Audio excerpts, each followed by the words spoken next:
Chapter 1124, Giant. Coin, the Alliance.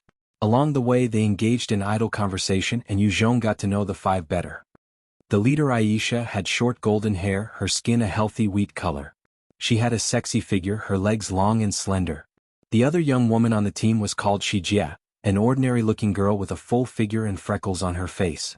The other three were men, one of them burly and easygoing. That was Haug. Another one had a bald head and he was extremely skinny, that was Gru. The final one, who had lost his loved one earlier, looking decadent, was called Sid. Adenia town was a small town that had a medieval European feel to it. It was called a town, but in fact, it was as big as a city on Earth, with a huge 15 m tall wall, as well as a huge moat about 10 m wide. On the wall, there were a few huge cannons, embedded with mutant nuclei as well as covered by numerous runes. A number of soldiers were carrying the same rifle that Aisha was using as they patrolled around. At the city gate, a middle-aged soldier greeted the rest warmly. "Aisha, what did you guys get this time?" Shijia hurried to reply with a proud look. "Uncle Mag say this time, we got a Type 3 mutant lone wolf." "What? A Type 3 mutant lone wolf? Are you lying?" "It really is Type 3 lone wolf. Aisha and the rest actually hunted a Type 3 mutant lone wolf. Incredible."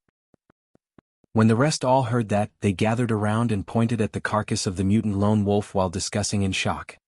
Yu Zhong stood one side and observed the humans here quietly. With his perception he could sense that in this town, the most ordinary of person was at the Type 2 Divine Warrior realm. The soldiers guarding at the gates were all at the Type 3 realm. It was apparent that the humans of this world were much stronger. However, to these experts, a Type 3 mutant beast was still extremely dangerous to deal with. It must be known that if a Type 3 mutant lone wolf were to get wild, it was not too tough for it to kill even a Type 4 Divine Warrior. Yu Zhong's perception was powerful. With a thought, he had already swept through the entire town and understood the strength of the town completely. Most of the people were at the Type 2 or Type 3 realm. The strongest were 4 Type 5 warriors and 158 Type 4 experts. If it were on Earth, this was a considerable strength. However, in this great god world it was just a weak town. Magsay's gaze landed on Yu Zhong and he asked Aisha, "Aisha, who is this person?" Aisha chuckled, "Uncle Magsay, he is Yu Zhong, a world traveler. He helped us hunt the Type 3 mutant lone wolf." Magsay revealed a warm smile. "How do you do? Welcome to Adenia town. As long as you abide by the laws of the Holy Sirius Empire, you will be a welcome guest of Adenia town." Yu Zhong had already obtained information from Aisha beforehand. Adenia was a small town of the Holy Sirius Empire, with a population of 200,000. Yu Zhong chuckled, "I will abide by the rules and not make things difficult for you guys." Magsay nodded in satisfaction and let the entire team through. After entering the town, Yu Zhong saw that the buildings within the town were indeed in the medieval Western style. The people walking around the town were of different races and skin color, and most of them were wielding rifles on their backs. Even the kids and women had some form of weapons made of mutant beast claws. All around Adenia town, there were many savage mutant beasts. Many of them were even able to leap over the walls or make use of the water and moat to sneak into the town. After a few of such incidences, the people in town were all wiser and wielded their weapons as an added precaution. Along the way, Yu Zhong also saw many stands displaying all sorts of nuclei and materials, and the stall owners were calling out and announcing their items passionately. Aisha and the 4 others entered a miscellaneous stall and quickly brought out the Type 3 mutant lone wolf carcass, in exchange for 300 Sirius coins. The 5 of them split the amount into 9 portions with 4 parts going to the 2 deceased. They then took the remaining 5 and went on their separate ways. Aisha swept Yu Zhong a look. "Tonight, why don't you come with me? However, let me say this first, if you dare have any funny thoughts, don't blame me for breaking your throat." Yu Zhong laughed lightly. "Relax, I will not do anything funny." Aisha was an extremely beautiful woman, however, it was not to the point of world-toppling. Yu Zhong had seen his fair share of beauties, and as long as he willed it, he was able to get a few beautiful women to serve him. There was no need to have designs on Aisha. "Then that's great." She snorted before leading Yu Zhong to her place. Aisha lived alone in a small 3-story bungalow. It was not particularly luxurious, but it was clean, tidy and bright. It was apparent that she loved to keep things neat. Yu Zhong tried asking, "Aisha, I want to ask. I heard that at the center of this world, there's a sacred place, where all the experts of the world are gathered. Do you know where it is exactly? The Great God World was, after all, a place connecting those worlds with a Type 9 expert. In this world it was filled with secrets and many experts. Yu Zhong knew nothing about this world, but if he had to guess, there should be some form of a location where such experts would gather, and there would be plenty of technology, weapons as well as secrets to be obtained. There is such a legend. Aisha lowered her head as she thought before replying, in the legends, our emperor of the Holy Sirius Empire used to be an ordinary person. After he entered the world where those heavenly gods reside and obtained their pointers, his cultivation improved swiftly. He then led our ancestors through the wilderness and slaughtered their way out, building a huge city, which expanded over time to become the Holy Sirius Empire. Yu Zhong's eyes brightened up as he asked hurriedly, where is this place where the heavenly gods reside, do you know? Aisha shook her head. A lot of people in the Holy Sirius Empire have hoped of getting to that world, but no one has succeeded. I guess that only the emperor who has lived 1,000 years would know where it is. Yu Zhong was slightly disappointed, but he still relaxed. There's finally a lead. He guessed that the place Aisha was referring to was likely where the intersection of the countless worlds laid. The emperor of the Holy Sirius Empire had likely gone there and made use of the resources to evolve quickly, becoming a powerful expert. Aisha frowned slightly while reminding him out of goodwill, Yu Zhong, it is just a rumor. Many have tried to find it to no avail, and had even lost their lives over it. Yu Zhong laughed lightly, thanks for your concern. Anyway, Aisha, where's the location of the palace of the Holy Sirius Empire? She thought for a moment before replying, it's about 3,000 li west of our Audenia town. It's called Hippoa City. Having obtained the intel he needed, Yu Zhong was relaxed and began to engage in idle banter with her, to better understand the customs of the people here. To Yu Zhong, a distance of 3,000 li was just a day's journey. After resting a day he would head there directly. About 20 li away from Audenia town, there was a vast barren land. 12 hunters were gathered around a pile of Type 2 mutant deer bodies, their eyes filled with joy. Ha, 36 deers, this time we're rich. With this amount I can rest well for an entire month. Haha. Just as they were celebrating, there was a rumbling of the ground, as though an entire group of horses was running. Feeling the shockwave, one hunter turned towards the direction of the sound, and his face turned pale as he muttered, giants, giants. Many giants. Flee. The rest of the hunters swiveled around, and their faces also turned ashen, their hearts filled with fear. In the distance, there were a number of savage-looking humanoid creatures, standing about 4 to 6 m tall, their bodies burly and muscular. They were currently running towards the group of hunters. Their speed was not slow, and although they were huge, their speed was extremely fast. As they ran, it was not much slower than the speed of sound. Flee. Run and notify the base. One hunter turned and screamed as he headed towards the direction of Audenia town. The rest of them also turned pale and quickly fled towards the direction of Audenia town. Chapter 11:25. Man-Eating Giants. There was a strong gust of wind, as an 8 m tall male giant full of muscles suddenly appeared behind a hunter. He reached out and grabbed the hunter in his hands. The human hunter had a horrified expression, full of despair, as he swiftly pulled out his huge rifle and fired it at the giant, while screaming, "No! Beast! Die!" Puh. There were small bullet holes that appeared on the forehead of the giant. The bullets that could pierce even the toughest of hides of a Type 3 mutant beast, barely left a peanut-sized scar. When the giant was attacked, there was a savage look in his eyes.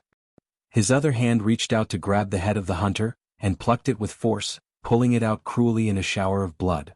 After killing the hunter, the giant then threw the rest of the corpse into his mouth and bit down as fresh blood flowed down his mouth. That particular scene was actually witnessed by another who was fleeing. His face turned pale and his breathing turned ragged. He increased his pace, but as a result, he tripped over a stone and tumbled onto the ground.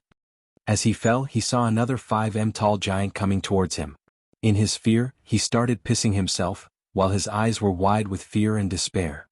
He began to plead and mutter, "No, no, don't kill me. Please don't kill me. Don't kill me." There was a savage grin on the 5 m tall giant, and he came up to the hunter, grabbing him and threw him into his mouth, crushing him into two. The giants continued to run quickly and approached the fleeing hunters, killing them in savage fashion before eating them. After killing all the fleeing hunters, they reduced their speed to walking, heading towards Audenia town. The high-speed movement to any biological life form would take a lot of energy. Their bodies were incredibly huge, and even if their speed was extremely fast, it was not possible to maintain their speed. Behind those leading the entire group, there was a dense group of them, all gathered together and surging towards the direction they were headed, eliminating everything along their path. No matter the life form, as long as it was moving and within their vision, they would be grabbed and thrown into the mouths. Of the 12 hunters, there was one who had a special movement ability, and he managed to escape their encirclement. The human hunter charged all the way towards Audiobook town as he roared out madly, "Man-eating giants! There are man-eating giants currently on their way here." What? Man-eating giants? Are they coming? Are you kidding? Man-eating giants are the most savage and cruel of man-eating entities out there.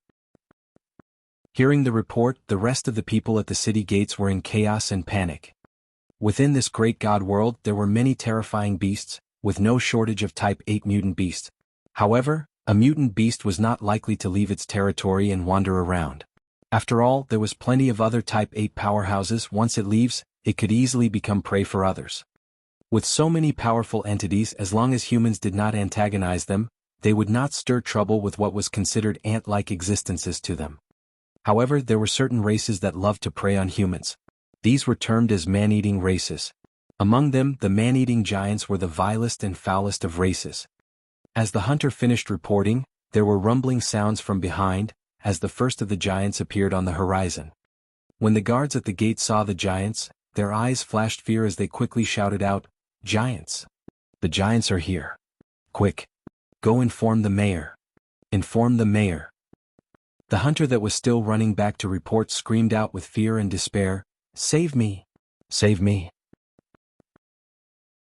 Everyone saw clearly as a huge 10 m tall giant with disheveled, golden hair rushed up to the hunter and grabbed him. She ignored his struggle and directly popped his entire body into her mouth, her teeth gnashing together, and the hunter died amidst loud bone-cracking sounds. Seeing that cruel scene, the soldiers at the gate were all frightened out of their wits, their faces pale. Many of them even started vomiting. After swallowing the human cruelly, the golden-haired giant turned her head, revealing a grotesque and twisted smile. By now, the soldiers screamed out in fear and panic as they fled into the town. They could only pray that the soldiers on top of the wall could hold off the giants. The wall commander trembled as he shouted out, "Close the gates, open fire! Open fire! Blast those bastards to death!" Under the orders of the wall commander, the soldiers on the city wall quickly got into position and began adjusting the magic cannons powered by the mutant beast nuclei. Honk! Honk! With a flash of the nuclei, the magic cannons began firing out at the oncoming giants, punching them full of holes as fresh blood splattered everywhere. At the same time, many other soldiers were firing their rifles at the giants, as the bullets rained down upon them. However, those bullets that could penetrate the scales of Type 4 mutant beasts only served to cut out little bullet wounds. They could not even impede their movement. Under the bombardment of bullets and cannons, 6 15 m tall giants suddenly launched into a charge at the wall. They ran forward with all their might, reaching Mach 6 speed. They reached the city wall in an instant and sent powerful fists blasting towards the magic cannons and human soldiers atop the city wall. Hong! The 6 giants were incredible savage. With a slap as though they were swatting flies, they flattened a number of magic cannons as well as the human soldiers controlling them. The moment the giants rampaged, they instantly caused widespread chaos and panic atop the wall. Most of the rest of the giants reached the front of Audiobook town, and leaped up with all their strength, easily crossing over the wall. To these man-eating giants, a 15 m tall wall was nothing. Audiobook town was surrounded by the city wall, but it was never meant to defend against these giants. Instead, it had been prepared for low-level mutant beasts. "Help! Giants are here! Save me!" The man-eating giants leaped into the town, and immediately, there were screams and cries from within. The people were running around amok like headless flies, their combat strength straw-like in front of these giants. Right at this time, Shijie came barging into Aisha's bungalow, screaming, "Sister Aisha! Something's terrible had happened. Giants! Man-eating giants have invaded the town. Let's flee quickly." Aisha's face turned pale as she pulled out her rifle quickly, running out. "What? Man-eating giants! Man-eating giants!" Yuzhong followed closely behind, and with a thought, His strong perception swept out to cover the town, and he could sense the strength emitted from those giants. Some were weak while others were strong. The bigger ones were obviously stronger. Those at the 3m height range had the strength of a Type 4 Divine Warrior, while those at the 15m range were at the Type 6 Divine Warrior realm. There were even some 40m tall ones, possessing a strength of the Type 7 realm. Some over 100 meters were at the Type 8 realm. This horde of giants was easily over hundreds and thousands, of which, those above 100 meters tall were about 13. This was not a force an ordinary town like Adenia could hope to withstand. After sensing the strength, Yuzhong could not help but be shocked. Strong. These giants, there's actually 13 Type 8 giants. This great god world truly contains experts. Chapter 11:26. Type 8 Giant. A Type 8 expert would easily be an overlord in any world. Yuzhong had been to the Mech Empire, and within the Empire, there were only 8 Type 8 experts. However, upon reaching this world, just the Raven Valley alone already had so many Type 8 experts. A single clan of man-eating giants already consisted of 13 Type 8 powerhouses. It was evident that this world contained so many more Type 8 experts. After walking out of Aisha's bungalow, what greeted them was a hellish scene. A number of giants were rampaging around Adenia, slapping the buildings and demolishing them, grabbing people and amidst horrific screams swallowing them. All of a sudden, Shijie looked into the distance and screamed out, "That's Haug." No. In the distance, a 7m tall giant had grabbed Haug, who was wielding his rifle, and directly shoved him into his mouth. With a loud snapping sound, Haug was bitten cleanly in two, as fresh blood and organs came spilling from the side of the giant's mouth. It was incredibly gruesome. Shijie saw her comrade consumed by the 7m tall giant, and her eyes were filled with fear. Her legs trembled uncontrollably and a puddle of yellow urine came out uncontrollably. Aisha's eyes revealed a frenzied expression, as she readied her weapon and began firing at the eyes of the 7m tall giant. "Beast! Beast! Beast! Go to hell!" Puh! With the gun sound, the right eye of the giant went blind, revealing a bloody hole. The giant twisted to look towards the direction of the gunshot, his face vicious and enraged. When she was stared at by the giant, Aisha, for all her years of hunting, was instantly enveloped by fear and goosebumps appeared on her skin. Her legs also began to wobble and she had no way of moving. Shijie was ashen by now and crumpled to the floor, trying to crawl away as she sobbed, "Ah! Don't kill me! Don't kill me!" The giant instantly charged towards their direction madly. With each movement of the giant, the entire ground trembled. Huge footprints were embedded into the ground, and in 2 breaths of time he had already reached Aisha, reaching out to grab her, who was still frozen in shock and horror. Due to his speed, Aisha could not even react fast enough, just watching the giant approach her. At the moment where she felt a strong despair, there was a flash of a blade, and the right arm of the giant was chopped off as fresh blood poured out. The blood of humans and the giants were different. The 7m tall giant was bleeding black blood, and that murky color was pouring out like a waterfall after its arm was sliced off. It was truly shocking. The person who had chopped off the giant's arm was precisely Yuzhong. After slicing off the giant's right arm, Yuzhong's wings of hope unfolded, and he wielded his alloy blade, charging right atop the giant's head. With a mighty cleave, he sliced around its head, and the entire head of the giant rolled. The moment the headless carcass fell, a huge source of life energy entered his body. He relaxed slightly. Seems like their weak point is their head. Against Agnes he had utilized all his strength in order to destroy its head, but it had not affected anything. Instead, it was still able to retaliate strongly. Thus, Yuzhong had truly learned his lesson. Aisha saw Yuzhong killing the giant, and her eyes were filled with shock and excitement. It's Yuzhong. He was able to kill a man-eating giant. That is too formidable. Aisha, go evacuate. I will kill those giants. Yuzhong spoke this sentence, and with a flash of his wings, he soared towards the direction of the giants. Seeing the 7m tall giant killed instantaneously, 8 other giants who were hunting the humans whirled around and quickly charged after him. Aisha saw them and screamed out despite her fear, "Watch out!"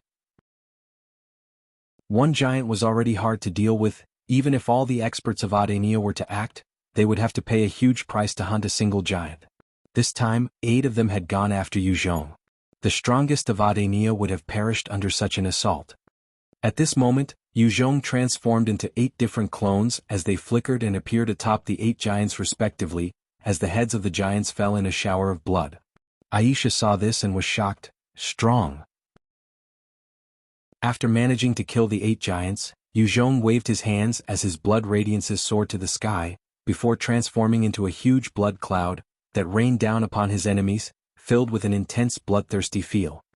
As the rain fell and landed on the bodies of those giants, any one of them who was 15m and below were instantly sucked dry of their blood and water, leaving only a dried corpse. After the blood rain absorbed the blood of the giants, they seeped out of the bodies and floated back into the blood cloud in the sky. Numerous giants were being assaulted by the insidious blood rain, and in a short span of time, over 6,000 low-level giants were already reduced to dried corpses. Is this the strength of a human expert? You dare kill our warriors, go to hell. Among the giants, there was a particular one who was over 160m tall, his entire body scarlet red, and he had many runes carved all over his body. He looked at the blood cloud in the sky with a savage glint and spat out at it. In an instant, a huge pillar of fire burst out towards the skies, aiming for the blood cloud. As the flames and blood came into contact, there was a sizzling sound as the size of the blood cloud got reduced and smoke billowed. The perfect counter to the blood manipulation ability was flame or even lightning, anything that has purifying properties. As long as it was targeted with those abilities, the blood cloud would suffer a decrease in strength. Under the burning of the flames, the blood cloud was shrinking at a speed visible to the naked eye. Another giant who was over 200m tall, whose body was also covered in runes, and in fact he looked like his entire body was made of jade. He spoke up, Ehuagu did well. He is precisely the bane of such an evil art. Once we break through the blood cloud, we will be able to charge through this human town and eat them all. As for the expert behind this cloud, I will tear off his limbs and watch him struggle in pain, before eating him alive. This jade-like giant was the largest and tallest among the 13 of the Type 8 giants. He was also the strongest at the peak of the Type 8 realm, with barely a step into the Type 9 realm. Another one who was about 140m with taut muscles and his entire body looked incredibly lean, as though he was a sharp blade waiting to be unsheathed. A pity, there isn't any strong human in such a small rural town. If we can consume another 10 or so Type 8 humans, Ehuagu should be able to break through to the half-step Type 9 realm. Ehuagu laughed savagely. It's not easy to find Type 8 humans. As long as I can consume another 300 Type 7 humans, it will be the same. I want to eat up all of the experts in this human kingdom. I should be able to break through all the same. At that time we will be able to take on another human kingdom. The giants were just like any other species, consuming others to become stronger or replenish their strength. It was due to this that they were a nomad race, constantly wandering around to hunt humans. While other species were nourishment to them, humans were the true ingredients for them to evolve. Many low-level giants would consume a large number of humans to evolve faster. To these Type 8 giants, there was no point in consuming ordinary humans. They had to devour more powerful experts for there to be some effect. All you bastards go to hell. Following a spirit-like voice, the entire world seemed to dim, as the devil domain enveloped the Type 8 giants, bringing with it a powerful, demonic atmosphere. The crux of this battle was these 13 Type 8 giants. If they were dead, the rest of the giants would follow suit. Chapter 1127, 3 Giants. Yu Zhong's appearance was too sudden and caught unprepared. 10 of the Type 8 giants were instantly caught within the devil domain, assaulted by the endless devilish manifestations. In an instant, Yu Zhong flickered in front of the flame-using giant, his fist punching out on the head of the giant. The strength of his third-order god-devil body burst forth, directly causing the head of the flame-using giant to explode in a shower of blood and flesh. A huge amount of life force was also absorbed into Yu Zhong, as the corpse crumpled to the ground. At the same time that Yu Zhong launched that sneak attack, the jade-like giant roared out in rage, as a powerful jade domain appeared around him, shining resplendently with different colors, and blocked the assault of Yu Zhong. Besides the jade giant, there was one other with blades growing out of him. His eyes flashed dangerously as a domain comprising of blades appeared, clashing towards Yu Zhong's god-devil domain. There was also a 180m tall one whose strength was not that far off from the jade giant. His face seemed to be made out of stone. With a thought, all sorts of boulders and rocks appeared in a domain around it, smashing against Yu Zhong's god-devil domain. Only the talented of the Type 8 powerhouses could comprehend domains after understanding laws. Among these 13 Type 8 giants, only 3 of them had comprehended domains. Those who did not were enveloped by the God-Devil domain. However, they did not panic. Instead, they started roaring with rage like wild beasts as they gathered their strength and started hammering the edges of the domain. A domain might be powerful, but there was a limit. Once the threshold was broken through, then the domain would crumble as well. The abilities and powers smashed out at Yu Zhong's domain, causing the demons and devils to dissipate. However, they had no way to breach his God-Devil domain. Since he gained the third-order God-Devil body, Yu Zhong's God-Devil domain had become more than 100 times stronger than it was when he was a Type 7 Divine Warrior. The struggling Type 8 giants were unable to threaten his domain. Break for me. In an instant, Yu Zhong teleported to a 135m tall giant, who could channel wind blades. He sent a fist out at his head. With a loud bang, the wind-manipulating giant had his head destroyed in a shower of flesh and blood. Although Yu Zhong was small and minuscule to these giants, with his third-order God-Devil body, his strength was above these giants, and he was able to explode with a strength more terrifying than them in close combat. Beast? Seeing the wind-controlling giant killed by Yu Zhong in a second, another agile giant stepped up, bursting forth with a speed that surpassed most other Type 8 powerhouses, appearing beside Yu Zhong in the next instant. As Yu Zhong was about to be captured, he willed it and disappeared from his location, and the giant's grasp closed in on thin air. The next moment, Yu Zhong had already appeared on top of that giant, his gaze cold as he sent out a powerful fist down on the head of the giant. It immediately burst the head of the giant apart. Within the Devil domain, Yu Zhong could easily teleport to wherever he liked. Inside the domain, he was invincible. He can teleport with his domain. Everybody watch out. There was a serious glint in the eyes of the Jade Giant now, as he roared out and channeled his Jade domain out at Yu Zhong's God-Devil domain. Most Type 8 powerhouses with domains would prefer to use their domains to clash against their opponents. This was the only known method to take down the opponent by brute force. If the disparity in strength was huge, the other party might be destroyed in a single hit. As the two domains clashed, the Jade domain was constantly shrinking. Yu Zhong's God domain Devil was not spared either. The Jade Giant was a peak Type 8 powerhouse and had understood the principles of Jade. Although it was not as strong as compared to Yu Zhong's God Devil domain, it was not weak either. As for the Blade Giant and Stone Giant, the both of them continued to channel their domains to smash against Yu Zhong's God Devil domain. The three Type 8 powerhouses set their domains against Yu Zhong's, with both sides slowly wearing each other down. Yu Zhong ignored the three of them. Instead, he continued to flicker around like a phantom, taking out the giants one by pummeling their heads, bursting their heads. These giants might be at the Type 8 realm, but within Yu Zhong's God Devil domain, they were reduced to single opponents, with no means of gathering and working together, and could only be slaughtered by Yu Zhong one by one. By the time he was done killing the rest of them, his God Devil domain, as well as the domains of the three remaining domain-capable giants were all destroyed together. Their strength was above the rest, and although their domains could not compare to Yu Zhong's with their joint attacks, they were able to wear Yu Zhong's domain down at the expense of their own. Human, you dare kill our comrade. Damn you. I will not let you off. I will definitely tear you apart and eat you alive. The Jade Giant saw the rest of the giants dead by Yu Zhong's side, and his eyes had a vicious glint. He let out an enraged roar that shook the entire region, as he sent a powerful fist containing the laws and principles of Jade towards Yu Zhong. Under that strike, the entire surroundings seemed to freeze into a jade-like world. When the Jade Giant got enraged, his combat strength was stirred to the maximum potential, and the region around him transformed, allowing him to reach the height of his power.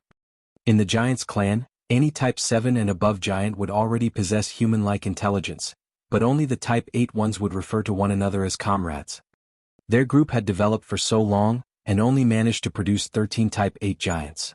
In an instant, 10 of them had been annihilated by Yu Zhong, causing the Jade Giant to go into a fit of rage.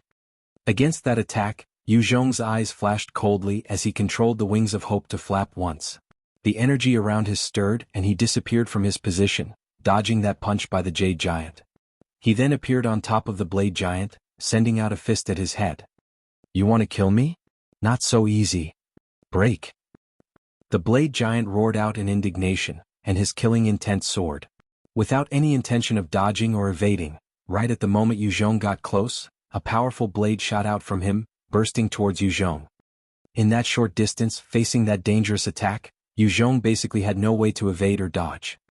His eyes flashed with a serious glint, and he twisted his body, controlling the wings of hope to soar slightly up, as he sent a fist towards the head of the blade giant.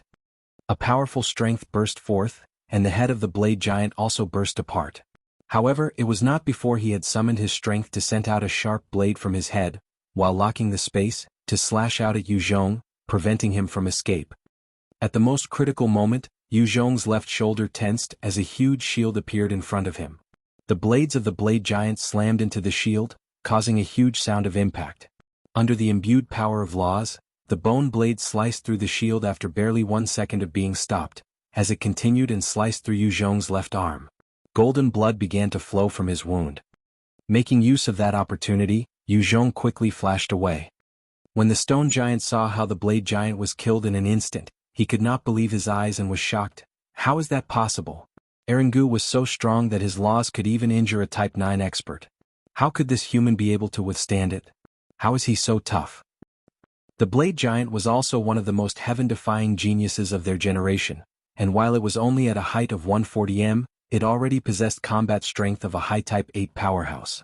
Also, with his comprehension of a domain and his blade technique, he could injure a Type 9 powerhouse easily.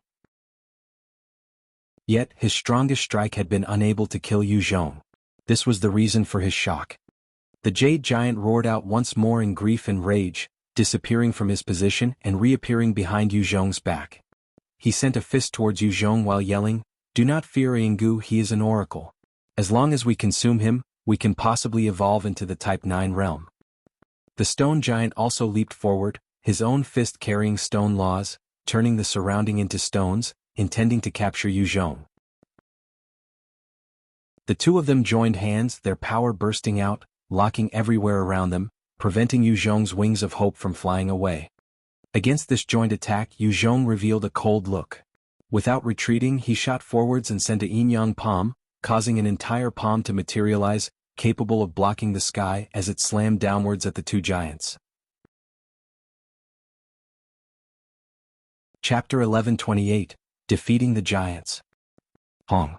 Following a powerful blast, the ground shattered apart as the resulting shockwave spread outward. The punches that were filled with the laws of jade and stone directly fell apart, and the remaining force dispersed. When the remaining force from jade laws touched the ground, the region transformed into jade as well as stone, from the resulting stone laws as well.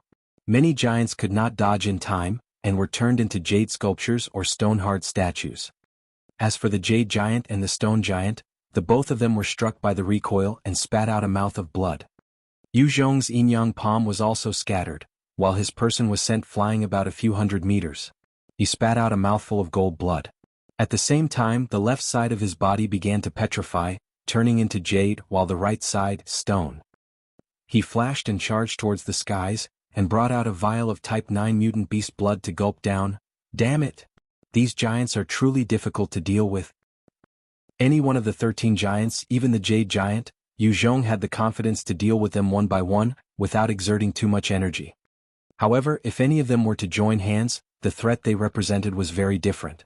Yu Zhong had already killed 11 of them and he was already expended.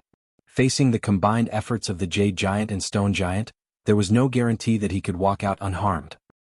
He definitely cannot be allowed to escape. If he flees, the next time he appears will be our death. Quick, chase and kill him. The jade giant's face fell as he roared out in rage. The atmospheric energy gathered around him and he stepped into the air, turning into a beam of light as he chased after Yu Zhong. This time, the two giants were able to injure Yu Zhong gravely. It was because Yu Zhong had expended so much of his energy to kill the other 11 giants. If he was allowed to recuperate, they would likely suffer. After all, the combined 3 domains of the giants could not even dominate Yu Zhong's God-Devil domain. If it were just the two of them, no matter how they tried, they would not be able to flee from the domain. The stone giant also quickly channeled the atmospheric energy and stepped through the air, chasing after Yu Zhong like his life depended on it. Both sides were on a hunt, and quickly traveled more than 60 kilometers. After Yu Zhong finished that vial of blood essence, his strength quickly recovered, and the slowly hardening sides of his body ceased, as he sent out a force to shatter them. At that instant he suddenly turned around and executed the God Devil domain once more, directly enveloping the two giants. When they were caught in it, the eyes of the Jade Giant flashed with fear as he roared out madly, "How? We broke your domain. How could you cast it so fast again?" A domain was a huge part of a Type 8 expert's strength. Once it was broken, then the Type 8 powerhouse would usually suffer some form of a backlash and be weakened over a period of time, unable to cast it. Only a domain could counter another domain, and the Jade Giant was unable to execute his domain within such a short period of time. The moment they were caught in Yu Zhong's God Devil domain, there was only death. "You can take your questions with you to death." A cold glint flashed past Yu Zhong's eyes. In that instant he appeared on top of the Jade Giant and sent a fist down on his head. "You can't kill me? Turn into jade for me." Bellowing out in rage, the Jade Giant began to channel his energy comprising of jade laws, causing a huge jade plate to appear as he merged into it and charged towards Yu Zhong. With a thought, Yu Zhong reappeared on top of the stone giant, and his fist continued down towards the head of the stone giant. So hard. Following a huge impact, Yu Zhong's fist slammed into the head of the stone giant, his immense strength bursting forth, causing a 1 m deep hole in his head, as parts of the giant shattered, but it was not enough to kill him in one blow. There was something both giants had in common, which was that their defenses were powerful. Even Yu Zhong could not possibly kill them off at one go. The stone giant roared out as his strength burst forth, both hands grabbing his head. Stones began to surge out from his body, replenishing the wound that Yu Zhong caused. "I will not die." The two giants did not waste any more energy to attack, instead, devoting it to strengthening their defenses. Their combat experience was rich, and they knew the stronger the domain, the more taxing on the user. Yu Zhong's God Devil domain was definitely powerful, and it was impossible for it to be maintained it for long. Yu Zhong had a strange glint in his eyes. "Stone Giant and Jade Giant, I can offer you a way out. Submit to me, work for me, and I will not pursue whatever you've done in the past. If you reject, then there'll only be death." A crafty look passed in the eyes of the Jade Giant, as he pretended to hesitate, and did not say anything. The stone giant also fell silent. "Not replying, that means you're not interested. Since that's the case, you might as well die." Yu Zhong saw them keeping quiet and did not bother waiting. With a thought, he stepped into the God domain, as the angelic beings and holy manifestations went into his body, his strength surging and reaching the high Type 8 realm. After that, he retracted the God Devil domain, and sent out the Flames domain, as the two giants found themselves suddenly enveloped by powerful flames. The Flame domain was the strongest in terms of offense, and against the two giants whose defenses were perversely high, it was the perfect counter. While in terms of might, the God Devil domain might be stronger than the Flame domain, but the consumption was too high. Furthermore, it was not as concentrated on damage as compared to the Flame domain, which sought to incinerate everything and anything. The moment the two giants were enveloped by flames, they felt their bodies turning red as crackling sounds occurred. The Jade Giant's face turned in horror. "This is a Flame domain. Flee." The Jade Giant gathered his energy and tried to charge out of the domain. After all, the Flame domain did not have a sealing ability like the God Devil domain.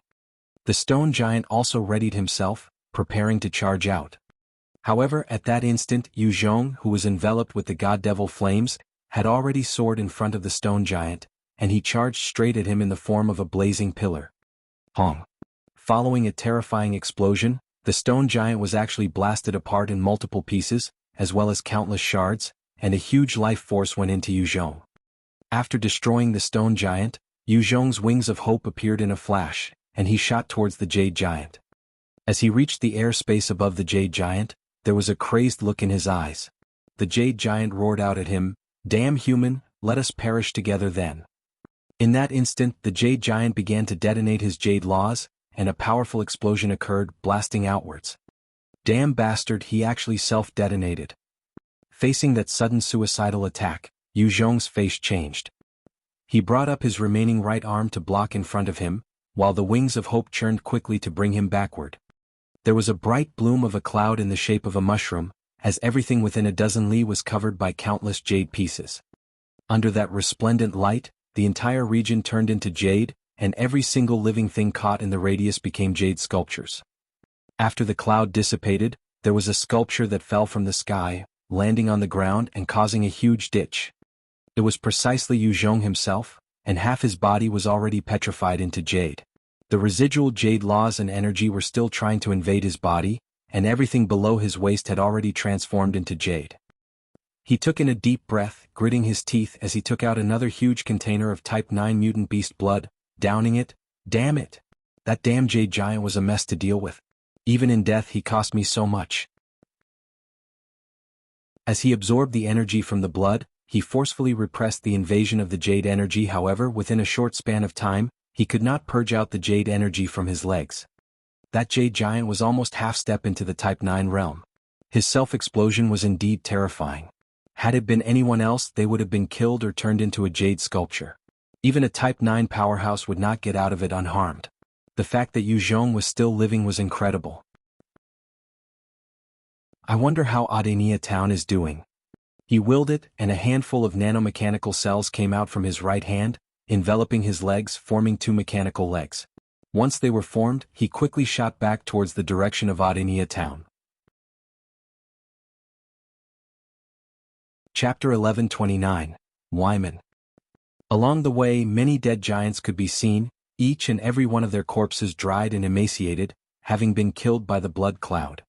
The rain cloud was like a pesticide, killing a huge number of the giants. However, there were still a few powerful Type 6 giants who were still surviving and wandering around. The blood rain might be effective against the low-level giants, but hardly against those high-level giants. Since the 13 Type 8 giants who were the leaders had been killed, the rest of the giants fell into chaos. Some of them charged towards Adenia town, continuing to rampage, while others separated and fled for their lives. As Yuzhong made use of the mechanical limbs to support himself back to Adenia town, he noticed that the chaos was still present, and most of the human survivors were already evacuating. Inside the town, a dozen giants were still hunting down humans as they gobbled up their unfortunate victims one by one. Yuzhong controlled the blood manipulation to contain the rain outside of Adenia town. Had he not done that, then Adenia town would have been a dead town, and no one could have survived. If he controlled it himself, it was possible to prevent the rain from culling human lives. However, as he had to focus on the Type 8 giants, the rain had no way of discerning friend from foe. The remaining human soldiers were being led by some of the experts of the town to hunt down the other low-level giants. One 4M tall giant was walking along the streets of the town, when suddenly, it stopped in its tracks and came up to a house. He then slapped the roof away, revealing a mother-daughter pair within. The two ladies were shivering in fear, as the giant's expression contorted to reveal a savage grin, and he reached out to grab them.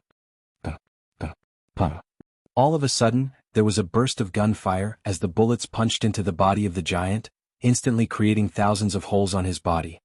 The giant whirled around, seeing a burly man charging out at him with a 2M-long alloy blade, slashing down at his head. In a splatter of black blood, the giant's head was chopped off and rolled to the ground. The burly middle-aged man swept the mother and daughter pair a look of concern. "Are you guys all right?" The mother cried out, thanking the man. "We're okay. Wiman, we're okay, thanks to you." "Thank you." Wiman spoke in a low voice. "You guys had better escape too. We're not a match for these giants. We can only buy some time for y'all." Wiman was the top expert of Adenia town. Although he could easily kill a 4M tall giant, there were too many stronger giants out there in Adenia town. Each of those who were above 10M in height could easily kill him. Not to mention that there were some over 50M. Those taller than 50M had the ability to cause massive destruction to Adenia town. Hearing Wiman's words, the mother and daughter quickly scrambled out of their house, heading for the outside of town. Right at this time, there was a scream of horror. "Help! Wiman, help!" Wiman turned around only to see his good friend grabbed by a 30M tall giant not far away, who was about to toss him into his mouth. The dozens of guards of the town were wielding their weapons, firing madly at the giant, and the bullets struck his body to no avail, unfortunately. The giant then placed Wiman's good friend in his mouth, closing it with a loud crunching noise as he swallowed it amidst a savage grin. When the rest of the soldiers witnessed this cruel scene, they were all pale from fear. Many of them turned immediately, throwing their weapons aside, fleeing to the distance madly. Their fighting spirit was thoroughly broken. Wiman's eyes were filled with despair and rage as he led the experts beside him charging towards the giant while roaring, "No! I'll tire. The 20 elites beside Wiman followed him as they charged at the giant. The 30 tall giant laughed savagely, turning his body and running right at Wiman. His strength was fearsome, and by running at full speed he was able to reach 6 times that of the speed of sound. At almost a split second later, the giant had already appeared in front of Wiman mysteriously, reaching out to grab him. With a loud crack, the giant squeezed with strength, and there was a loud cracking sound of bones breaking from Wyman's body. "Let Wiman go." The other human elites quickly rushed at the giant, letting out furious roars. The giant looked at the humans running towards him and he smiled savagely, slapping out with his left hand, sending one of them flying, smashing into walls, turning into a pile of mashed meat from the impact. Seeing their comrade's gruesome death, the rest came to a halt, their bodies trembling from fear with no courage to get closer. In front of this giant, they were truly ant-like existences. After slapping the human in front of him to death, the giant smiled viciously at Wiman, opening his huge and smelly mouth, intending to bite down on him. Wiman stared at the mouth in despair and fear. He had never been so close to death before. At the moment right before he was placed into the mouth, there was a bright flash of light that slammed through the head of the giant, bursting it apart. The moment he died, Wiman fell out of the slackened grip, as he turned to look towards the direction of the white light. "Uncle Wiman, are you all right?" Under his astonished gaze, 2 young women wearing enhanced mech armor, wielding A-grade particle cannons came running towards him. They looked like futuristic soldiers. Wiman stared at the 2 familiar girls and asked with slight disbelief, "Aisha, Shijia, is it you?" As the top expert in Adenia town, Wiman had also trained Aisha before. He knew her well and knew that before today she definitely did not possess such equipment. Aisha spoke somewhat proudly, "It's me." Wiman asked curiously, "Aisha, how did you guys get this equipment? It doesn't look like anything from our Adenia town." The other soldiers who had been trembling with fear and helpless earlier had looks of envy, as they stared at the equipment of the 2 ladies. They could tell that they were extraordinary. Aisha and Shijia had only been ordinary Type 3 hunters prior to this. However, with that equipment, they could blast a 30 tall giant to death. The might of the equipment was apparent. "Yu Zhong gave these to us." Aisha replied quickly before frowning and said, "Uncle Wiman, we're going to hunt the remaining powerful giants.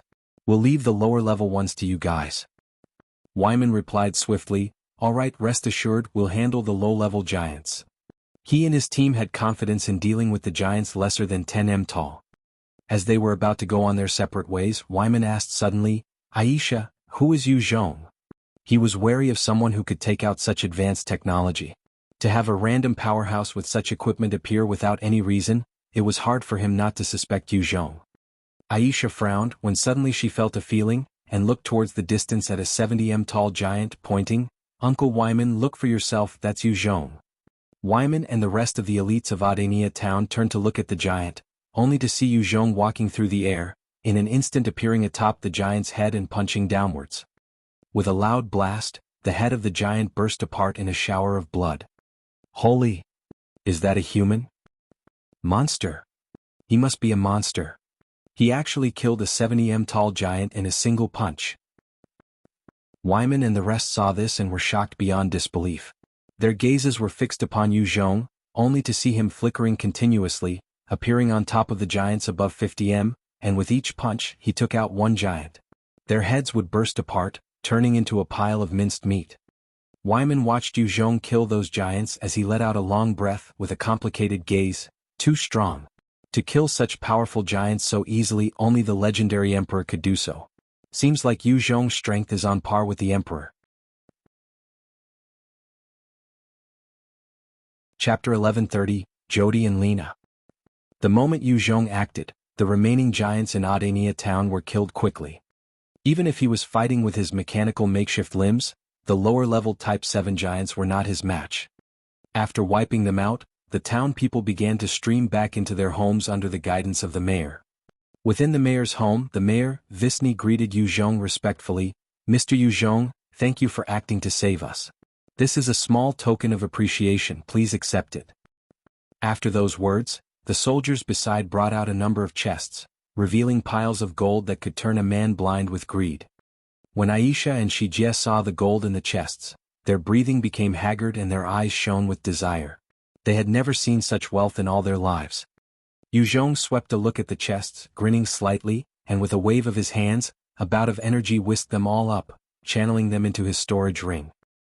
He waved his hands once more as he gathered a few thousand coins, forming two huge piles in front of Aisha and Shijie each. These are yours. You guys had done quite a lot for the town as well. To Yuzhong, the gold was not of much use after all. He did not plan on settling down here. Shijie immediately grabbed the fortune in front of her, her eyes flashing with delight as she laughed out in excitement. Oh my god! I'm rich. Sis Aisha. I'm rich. Haha. Aisha looked at her own pile, her eyes also harboring hope. However, she controlled her own greed as she spoke to Yuzhong. Yuzhong, I hope to make use of the gold to purchase the set of equipment you loaned us earlier. The equipment was a powerful mech armor and she was in love with it. If she could have such a suit, then she was invincible within the town. Visny also swiftly spoke up. Mr. Yuzhong, I also hope to purchase a few sets of equipment from you. Please state a price and Audiobook town will do its best to fulfill your requirements. The great god world was truly cruel with numerous savage beasts and all sorts of monsters. One could only feel safe with a strong backing or capital. Yuzhong was able to allow those two Type 3 experts kill Type 6 giants. That equipment was extremely alluring to Visny. If he could get his hands on a few, their town would be bolstered by a lot. Yuzhong rejected it instantly. I'm afraid not, I only have about 10 of that equipment. Hearing those words, Aisha and Visny had a disappointed look. Visny then spoke, since that's the case, forget it. However, I have one more request that I hope Mr. Yuzhong might be so kind as to agree. Yuzhong arched his brows. What is it? This time, Yuzhong had killed off the giants in the town, and one of the more important reasons was that there were Type 8 giants among the invaders. He could hunt Type 8 giants to power up, and it was not too much of a trouble for him. That was why he was willing to act. If he was requested to stay in the town to guard them over a long period, he was not willing. There was an expectant look on Visny's face. Mr. Yuzhong, since you already defeated the invading giants, we should not be bothering you further. However, these giants are a group that band together and are incredibly vicious. Since so many of them had died here, there would be even more giants coming to attack us. We hope that you can stay here to help us. If they had such an expert protecting Audiobook town, then they were sure to be safe. Yuzhong frowned and rejected coldly. Sorry, I'm just passing by. I will be leaving soon. I can't stay long. You had better evacuate the people towards the capital. They should send men to protect you, right? Yuzhong had too much on his hands back on Earth, and he would not stay in this small town to be a bodyguard. Hearing those cold words, everyone's face fell. Without him, there was no way they could defend against any of the giants. Visny had a perplexed look as he asked, Mr. Yuzhong, will you reconsider? If the inhabitants of the town had to move, then most of them would lose a lot of their assets. Along the way to the capital, it was not as if the route was entirely safe. If there were other man-eating species, then they would be at risk of being wiped out too. Yuzhong stood up to walk out. I've made my decision. Goodbye, Mayor Visny. Seeing Yuzhong leave, Aisha and Shijie quickly took up their gold and made to leave, chasing after him. Aisha looked at Yuzhong, her eyes flashing with a strange look as she asked, Yuzhong, are you really not staying? Yuzhong had saved her life and was the hero of Audiobook town. In her heart, she was already starting to have feelings for him. He replied solemnly, No, I have things I need to do. She fell into silent thoughts at that. That's... Just then Yuzhong lifted his head abruptly and looked toward the distance, his eyes flashing strangely. In the skies, there was a fleet of 12 battleships that were flying towards them, each of them strange in shape and had different sizes. Among them, 10 of them were more than 1,000 meters long and had numerous particle cannons. They were surrounding 2 others which were over tens of thousands of meters long, which had a main cannon each. The main cannon was over 30 m large in diameter, carved with strange runes, and exuded a powerful pressure. The direction of the 12 battleships was Audiobook town. They were flying fairly fast at over 3 times the speed of sound and were soon above the town itself. The battleships then opened their doors, revealing hundreds of human soldiers who were equipped with mech armor and wielding particle cannons. These soldiers were flanking 2 young men and women, who were being treated in high esteem, as well as guarded by over 30 powerful experts in mech armor. They soared out on a mechanical platform, looking elegant and noble, with a hint of pride in their bearing. They were both sporting golden hair, their bodies and looks exquisite. The female had an alluring figure, and her skin was fair and smooth with a beautiful face. There was a rumbling voice that announced their arrival. The great Prince Jody and Princess Lina have arrived. Once the voice sounded, Visney immediately came out of the mayor's house, staring at the two esteemed royalty with a look of idolization and excitement on his face. He fell to his knees and bowed as he spoke in a clear voice. Visney greets His Highness and Her Highness. For the both of you to grace Audiobook town with your presence, it is our eternal pleasure and honor. Long live Sirius Empire. Long live the great holy Sirius Empire. The Emperor did not abandon us. This is great, the great Emperor did not abandon us. Long live the great holy Sirius Empire. Hearing that voice, all the survivors of Audiobook town looked up at the two royals that had arrived, their eyes filled with the same fervor and excitement. At this critical moment, when the danger has yet to pass, the prince and princess had actually visited, which gave the inhabitants of the town higher morale, and their favorable impression of the royal family increased. Jianghu took a look at them, his eyes filled with a strange glint. Are they from the Sirius Empire then? Good timing. He had originally intended to head to the capital to find the Emperor, to inquire about the point where the worlds met. If he could gain the information from the two royalty in front of him, then he had no need to head there. Jody descended from the sky, asking Visney with somewhat an urgent tone, Visney, where is the hero that dealt with those man-eating giants? In Audiobook town, there was equipment capable of long-distance communication. In fact, every town and city of the Holy Sirius Empire had some form of telecommunication between them. It was just that only the higher-ups could utilize them. The moment Jody and his entourage had heard of the events in Audiobook town, they had rushed over, in order to meet with the powerhouse who had killed the giants. Visney was slightly taken aback, and felt bitter until he turned and saw Jianghu walking over. Overjoyed, he pointed to him, Your Highness, it is him who had killed the invaders and protected us. He is called Jianghu. His words came out and everyone swiveled to look at Jianghu, their eyes filled with respect. Even Princess Lina had a curious gaze as she looked at Jianghu carefully. Chapter 1131. Holy Heavens. The man-eating giants were one of the most dangerous predators of the human race, and their might was no joke. The guards of Jody and Lina were the elite troops of the Holy Sirius Empire. As the elite guards, they had undergone countless battles against other species, and not one of them were not aware of the terror of the man-eating giants. Each time those giants appeared, at least thousands or even tens of thousands of them would perish. With every 10 battles against those giants, the elite guards of the Holy Sirius Empire would lose 9 of them. They could barely deal with a group not amounting more than 30,000 of them, and only if there were no Type 8 existences. Now that Jianghu appeared, a single person who could defeat an entire group of giants. Such strength was only seen in the Emperor himself. When Jody saw Jianghu, his eyes brightened and he went up to him bowing deeply. Hello Jianghu, I'm Jody, pleased to meet you. Here, I represent the 300,000 inhabitants of Audiobook town to thank you for your help. Seeing Jody's demeanor, the elite guards were all appreciative and their respect for this prince of theirs increased. The Emperor of the Holy Sirius Empire was still living all this while, and his children numbered over 300. Among them, many of them were arrogant and despotic, some stupid and even lecherous. With a gentlemanly charisma, as well as his attitude in his learning and treatment of others, Jody was considered one of the rare few. Thus he was widely liked and many protected him. Jianghu saw the warm Jody, his impression of him also favorable as he chuckled, Hey, I'm Jianghu, pleased to meet you too. Lina stepped forward, smiling in a charming manner as she stretched out her fair and dainty hand. I'm Lina. It's nice to meet you, Jianghu. Jianghu smiled politely and shook her hand gently as well before releasing it. Beautiful princess, it is an honor of mine. There was a strange look in Lina's eyes as she smiled coquettishly at him. Jody extended an invitation warmly. Jianghu, let us head to our battleship to talk more. Jianghu agreed, sure. A beam of light seeped down and landed on the group, instantly bringing them up into the battleship.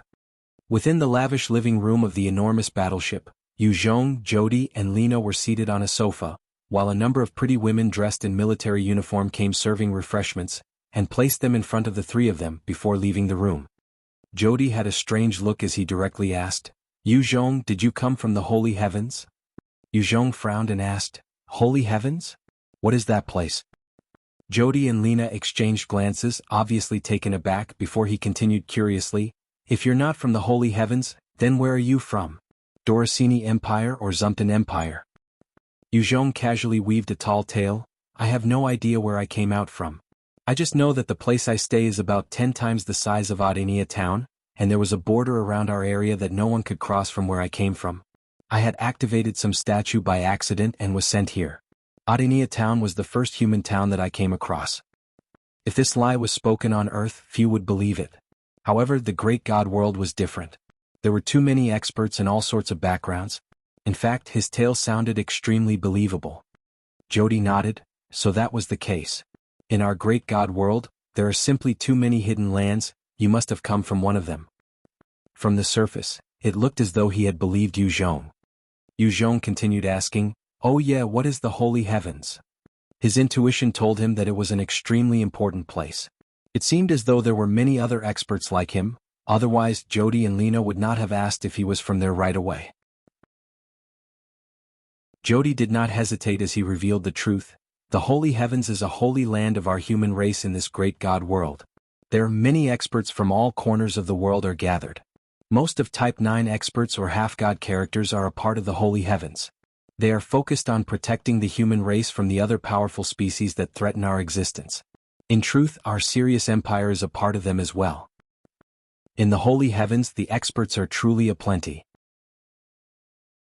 Many of those heaven-defying geniuses could easily wipe out a horde of giants. It was because of this, that when I heard that you had dealt with the invasion, I had automatically assumed you were from the Holy Heavens. Yuzhong was moved when he heard this. Holy Heavens? It seems that I need to make a trip there to check it out. With the experts there were sure to be many Type 9 powerhouses. If he could go and exchange some pointers with those experts, then it would be of great benefits to his growth. Yuzhong continued to ask, Where is the Holy Heavens? Are there any conditions for joining it? Jody chuckled lightly and handed a small chest the size of a palm to him. There's a map here and there are markers to the place. The first condition of joining the Holy Heavens is to be a human. The second, a power level of Type 5 and above. Once you fulfill these two conditions as well as going through a round of interviews, you can join the Holy Heavens. Lina and myself, we are also part of the Holy Heavens. Yuzhong received the box and his heart relaxed slightly. He smiled and his impression of Jody improved further. Many thanks. Jody spoke warmly, Don't mention it, Yuzhong.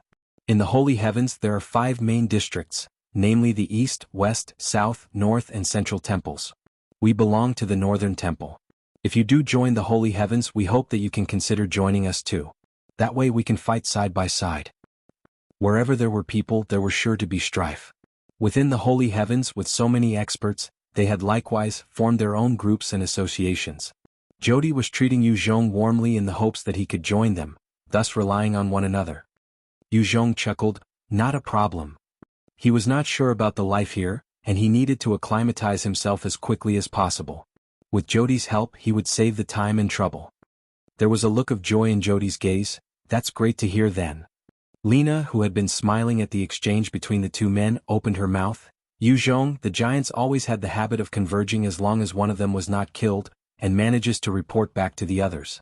There would be other waves of giants assaulting this area soon. Please assist us in purging them. Yuzhong laughed slightly and shook himself as a few pieces of jade dropped from his body. He then spoke with a hint of self-assured confidence, Not a problem. Let's go kill those giants now. As long as we can find their gathering spot, I can take them all down. With the passing of time, the jade energy that had been suppressed was finally forced out by his body, and he was already recovering at an astonishing speed. As long as he had a day's time, he would be able to regain his peak strength. If it were any other Type 8 powerhouse who had suffered such an attack, most would need a few dozen years or 100 even, to deal with a wound that contained laws and principles of any nature. It was only Yuzhong with his heaven-defying third-order god-devil body that allowed him to purge the foreign oddities from his body. Jody also laughed out in confidence, All right, leave the locating of the enemies to me. With that, he pressed a button on the watch he was wearing before issuing an order as naturally as a ruler. It's Jody. Convey my orders, immediately search for locations of the enemy, target the giants. With that, the huge battleship opened up as a number of satellites were released into the skies, and when they reached an altitude of about 20,000 m, they extended swiftly, forming huge radar-like satellites, floating in the sky while conducting surveillance on the grounds below. At the same time, a number of unmanned drones the size of 2 basketballs flew out from the battleship as well, soaring outward in all directions to search. Under the two-pronged surveillance, a detailed and informative report of the terrain and region around was gathered. Within an hour, Jody laughed out loud. The tracking is complete. The location of the giants is about 100 kilometers away from here, deep within a forest. Let's head there now. Yuzhong looked at the battleship and its capabilities and was shocked. He could not help but ask, Jody, it seems that the technology of the Sirius Empire is incredibly advanced. How come Adenia town is so backward? The Holy Sirius Empire was obviously not backward in its technology, yet Adenia town seemed to be on par with Europe of the Middle Ages. This was something that Yuzhong could not understand. Jody sighed as he laughed bitterly. My father feels that only by abandoning technology, that the human potential and cultivation can be unearthed. Therefore, other than the capital, most of the cities lack any form of technology.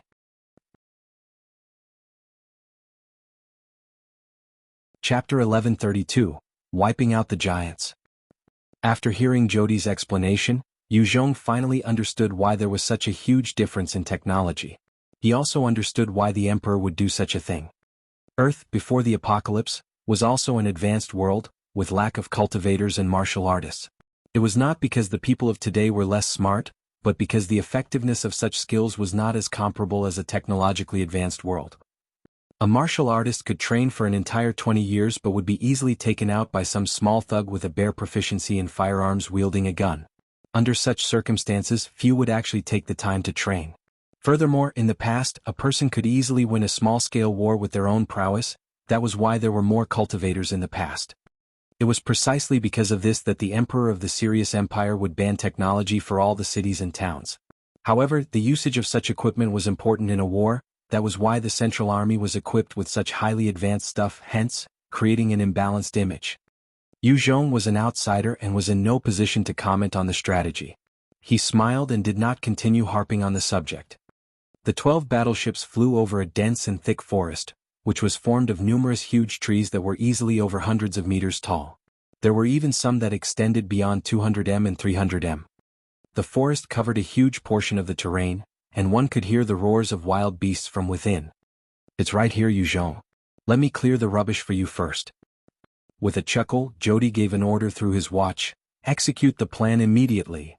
Begin the plan immediately. Under Jody's orders, the huge cannon on his battleship, that had a 30 m diameter, lit up with its countless runes glowing, as a huge form of energy gathered in the cannon. After 10 seconds, the mouth of the cannon lit up and a huge light pillar of over 3 kilometers blasted downwards at the huge forest. Under that assault, everything within the diameter of the light beam was instantly vaporized, revealing a huge, ugly hole within the dense forest. Yuzhong could clearly see that at the edges of the hole, there were many human corpses. After firing that cannon, over 100 elites of the Sirius Empire's forces flew out of the battleship, equipped with their mech armor and particle cannons. The moment they appeared, they began firing their weapons into the forest, hitting the many giants who were currently gathered. Under those probing shots, the giants were all enraged and charged out towards them. There was a vicious glint in the eyes of 160 m tall wind giant, as he opened his huge mouth to spit out a powerful wind blade, cleaving towards the soldiers. With a single swish, the huge wind blade went through one of the Sirius Empire's elite soldiers, slicing him cleanly in two as blood and organs splattered out. Another 70 m tall flame giant swung out powerfully, sending balls of flames towards the soldiers. Although the soldiers continued to dodge and evade, one of them was still struck, unfortunately, and he caught on fire while screaming out in agony. Those giants were not only capable in close combat, but many of them had abilities of range. It was truly terrifying. Within a matter of seconds, a dozen elite soldiers had already fallen. Had they been any closer, they would have been wiped out. Jody swiftly gave the order, retreat. At that, the Sirius Empire elites began to retreat into the forest while firing a few more shots. They were intelligent and used the terrain to their advantage while dodging the ranged attacks. With the trees acting as cover, the ranged attacks of the giants lost most of their strength. As for the giants, they were currently chasing at full speed and in a mad fury. Almost all the giants with ranged capabilities were throwing everything they had at the battleship in the sky. The 12 battleships in the skies had opened up their energy shields under Jody's orders earlier and were rising slowly to evade the attacks. Inside the ship, Jody observed the giants below and had an incredulous look. Strange. The giants seem weaker for some reason? There doesn't seem to be any Type 8 giant holding the fort. What's going on? Usually there should be one. How come there isn't one right now? Jody's army had clashed with the giants many times, and he knew their circumstances well. Now, seeing that no Type 8 giant was chasing after them, he could not help but feel bewildered. If there were any Type 8 powerhouses giant in their midst, they would have stepped into the air to assault their battleship already. Lina's gaze had a strange glint as she said, "What's strange about it? Since there are no Type 8 giants here, they must have all been killed in the earlier raid on Audiobook town." She then asked curiously, "Yuzhong, how many Type 8 giants did you kill exactly?" Yuzhong replied mildly, 13. When Jody heard that, he could not help but suck in a breath of cold air, and exclaimed somewhat, 13? Are you sure? You really killed 13 of them? Even Lina had a shocked look. Human Type 8 powerhouses were known to be weaker than any other race of the same realm. This was common knowledge. Of course, there were human Type 8 powerhouses that could kill other races easily, but these were the heaven-defying talents who were rare, or they possessed some form of a treasure. Even among these geniuses, few could take on 10 on their own, killing so many Type 8 giants by themselves. Such an expert would have so much potential, a peak expert of the human race, and could possibly become a half-god existence. Jody and Lina had thought that they already evaluated him strongly, but now they could sense that they had truly underestimated him. That's right. Yuzhong laughed and stood up before walking out. Those giants have already left the forest. I'll go clear them. After Yuzhong left, Lina suddenly asked Jody, "Jody, do you think he was telling the truth?" Jody signed, his gaze complicated. Perhaps. He could take on the entire group of giants on his own. This is proof enough of his strength. He doesn't need to lie to us. There was a complicated look in her eyes as she bit her lips, speaking with some jealousy. Then, isn't his strength already on par with the holy children of the temples? Jody and Lina were the esteemed prince and princess of the Holy Sirius Empire and had cultivated to reach the Type 6 realm. However, within the holy heavens they were just ordinary people. There were so many people who had a strength that far surpassed them. The holy sons and daughters of the 5 great temples were all at the Type 8 realm, heaven-defying geniuses, and the weakest was still so much stronger than Jody or Lina and could view them with contempt. The emperor of the Holy Sirius Empire could not compare to any of the holy sons or daughters. Due to his ordinary talent, he was doomed to stay at the initial Type 8 realm for his entire life, with no hope of entering the Type 9 realm. Therefore he was not as valuable. Jody had a wise look as he spoke. Perhaps. Lina, the stronger Yuzhong is, the more beneficial it is for us. We have to get in his good books and attract him over to our northern temple. If he could even become a holy son of the temple, then we would be rewarded more. Lina nodded. She was just slightly jealous of Yuzhong's talents, but she was smart, and she knew the crux of the matter as she turned to look at Yuzhong. Yuzhong soared out of the battleship and saw the countless giants running towards him. There were even over 40 Type 7 giants manipulating the atmospheric energy to soar towards him. However, they were not of the air, thus their speed wasn't fast. Go to hell. Yuzhong stared at them with a cold look, and with a wave of his hands, a bright blood light shot towards the skies, turning into a blood cloud that started pouring on them. Within seconds, thousands of them were instantly sucked dry and turned into emaciated corpses. Jody saw the scene and felt a chill down his back. What terrifying means? This Yuzhong is truly terrifying.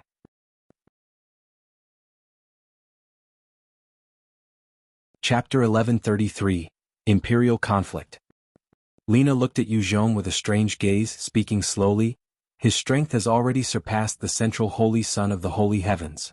In the great god world, powerhouses were revered. The stronger that Yuzhong seemed, the more he would be respected. Lina was ambitious, and seeing that he was able to take out over thousands of giants in a single move, she could not help but feel a stir in her heart. After all, there were so many experts within the holy heavens. All the powerful people were gathered there. Although Lina was one of the princesses from the Holy Sirius Empire, With her strength, she would not even have the qualifications to be a concubine of any of the holy sons. If she could get Yu Zhong within her grasp, her future was sure to be bright. Under Yu Zhong's control, the huge patch of blood rain managed to consume the giants and wiped most of them out.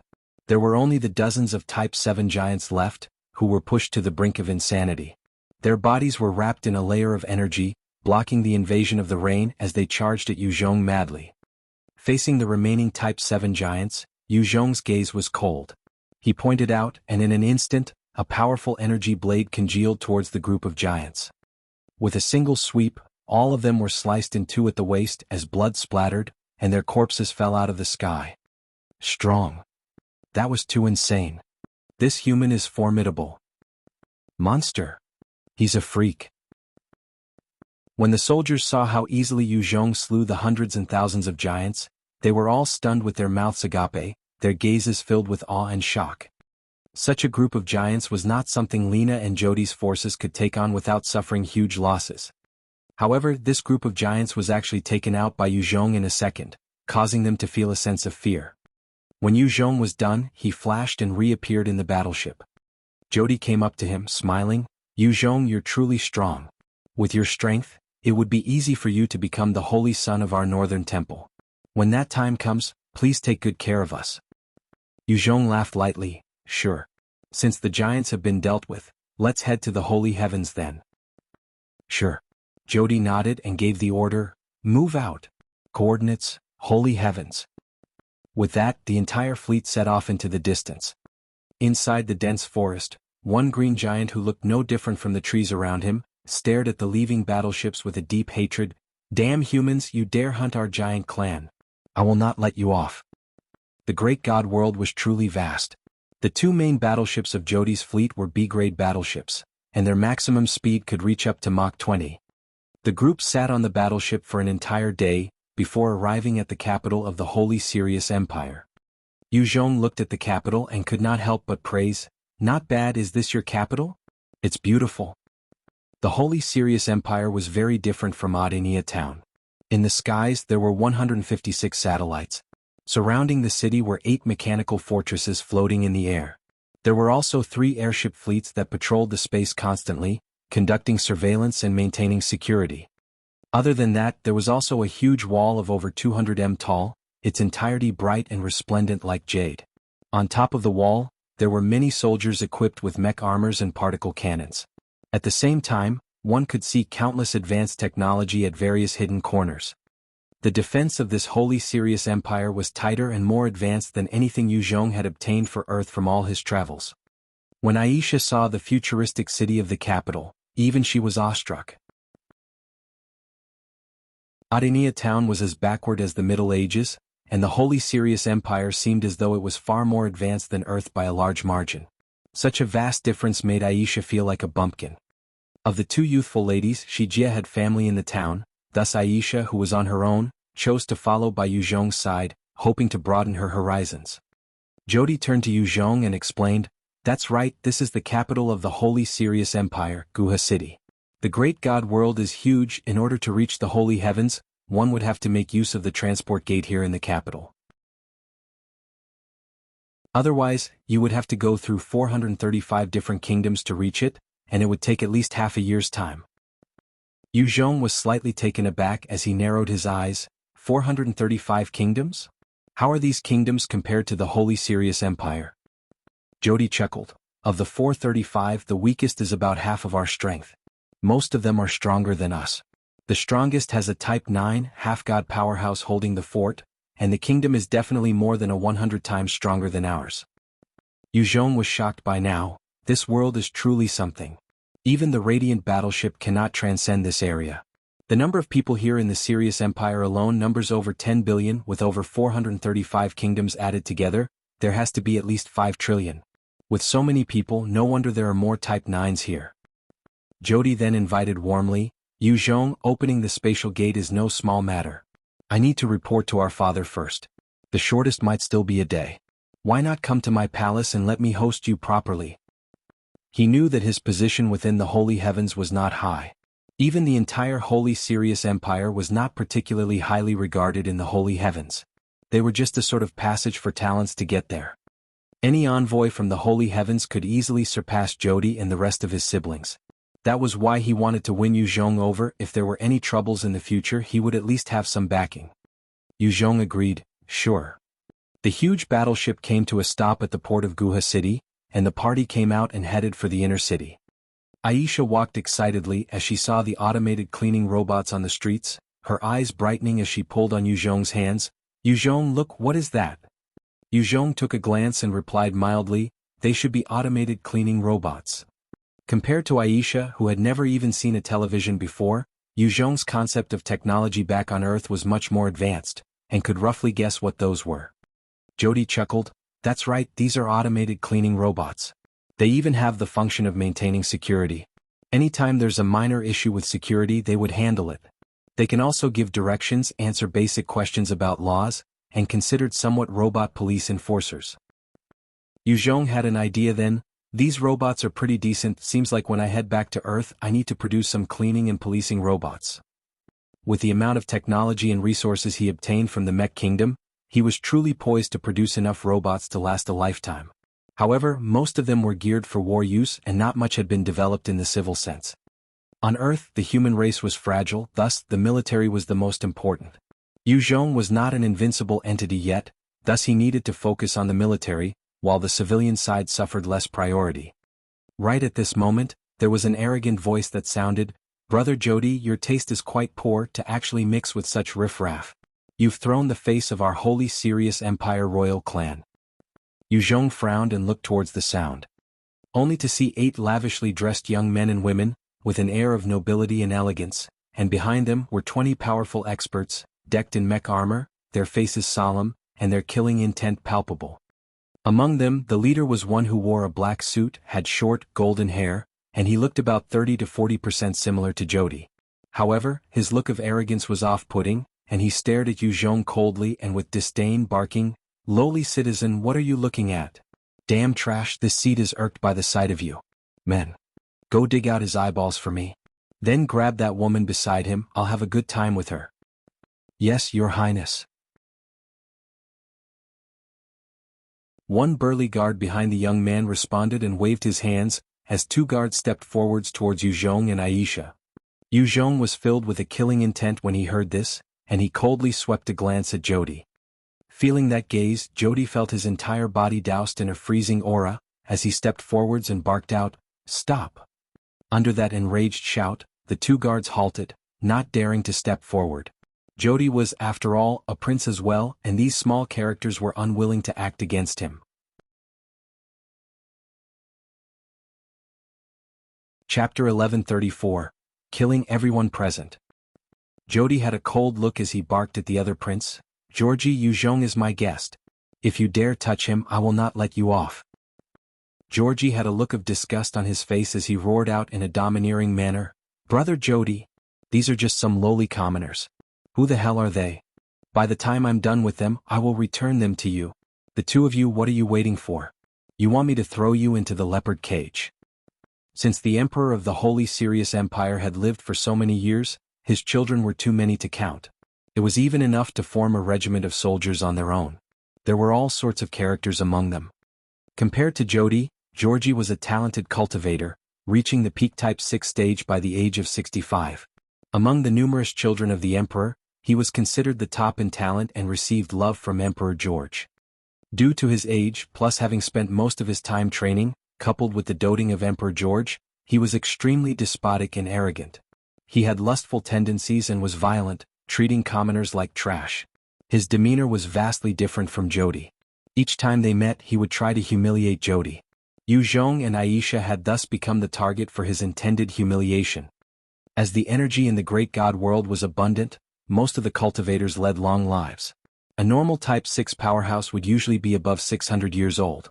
65 was considered a youth by Earth standards. Pardon our offense, Your Highness. Hearing Georgie's threat, the 2 soldiers felt a chill and quickly pounced towards Yu Zhong and Aisha. Within Guha City, Georgie truly did as he liked and had toyed many people to death. The 2 guards did not wish to be added on to the death count. Scram for me. Jody had a furious gaze as he roared out, turning into two shadows and charged right at the two guards. Both silhouettes shot out punches at them. The two guards were at the peak Type 5 realm, and had the most advanced of mech armors, possessing abundant experience in combat. Although they were suppressed by Jody, they were not defeated instantly. Georgie laughed out loud in arrogance, waving his hands. "Ha! Brother Jody, you're truly useless. To think you can't even beat my guards. All of you go. Get those two for me. Don't harm my brother Jody. Just teach him a lesson, ha." "Yes, Your Highness." The guards behind Georgie all responded loudly and pounced towards Yuzhong. Lina stepped forward, her own face also frosty as she barked. Georgie stopped. "Yuzhong is my guest too. You want to bring harm to my guest." One mature lady among Georgie's entourage, who had heavy makeup and a sexy figure, laughed out as she spoke sarcastically. "Lina, it's just two wretched commoners. Are they worth your anger? I recently purchased a pair of twins. They're fun to play with. Give Georgie those two and I can gift you those two. How about it? They're from a noble clan if you must know." Georgie loved to play with women, not letting those he set his sights on off. Those who followed him were of the same feather, indulging in their pleasures. To these rich playboys, only those of noble and royal birth were people. Commoners were lower existences and could be killed without any remorse. It was easy to recognize Aisha as a country bumpkin from the first look, without a single air of nobility. Yuzhong was also dressed in casual clothes and had an ordinary look. That was why they assumed these were easy targets. One young man, who was thin, his face sallow and there was even an air of gloom between his eyebrows, chuckled. "Your Highness Georgie, that woman seems decent. After you're done, can you give her to me? I want to train her into a proper bitch." Georgie laughed out wantonly. "Ha, no problem at all. Once I'm done, I will give her to you." "Ah." There was a look of joy and lust on that man's face as he thanked Georgie. "Thank you, Your Highness." Another beauty within their group, who wore a revealing leather suit, with most her flesh exposed, sneered and suggested, "The man is also not too bad. Once I train him to be a good dog and put him in the dog farm, let him watch the female being fucked by the other dogs, wouldn't that be interesting?" "That's right. Lina, good idea. That is an interesting preposition." When the rest of the group heard this, they laughed out in an unbridled manner. Having been from prestigious families, they had toyed with others to the point of boredom. The more they pushed boundaries and finding new thrills, the more they enjoyed themselves. Inside Guha City, other than Emperor George, no one could control these bunch of upstarts. This was why they were able to be so unbridled and run around uncontrolled, acting so viciously. Lina's face turned even colder as she felt her heart clench in anger. Her body started to tremble with rage as she barked out angrily, "Idiots, are you looking to die?" She knew the terror of the two behind her. Aisha might be an ordinary country bumpkin, but Yuzhong's might was unimaginable and was someone who could easily wipe out an entire horde of giants in a second. Such an expert was no pushover. As expected, a chilly voice sounded from behind her, causing her to freeze in fear. "Since you're all looking for death, you can die then." Behind Lina, Yuzhong pointed out with a finger, and in an instant, the surrounding energy congealed into multiple powerful blades that slashed across the numerous soldiers behind, who were equipped with mech armor and had been through countless battles. At that moment, those soldiers, who were all at least at the Type 5 realm, were sliced apart by the numerous blades, their body parts and broken armor scattering across the ground.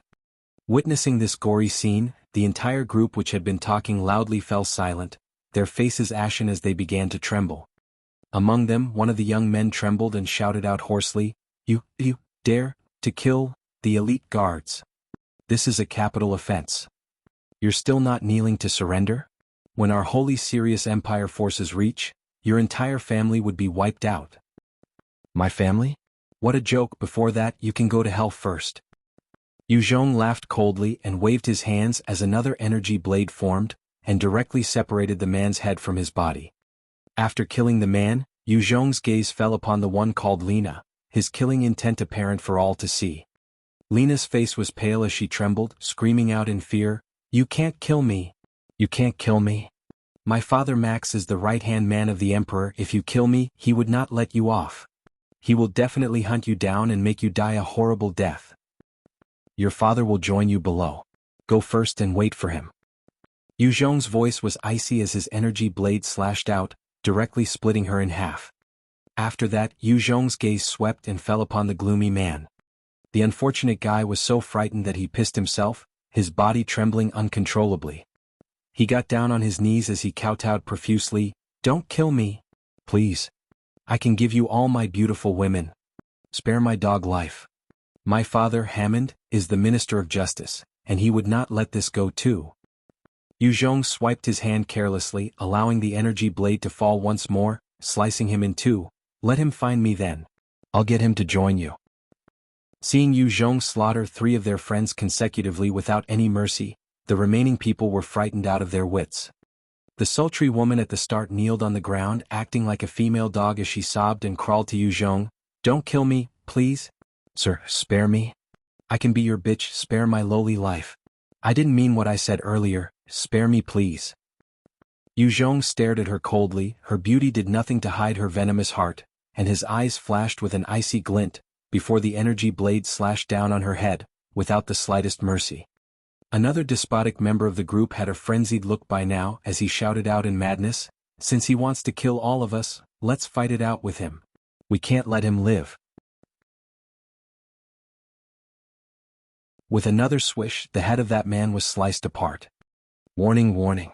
You have flouted the 136th law of the Holy Sirius Empire, murdering others. Immediately cease your resistance or we will act against you." At this point, the countless cleaning robots began to swarm over, having activated their security measures. The entire Guha city was blaring with alarms by now. Seeing those robots, the rest of the group had a look of hope. If the robots were able to stop Yu Zhong, they would have the chance to flee.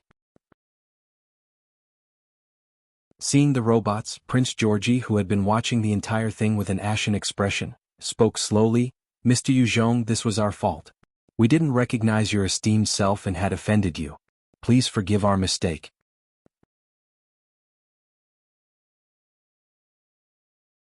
Chapter 1135, Dominance. Georgie had a fleeting killing intent in his eyes as he spoke in neither servile nor overbearing tone. "Since you've already killed so many of our people, why don't we both take a step back and let this go? This is after all the Imperial city. If things get blown up, it would not be good for you." He was not stupid, although he went around and lorded over others, he knew when to watch himself. It was obvious that Yu Zhong was above the Type 7 realm. If he was to truly go on a rampage, he would be killed within a second. The only way out was to give in for now and hit back for revenge later down the road. Georgie had a venomous look in his eyes as he thought viciously, "Today's matters, I will definitely not let it go. Once I leave, I will activate the troops to tear this bloody Yu Zhong into countless pieces, to give vent to this anger of mine." Jody frowned slightly as he came up to Yu Zhong and persuaded, "Yu Zhong, why not we just forget about it? These men and women are all children of important officials of the Holy Sirius Empire. If you were to continue, those old fellows would not let this go." Yu Zhong ignored him, his face an icy mask as he swept a disdainful glance at the robots and laughed coldly, "A bunch of trash robots, you want to stop me? Break." A powerful atmospheric energy then wrapped the robots and in an instant, they all exploded, turning into piles of metal. After killing those robots, Yu Zhong turned and reached out to grab at thin air, as a number of energy-formed hands wrapped around the remaining despotic members of the group and crushed them. There was a unison of cracks as the few people were turned into meat paste. Seeing how vicious Yu Zhong was, Georgie's countenance turned even uglier, his eyes finally revealing a hint of fear. He was used to being the vicious and dominating one, slaughtering whoever he liked. However, he was also a huge coward that treasured his own life and was fearful of death. "Stop." At the same time the few members of Georgie's group were crushed, there was an enraged shout that traveled from the skies. A number of soldiers equipped with powerful mech armor suddenly appeared as they shot through the skies and descended on the scene. As the entire city was within the surveillance of their integrated network, the moment Yu Zhong had killed the first scion, he was already discovered. If he had killed someone ordinary, it would not be an issue. However, everyone he killed was all scions of high-ranking officials. Each death would represent a huge uproar in the city. Because of this, the Empire had quickly reacted and dispatched their elite soldiers towards the scene. Seeing the numerous experts, Georgie no longer held his fury in check as he roared out, "Yu Zhong, do you see that? All of Guha City's strength has been activated. Surrender now and you may yet have a chance. I can plead for you in front of my father. Otherwise, there'll only be death." Even the woman beside you will be implicated. She would suffer a fate worse than death. If you dare kill me, the great Emperor George, my father, will not let you off." Jody frowned and urged Yu Zhong, it's enough.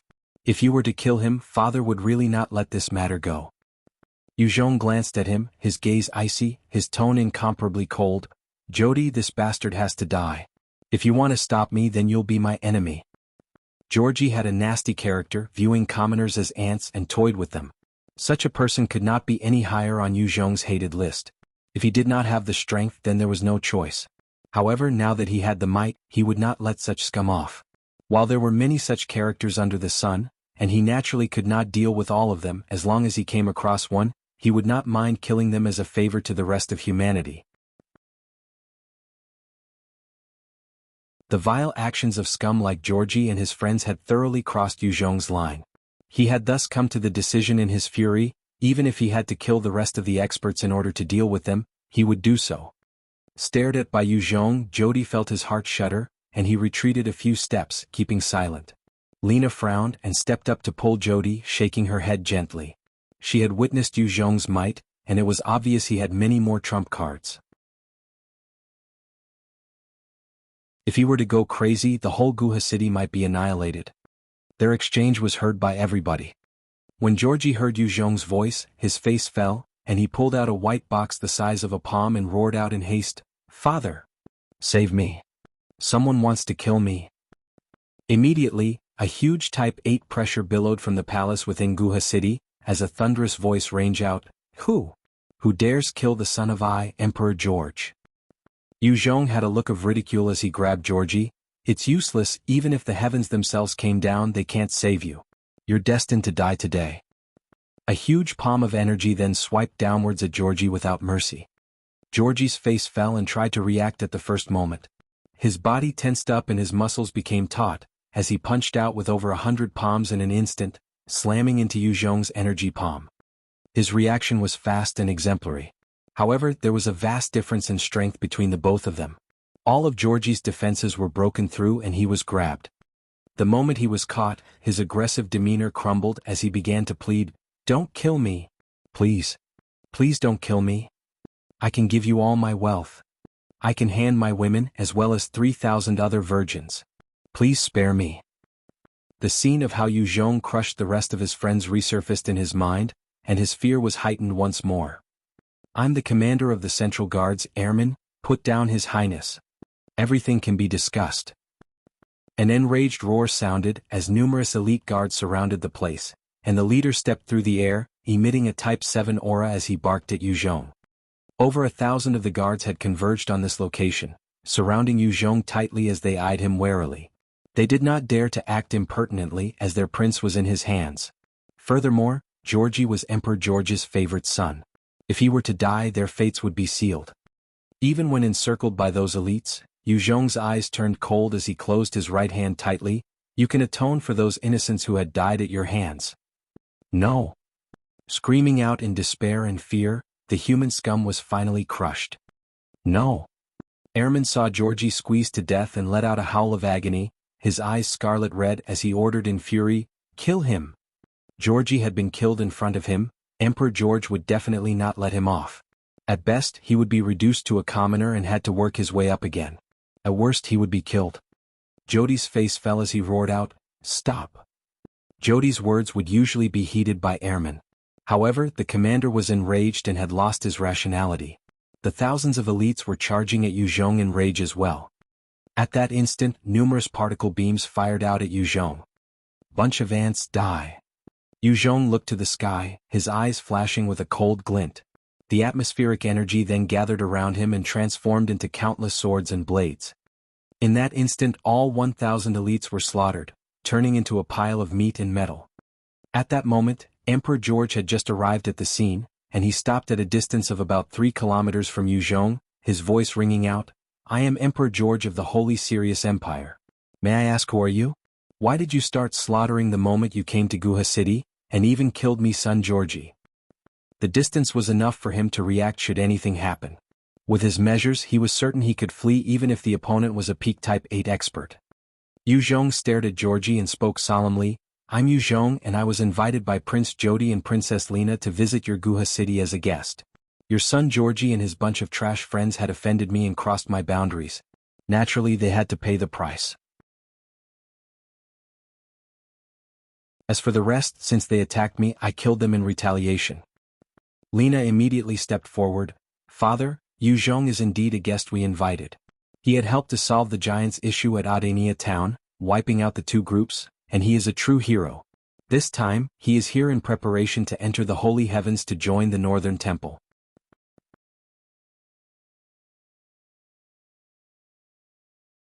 Chapter 1136. George. What? He actually slaughtered two groups of man-eating giants by himself. When George heard Lina's words, his heart was filled with shock.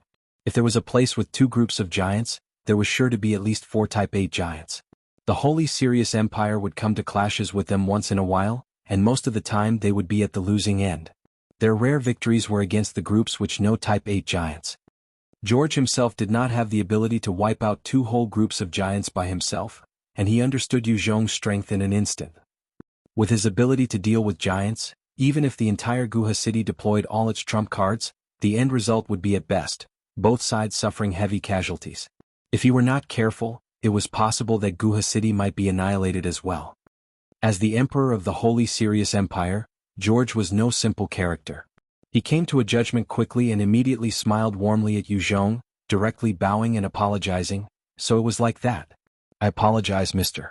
Yu Zhong, for my failure to discipline those fellows, causing them to offend you. Jody and Lina stared at their father, their eyes filled with shock, but immediately after, relief. George was fierce usually, but facing the stronger Yu Zhong, there was nothing in lowering himself. Before he had come to govern the Holy Sirius Empire, he had been through so much more in the past. Yu Zhong looked at George and spoke without standing on ceremony.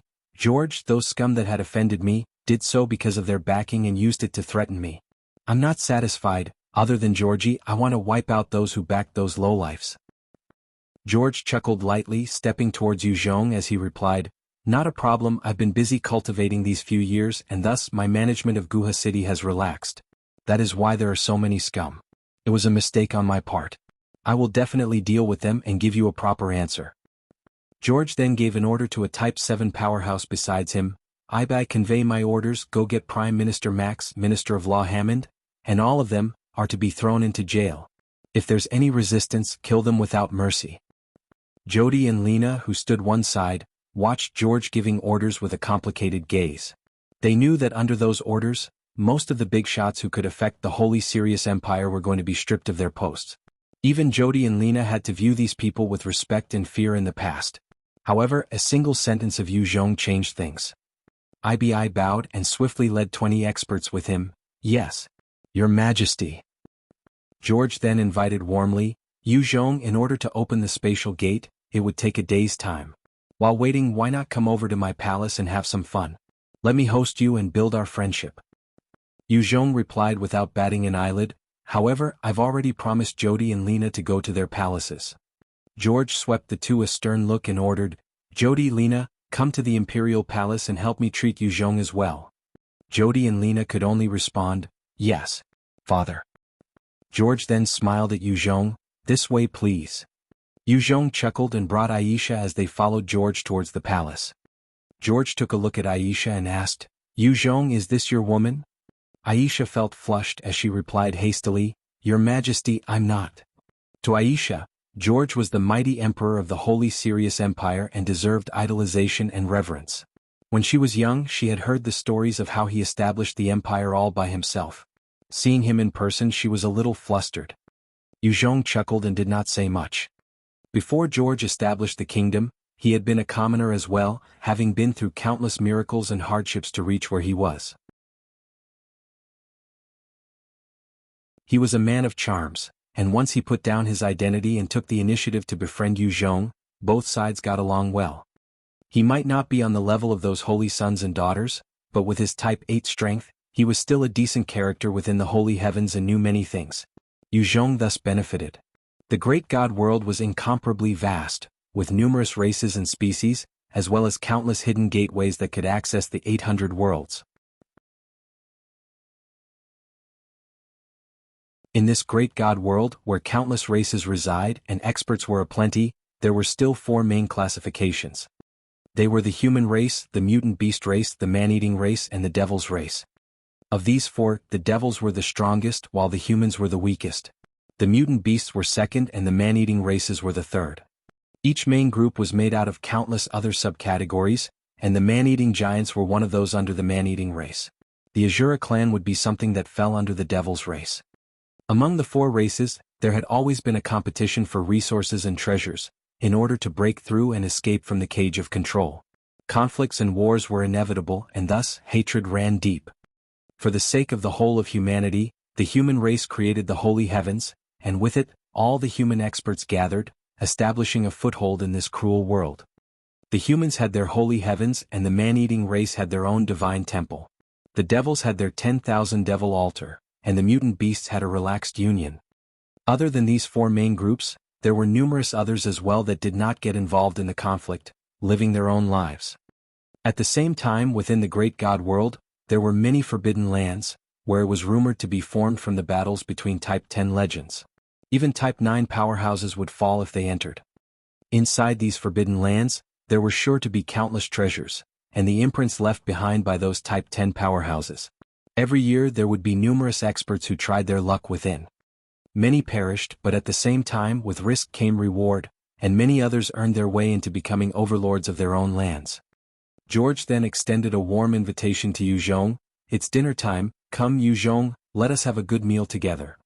Having lived for so long, he was still approachable, knowing where the lines were and was good with his words. In front of Yuzhong he did not exude the bearing of an emperor, instead, maintaining the aura of an ordinary person, and through his efforts, Yuzhong and he were already good friends throughout the journey. Yuzhong chuckled, "Sure."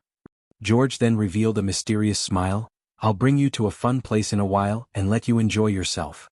After dinner, George brought Yuzhong away from the palace and came to a lavish center not far from the palace, and it was beautifully furnished. George donned a mask and handed another mask to Yuzhong. "Here, this is for you." Two beautiful ladies with alluring figures then came up to the two of them saying, "Sirs, please take out your member cards." George laughed lightly and handed a white gold card to one of the beautiful ladies. She took one look at the card and her attitude became even more respectful. "So you're an esteemed guest, please come with me." Under her lead, the two of them entered the building. George then brought Yuzhong to a room located on the second floor deep within the center, where one could see below, although the people below could not see above.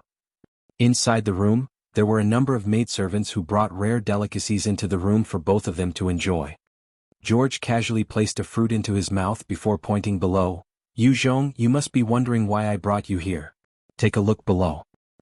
Yuzhong peered down curiously, and noticed many men and women with masks, holding wine glasses in their hands as they chit-chat. At the center of the hall below there was a huge pool, and a few couples were grooving with one another. "Yuzhong, those below are all nobility of the Holy Sirius Empire. This is an entertainment and thrill center. As long as there is a pair who likes one another, they could head to another room to do their business."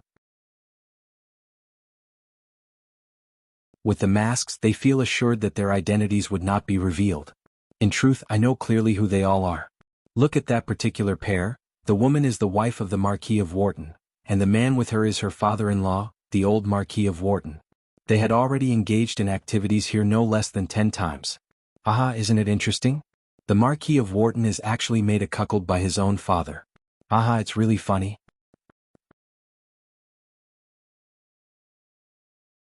George waved his hands and the masks were revealed only to himself and Yuzhong, as he pointed excitedly and laughed.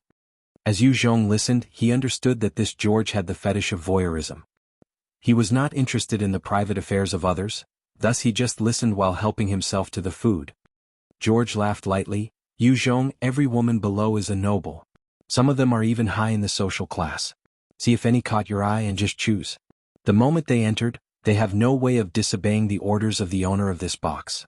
Every one of them is a decent quality good."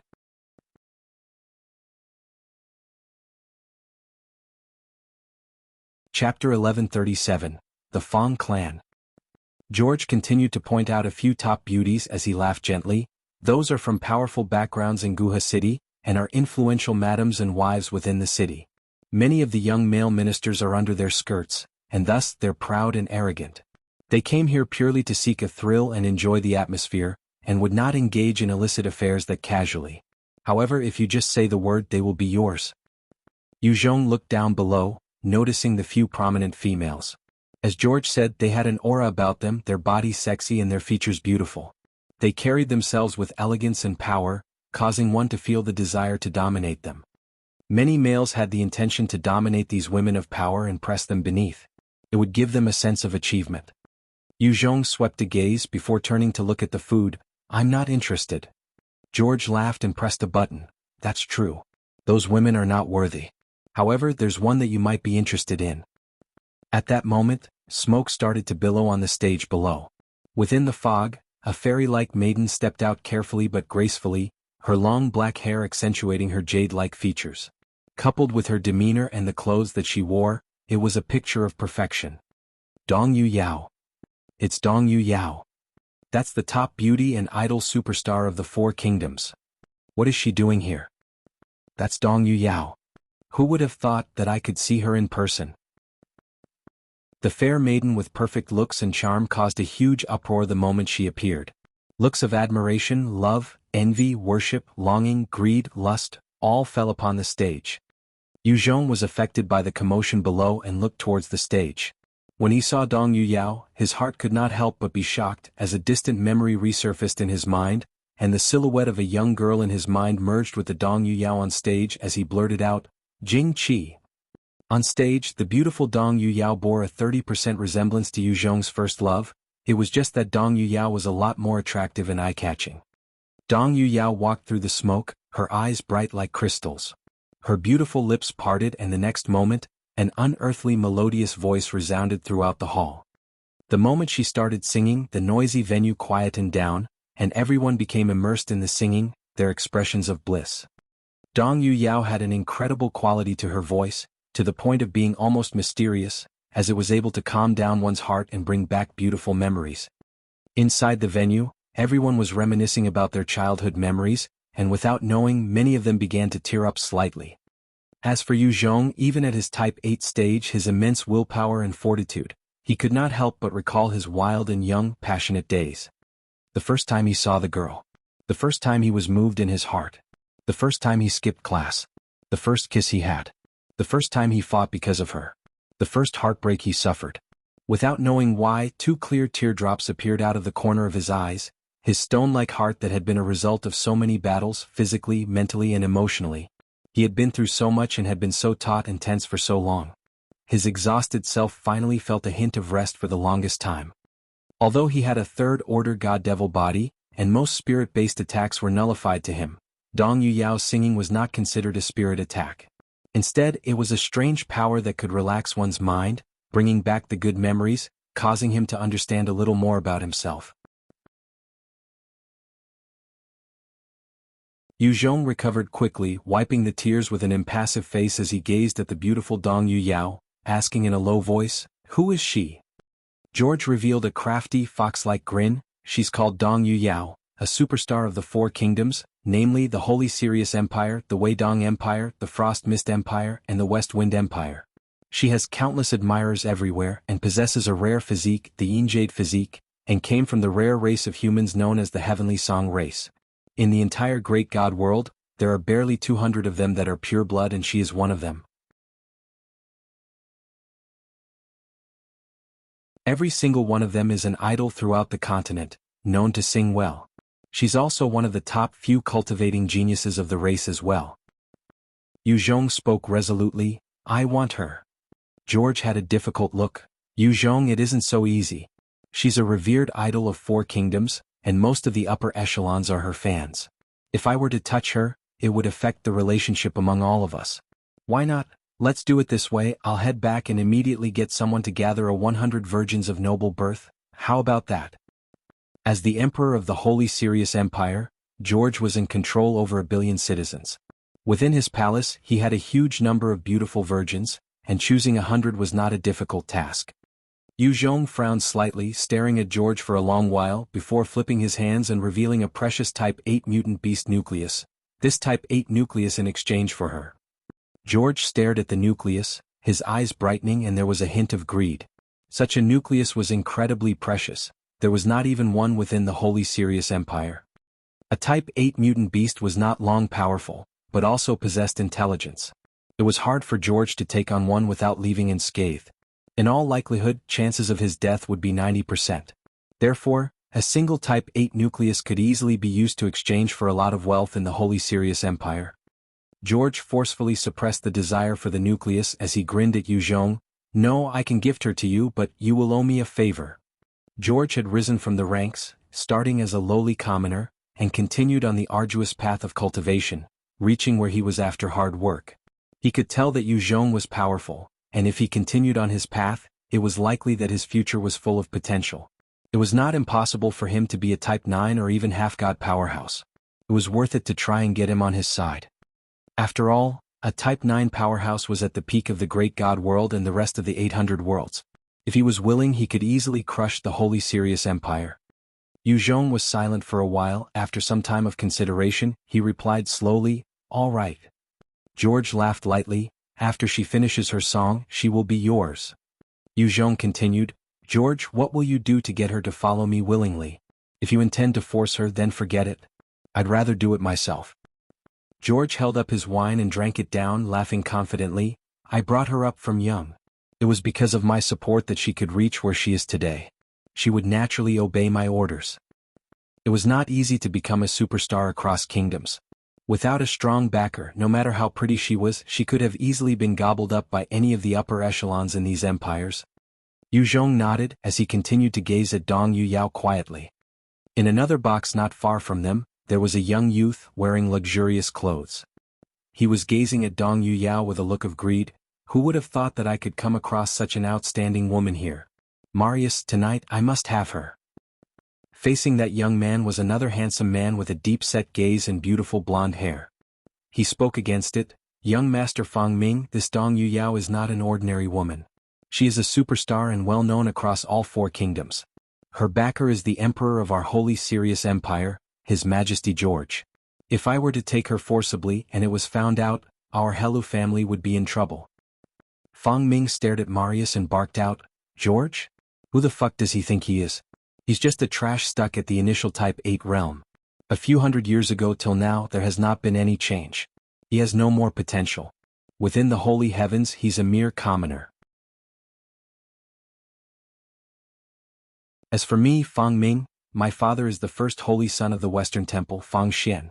Our Fang clan is also the royal family of the Dexing Empire, with a Type 9 ancestor holding the fort. He would not dare to provoke us. Marius, go grab the woman now, or else don't blame me for being rude." Being scolded by Fang Ming, Marius felt his back drenched in cold sweat as he trembled. The youth in front of him was truly not simple, and not an existence he could afford to antagonize. If the other party wanted to kill him, it would be as easy as squashing an ant. Even Emperor George could not save him. Marius gritted his teeth and replied, "Yes, young Master Fang Ming."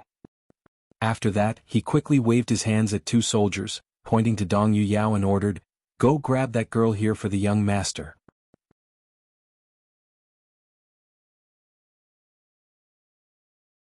Chapter 1138. Death in One Blow. The 2 guards swiftly replied, "Yes." They had followed Marius for a long time and were death warriors groomed by the Helu clan. They were willing to die for their masters, thus they would obey orders without a single question or word of complaint. They disappeared and leaped down from the 2nd story, charging towards the singing Dong Yuyao. Yuzhong glared, his killing intent bursting forth. Reaching out with his hands, he intended to crush them directly. George stopped him, however, and chuckled, "Yuzhong, there's no need to act. You will be able to watch a show. Such a thing always happens every year. She naturally knows how to handle it." Yuzhong's frown eased as he placed his hand down and laughed, "That's true." As the 2 soldiers were about to reach Dong Yuyao, she lifted her head and frowned slightly. There was a chilly light within her eyes, and she quickly whisked out a soft, silver sword from her waist, charging forth. At the moment she pulled out her weapon, her entire demeanor shifted, and the aura of an idol was transformed into a valiant female swordswoman, exuding an imposing one with the sword, will. A powerful Type 7 energy was emitted from her alluring figure, as her eyes turned frosty. Her sword then thrust out at the sky, as a powerful sword chi shot out, seemingly capable of tearing apart the sky, as it enveloped the two elites from the Helu clan. In an instant, the two of them disappeared within the sword chi and was sliced apart till there was nothing left. If one had been hit by an ordinary blade, there would still at least be a corpse. However, under the merciless attack of Dong Yuyao, there was no bone or blood left. Marius saw the two Type 5 experts that had followed him loyally for so long, killed in an instant, and there was a look of envy and fury in his eyes. Damn bitch! Type 5 powerhouses were not as common as cabbages even among the Holy Sirius Empire. Within the Hela clan there were not many of them. With two of them dead, it was an aching loss for Marius. Seeing Dong Yuyao killing the guards of the Hela clan, Fang Ming roared out with laughter, his lust for her deepening. What a feisty one. I like it. Who would have thought that such a woman existed? It's truly amazing. Ah. Fang Xing, this woman is a Type 7 powerhouse, the rest of the trash here are no match for her. You go and grab her for me. Yes, master. A middle-aged man with short hair who had been standing quietly behind Fang Ming all this while, replied curtly, and immediately shot towards Dong Yuyao, his aura bursting forth.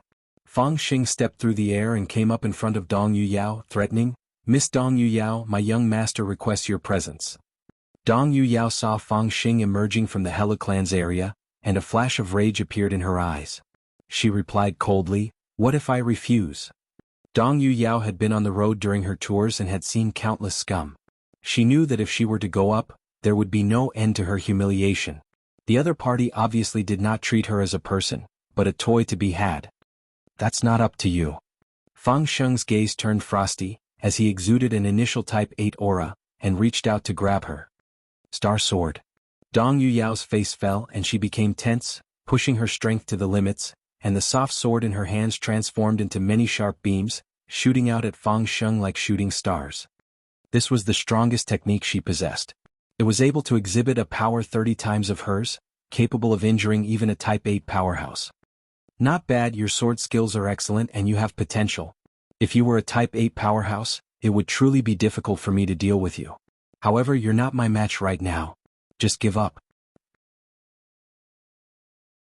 Fang Xing laughed coldly, his right hand suddenly congealing a powerful and mysterious glass shield, which struck towards the countless sword beams.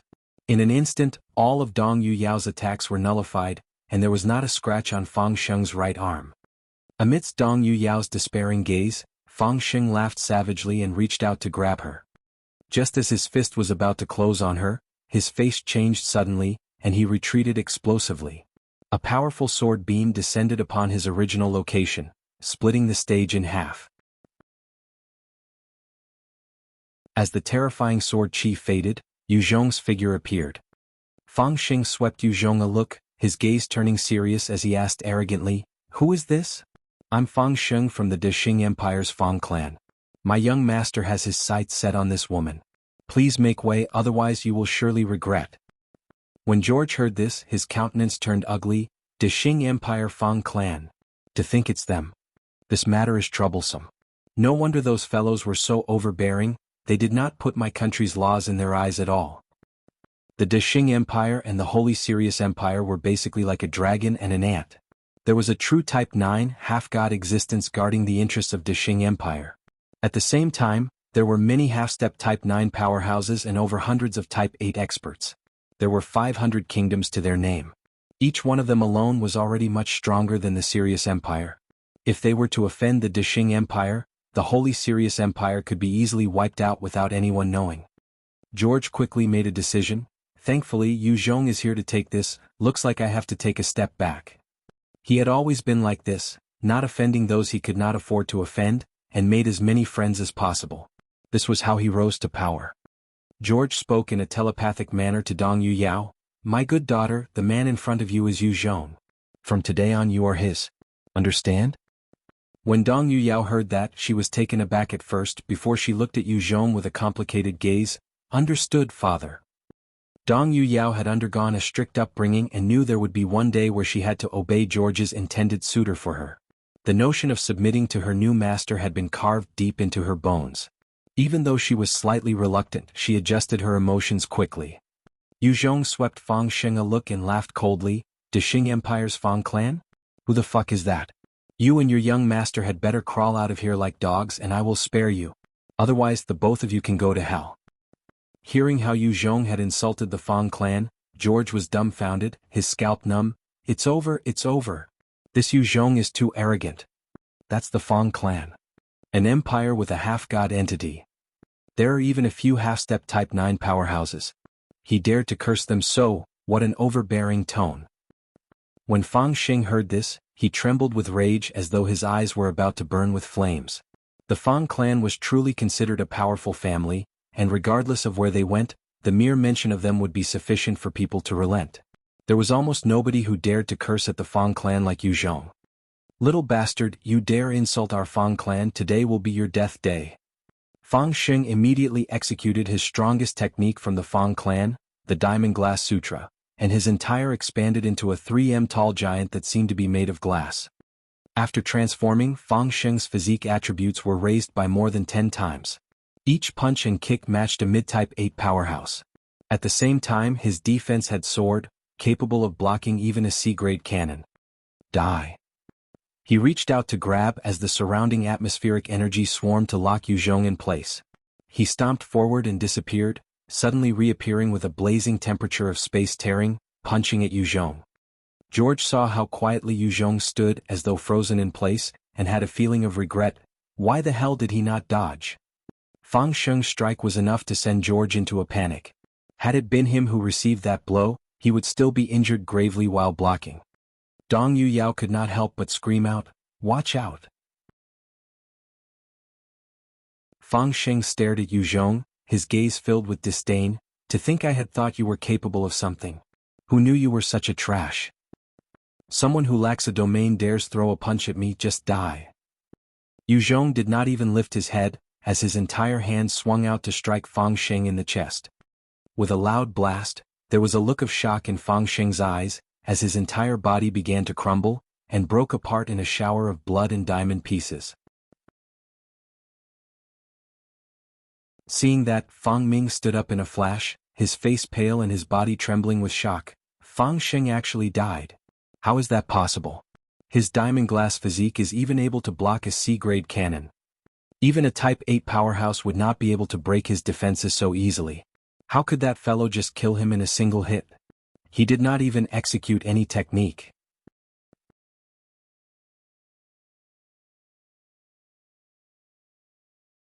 Chapter 1139, Fish Taking to Water. Direction translation, actual meaning, sexual relations.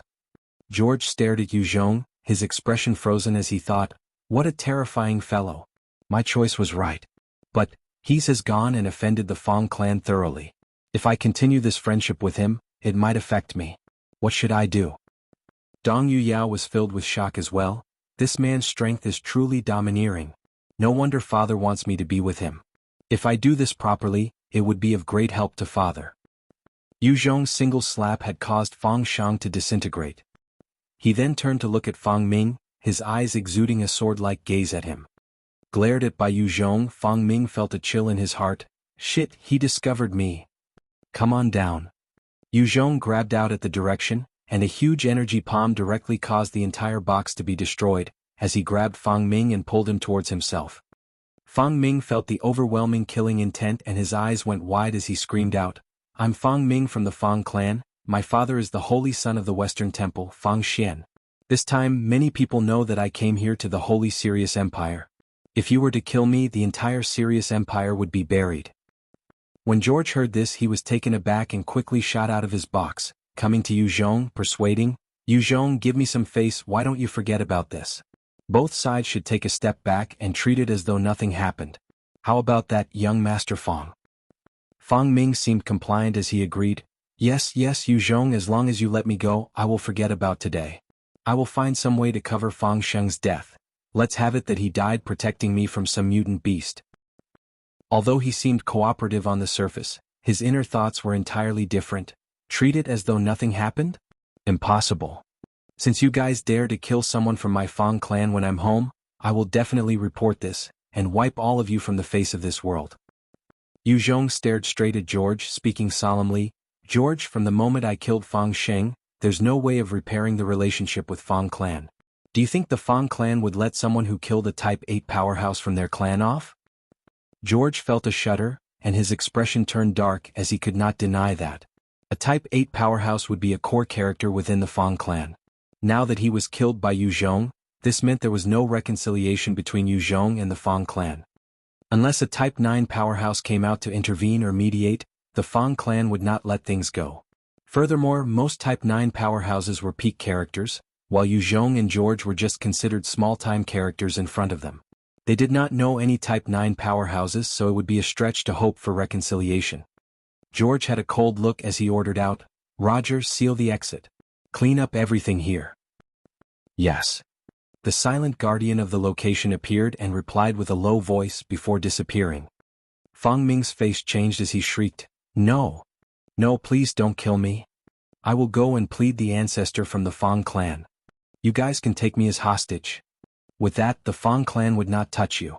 An imprint of my consciousness is placed in our Fang clan soul hall if I were to die, and the imprint goes out, the Fang clan would definitely send people to investigate, and you guys will have no way of hiding it." Yu Zhong's heart shook slightly as he grabbed Fang Ming and knocked him out. "So there's such a thing, I'll spare your life then." At the same time, a Type 7 puppet rune was sent into his head, turning Fang Ming into his puppet. George stared at the unconscious Fang Ming and laughed bitterly, his expression sullen. "This time we're really in trouble." He had intended to give Yu Zhong a surprise by giving Dong Yuyao to him, in order to pull both sides closer. Who would have thought that someone from the Fang clan would be here and caused such trouble? This was a huge headache for him. If not handled properly, the Holy Sirius Empire was in danger of being annihilated. Yu Zhong laughed lightly, "Don't worry, as long as I join the Northern Temple and become a holy son, the Fang clan would not dare touch me either." George squeezed out a bitter smile. "In that case, I'll have to trouble you then." Since things had come to this point, George could only rely on Yu Zhong. Seeing the broken center, everyone lost interest and began to clear out the place. Yu Zhong then brought Dong Yuyao and the puppet Fang Ming and left. After reaching the palace, Dong Yuyao followed Yu Zhong silently, towards where he was supposed to stay. "Greetings, master." When Yu Zhong came to his assigned room, there were 20 beautiful young women kneeling outside the room, greeting him. These were all incredible beauties and could easily command attention anywhere in the world, and yet, with a single sentence from Yu Zhong, they would give their all obediently. Under their welcome, Yu Zhong led Dong Yuyao into his room. When Yu Zhong entered the room, the women kneeling outside stood up and gazed at his back with shock in their eyes. One of them spoke up with uncertainty, "Wasn't that Dong Yuyao? The Dong Yuyao, the idol of all 4 empires. She is actually Master Yu Zhong's lover? Unbelievable. Isn't she supposed to be a pure maiden? I was her fan. Seems like her image is broken now." The few beauties began to engage in small talk. Dong Yuyao's appearance had shocked them thoroughly. They could not imagine that the top superstar would actually become Yu Zhong's women. One of them, who exuded an elegant demeanor, frowned and barked out softly, "All of you quiet. This is the palace. How could you guys talk behind your master's back? Are you sick of living?" Hearing that reminder, the rest of them quickly fell silent, not daring to speak further. They knew how strict the rules of the palace was, and if they were not careful, they could be reduced to an ice-cold corpse without them knowing. Upon entering the room, Yu Zhong saw someone who he did not expect. "Why are you here?" Lying on the soft bed, with a healthy skin color and an alluring figure that was dressed in a tight suit, accentuating her curves, while her flushed face turned away from Yu Zhong in shyness. The woman was precisely Aisha, who had followed Yu Zhong all the way from Adenia town. Aisha gathered her courage to speak to Yu Zhong. "I want to be with you." The moment she said that, she felt as though a huge weight had been lifted, and she stood up bravely, burrowing into Yu Zhong's embrace, while she moaned out in a flustered voice, "Take me." Yu Zhong felt the lithe and nimble body in his arms as he took in her scent, and his body burned with desire. He hugged her back and placed her on the bed, getting on top of her. Not too long after, there was a sharp moan from Aisha, as a small red puddle formed on the pure white bed sheet. Dong Yuyao stood at the side, her face scarlet red as she watched the scene of spring, before hesitating a short moment and entering the bathroom to take a bath. After taking an entire hour to bathe, the fairy-like Dong Yuyao finally walked out from the bathroom. Dong Yuyao had just walked out of the bathroom when a huge hand reached out to grab her into his embrace and his lips locked deeply with hers. Dong Yuyao was startled, but soon she stretched out her tongue to meet Yu Zhong's passion. The two of them embraced, and after a while, there's another puddle of blood on the bed sheet. At the moment when Yu Zhong and Dong Yuyao were joined as one, a cooling sensation traveled from Dong Yuyao into his body. This energy was the Xiantian primordial yin from Dong Yuyao's Jade physique, and it was extremely precious. It could transform a person entirely, reaching higher potential through metamorphosis. The Xiantian primordial yin would not be of much use to someone like George, who was already at the limit of his talents and had spent much of his life force. However, to Yu Zhong, who had a bountiful life force within him, it was a powerful nourishment. As the clear and soothing yin energy went into Yu Zhong's body, it joined with the life force within him. At that instant, it felt like his entire body was ignited, and the life force transformed, charging into his sea of knowledge. The golden energy that resulted then coursed through his body once more and seeped into his bone, transforming even his marrow into the color of gold. After the energy was gone, Yu Zhong's bones were transformed into godly bones, and he finally reached the high type 8 realm. Early the next morning, Yu Zhong opened his eyes and felt refreshed. He looked at Dong Yuyao's fragile expression beside him as his eyes flashed with warmth. This last seems to be a lucky star, to think that she helped me break through to the high type 8 realm. I should be able to take on a half-step type 9 powerhouse like this. At this moment, Dong Yuyao stirred awake. She took a look at Yu Zhong beside her and was frightened as she squealed, "No more, I can't take it." Seeing that lovable expression, Yu Zhong was stirred and could not help but pounce towards her, and hugged her tightly.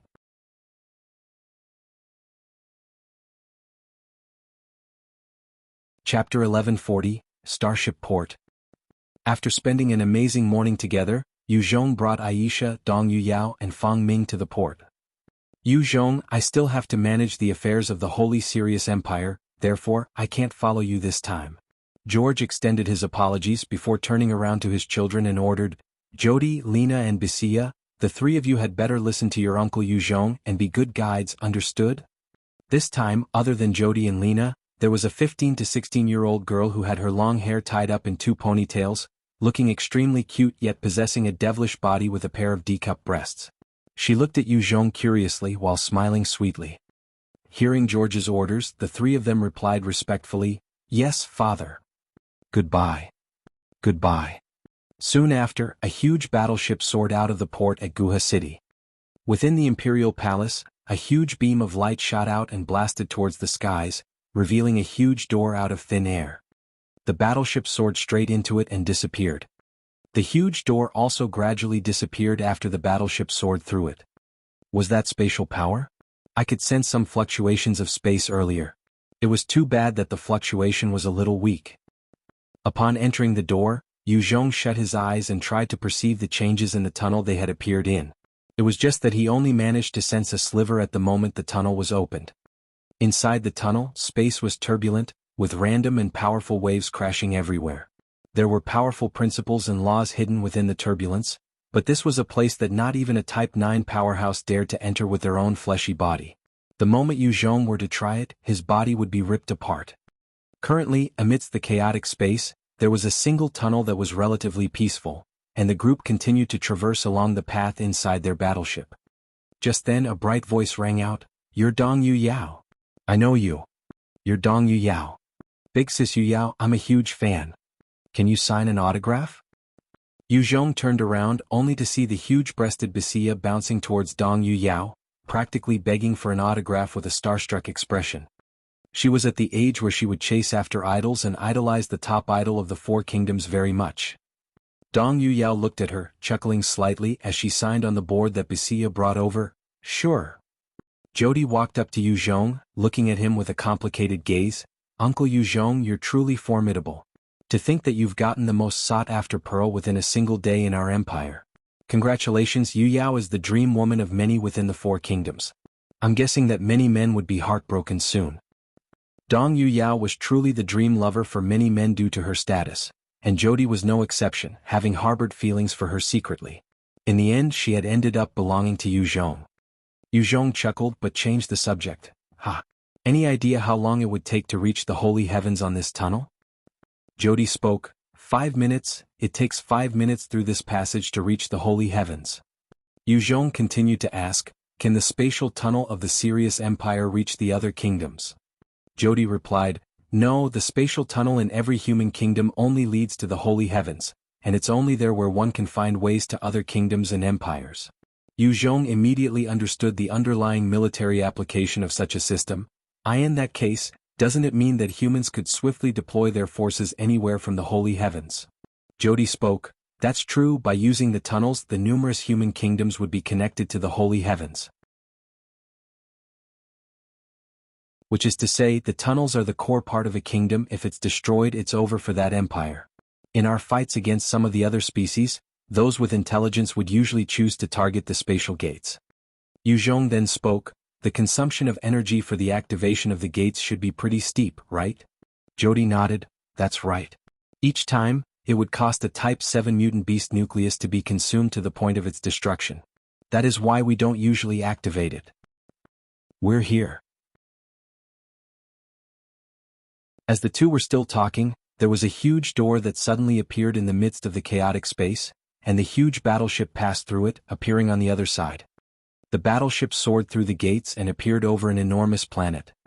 There were many spatial gates that opened and closed rapidly, as numerous battleships appeared out of those gates and flew towards the planet. Yuzhong stared at the shocking sight below and asked, a planet? The holy heavens is actually a planet? Or is this the great god world? Jody explained, the holy heavens truly is a planet. The great god world is vast, its horizons of unimaginable size. About 1,000,000-kilometer altitude is space. Beyond space, there are many galaxies and nebula systems that surround the great god world. Many of the foreign races and species are from those places. Therefore, the fact that the holy heavens being a planet is not too surprising. When Yuzhong heard this, he reacted quickly. He was taken aback because he had never seen such a case before. Yuzhong had never even left Earth within his own world, never been to the moon, and that was why he felt slightly lost. Yuzhong looked out the battleship and discovered many open spatial gates, taking up an area of over 300 kilometers across, with many huge mech fortresses floating around, each of them easily over 3 kilometers tall. Within these fortresses, there were numerous C-grade particle cannons, capable of injuring Type 8 powerhouses. At the same time, there was one single D-grade particle cannon powered by countless mutant beast nuclei in each and every fortress. The might of the D-grade cannon was immense. Most Type 9 powerhouses would easily be annihilated by a single hit of that cannon. There were over 100 mech fortresses, and other than them, there were also over 100,000 other smaller fortresses with only C-grade particle cannons covering about 10 kilometers each.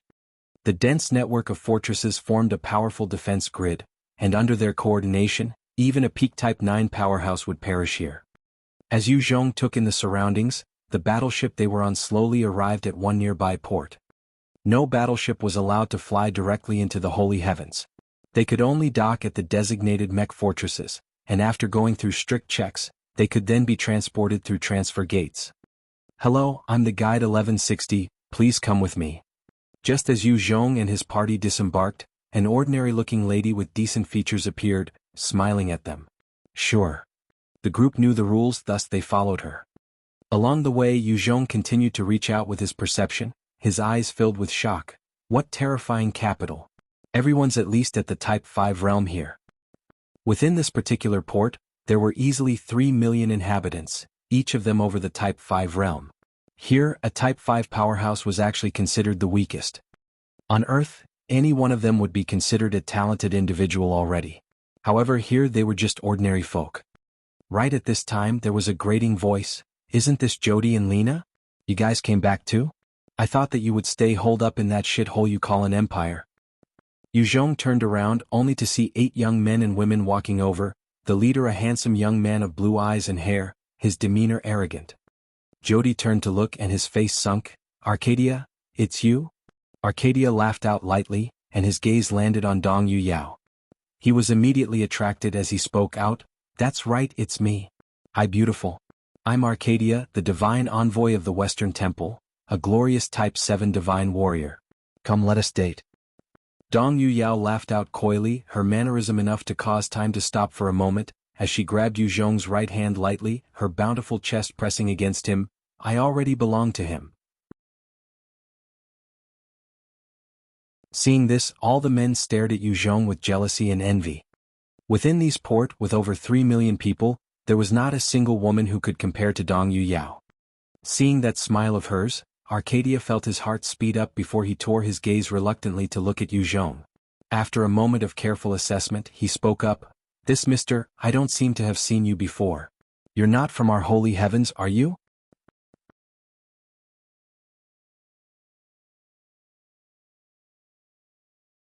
Chapter 1141, Howling Dragons and Roaring Tigers.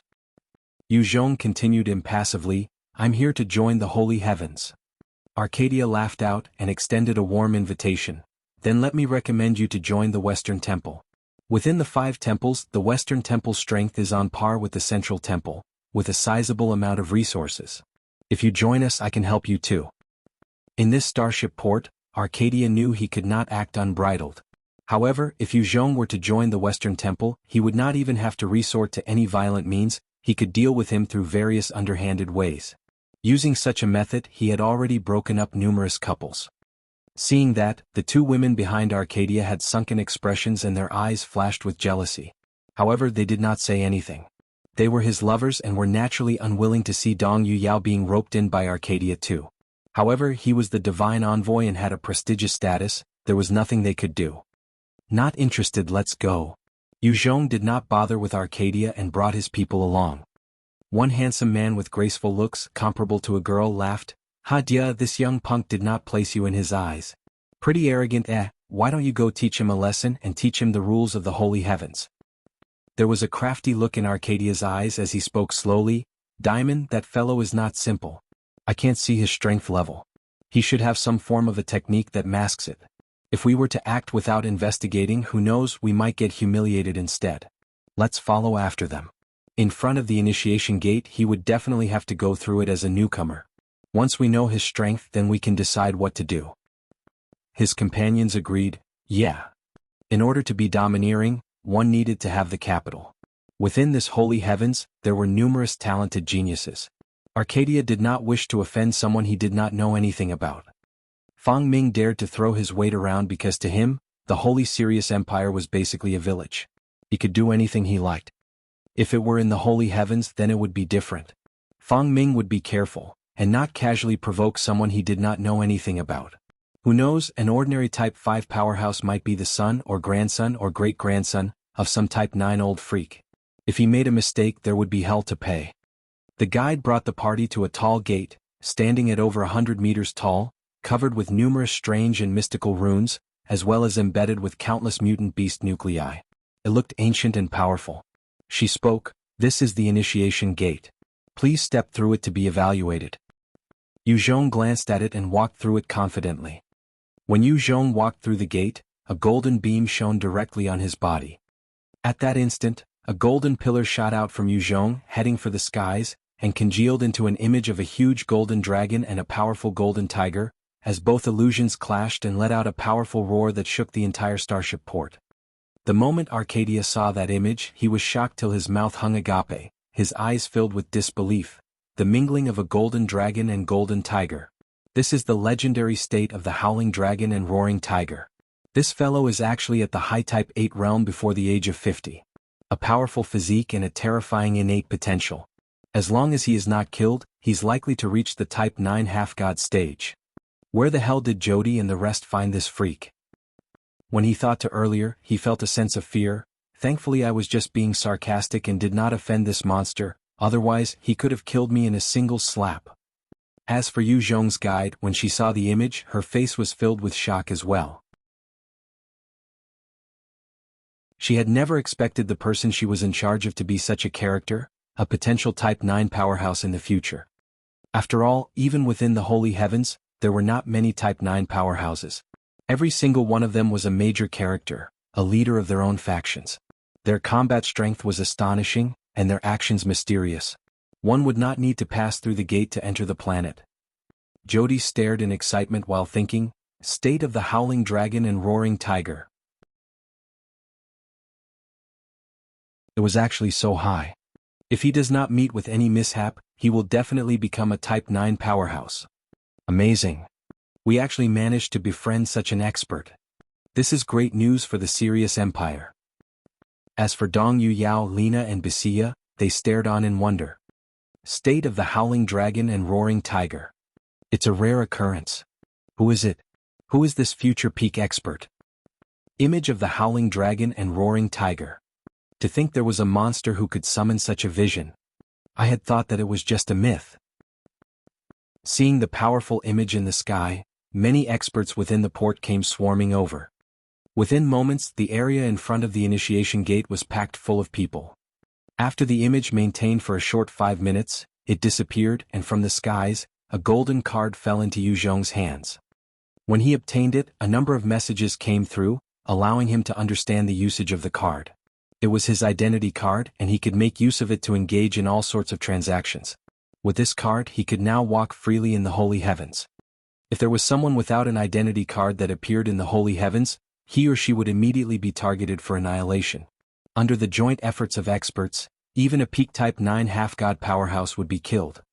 When he received the identity card, Yu Zhong swept a gaze towards the guide, who finally regained her senses, and quickly explained the usage of the card to Yu Zhong, while bringing them through a spatial transfer gate with respect. Inside the holy heavens, the main currency was contribution points. With those, one could buy anything. One of the ways to earn contribution points was to present items of value in exchange with an official. Another was to complete missions given by anyone within the holy heavens. There was one more, which was to engage in trade. As she finished explaining, the group stepped through the transfer gate and disappeared. Just as they left, a man charged up to the guide and asked, "Who was that man? Tell me and I'll give you 10 contribution points." In the holy heavens, a single Type 4 beast nucleus was worth 1 point. 10 points would allow a purchase of 10 nuclei. To a guide, it was a sizable fortune. Another man charged up and waved his own card. "Give me the exclusive, and I'll pay a 100 contribution points. I'll pay 300 points for the exclusive information on that man." A flurry of activity then broke out as experts rushed forward, each hoping to obtain information on Yu Zhong. Faced with such enthusiasm, the guide was slightly flustered but excited at the same time. At this moment, a man in golden robes walked slowly forward, as he exuded a Type 8 pressure and barked out, "Out of my way." Under that pressure, the crowd immediately separated into two, Holy Sun Juanan. He then smiled slightly, taking out a Type 6 mutant beast nucleus and placed it in the hand of the guide, saying, "Miss, I'll have to trouble you to give me the information on the man. This is your reward." "Thank you." The guide was moved, and she quickly spoke of everything she knew about the group. So that was the case. After gaining the information, his figure flashed as he brought the guide through the spatial transfer gate along with him. At the moment as he entered, he waved his hands and caused a blockade to form outside the gate. After the Holy Sun Juanan went through the gate, many experts surged forwards in a bid to follow after him. Damn it, it's sealed. So domineering. Bastard. As the powerhouses charged through the spatial gate, they slammed into the huge shield and was sent flying back. The experts could not help but curse out. Arcadia took out a communicator and hurriedly reported all that he had witnessed. "Connect me to His Highness, Holy Sun Xen Luo now." At various parts of the holy heavens, the experts were all taking out their communicators to convey the news of the appearance of a future Type 9 powerhouse. In the central temple, atop a crystal palace built on top of a floating mountain, came a booming voice. "What? The image of a dragon and tiger appeared? Juanan, are you for real?" Juanan spoke respectfully, "Master, it is true. I saw it with my own eyes."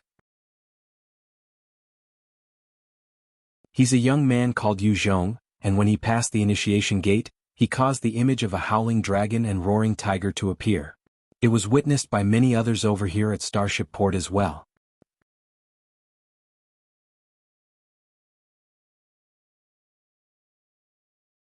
Chapter 1142, Contest.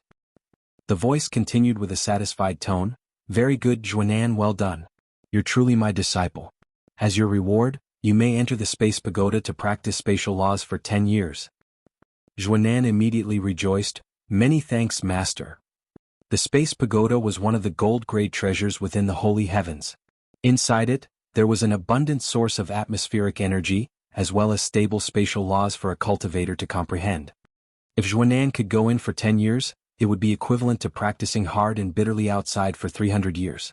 He was naturally elated. "You Zhongye? Let me see, where are you now?"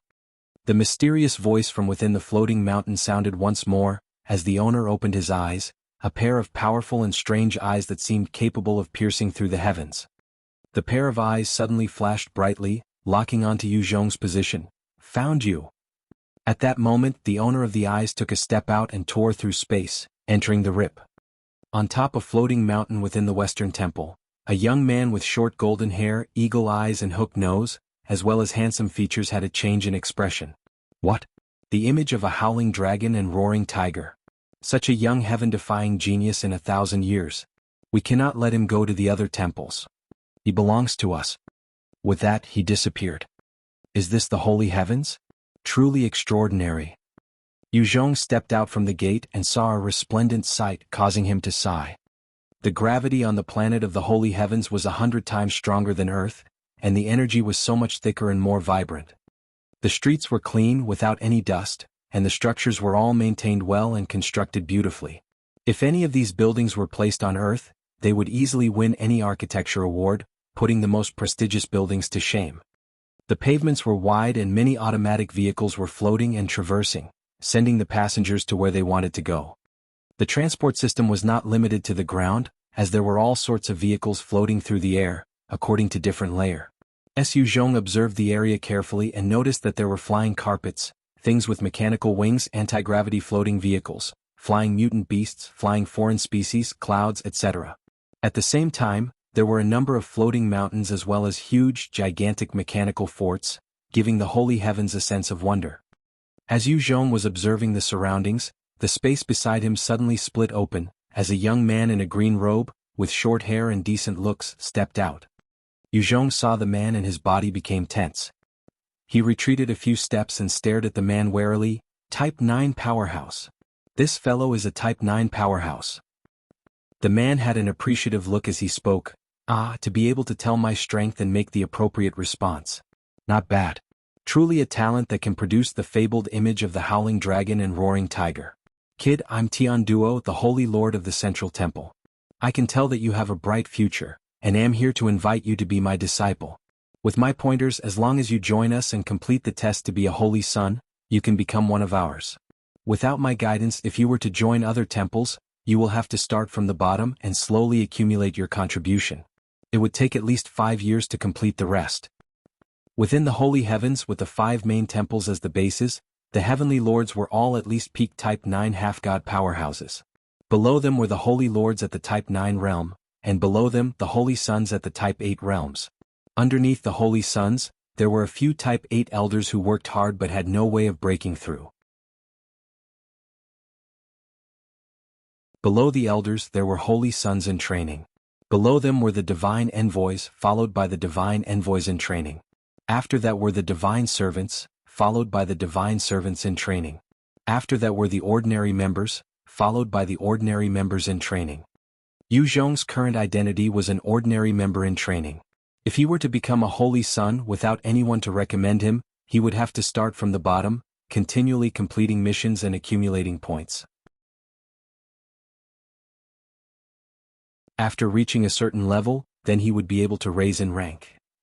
With Yu Zhong's current high Type 8 realm, although he could quickly complete them and rise through the ranks, it would still take up some time. Yu Zhong quickly made his decision, asking sincerely, "It is an honor to receive your invitation. Dare I ask, Master, what are the customs to recognizing one as a master? I'm not entirely sure about the traditions and customs here." Yu Zhong had originally intended to join the Northern Temple. However, the fact that this Holy Lord Tian Duo came to invite him personally, it was giving Yu Zhong a lot of face. He was not someone who did not know how to reciprocate, therefore he made the decision. Right at this time, another spatial tear happened as a golden-hair, hook-nosed man stepped out and barked out, "Hold it!" The man's gaze was electrifying as he stared at Yu Zhong. "Yu Zhong, I'm from the Western Temple, Holy Lord Ursula. I admire you a lot, and I'm here to invite you to join our Western Temple. Accept me as your master. As long as you join us, I will do my best to propel you to become a holy son within the shortest possible time." I can even grant you the authority to cultivate for 100 years within the space pagoda. Inside the holy heavens, although all 5 temples share the same goal in defending against external forces, there was sure to be internal strife and a disparity in strength. The heavenly lords of all 5 temples were all engrossed in discovering and comprehending the secrets of the world. Unless it came to a situation where the whole of humanity was at risk, they would be spending most of their time cultivating. Like this, the strength of the 5 temples depended on the other Type 9 powerhouses. Among them, the Central Temple had the most Type 9 powerhouses. Their strength was also the strongest, and the resources the most abundant. Although the number of Type 9 powerhouses within the holy heavens was not particularly high, there was still a difference of 3 powerhouses between the Western and Central temples. If the Western temple could pull Yuzhong over, they would decrease the distance in the future. Holy Lord Tiando frowned and asked, Ursula, I was here first, how can you try to snatch a person in front of me? Ursula shot him a disdainful glance. Tiando, there's no first come first serve. Yuzhong can make the choice. It is his freedom.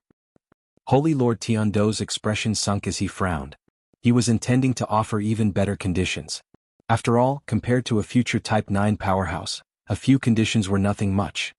If it was not for the strict rules of the holy heavens, Holy Lord Tiando would have promoted Yuzhong to a holy son instantly. Yuzhong then bowed to Holy Lord Ursula, his voice apologetic. Holy Lord Ursula, I'm so sorry, but I've already agreed to Holy Lord Tiando to join the Central Temple and accept him as my master. I appreciate your intentions. Ursula revealed a look of regret and pity as he sighed, What a pity, a pity. I was late by just that much. Since I'm already here, it could be considered to be fate as well. Here's a communication talisman. With this, you can contact me directly. Ursula took out a talisman and threw it to Yuzhong, before he clapped his hands and tore through space, stepping into the spatial tear. Ursula was an intelligent man. Although he did not manage to pull Yuzhong over, he still left with favorable feelings. If Yuzhong could become a Type 9 powerhouse, who knows, they might become friends. Yuzhong, thank you, Holy Lord Ursula. Holy Lord Tiando looked at Yuzhong, his impression of him getting better by the second. His gaze then swept to Aisha beside Yuzhong and he could not help but frown. Who is this woman? How come she's only at the Type 4 realm? These few days Yuzhong had also made use of some resources to push Aisha to the Type 4 realm. Yuzhong quickly explained, Master, she is my woman and has yet to reach the Type 5 realm, hence she can only make use of the temporary card to travel with me. Holy Lord Tiando waved his hands, tearing a hole in space. Those who are not yet in the Type 5 realm cannot join a temple. I will arrange for her to be trained in a camp. Come with me. Yes. Yuzhong replied before turning to Jody apologetically, Sorry Jody, I've joined the Central Temple. Jody smiled warmly, No worries. Joining the Central Temple is even more beneficial to you. When you make it big, don't forget this old friend. Of course. Yuzhong laughed and turned, bring Dong Yu Yao and the rest through the spatial hole. Looking at Yuzhong's disappearing back, Lina's gaze turned complicated as she spoke with a lowered voice, He's gone. Jody's gaze also turned complicated as he sighed, In the end, he's not of the same mold as us. It's understandable that he'd leave. Lina kept quiet. At this moment, space ripped apart again as a beautiful woman stepped out, her long golden locks flowing till her waist. She looked at Jody and her brows arched. Jody, where's the young man who had caused the image of a dragon and tiger?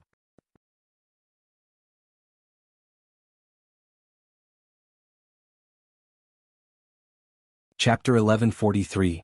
Missions for a Holy Son.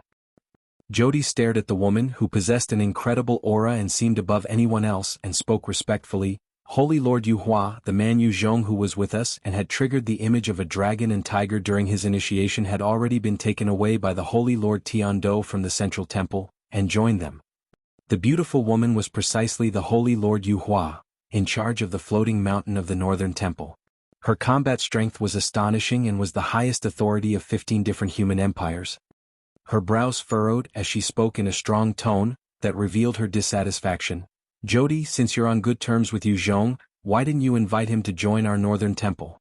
To be able to trigger such a phenomenon during the initiation ceremony, it was a rare occurrence, and such an expert was definitely a peak talent. As long as he did not perish, he was sure to have a bright future. Of the 5 heads within the holy heavens, 2 of them had also caused similar phenomenons when they had first entered. If Yu Zhong could be taken in as part of the Northern Temple, then when he reached the Type 9 realm, their strength would increase by leaps and bounds. Jody chuckled bitterly and explained himself, "Ma'am, I had wanted to bring him. However, the Holy Lord Tiando appeared personally to invite him, there was nothing I could do to receive the invitation personally from one of the important figures of the holy heavens, it was impossible to reject.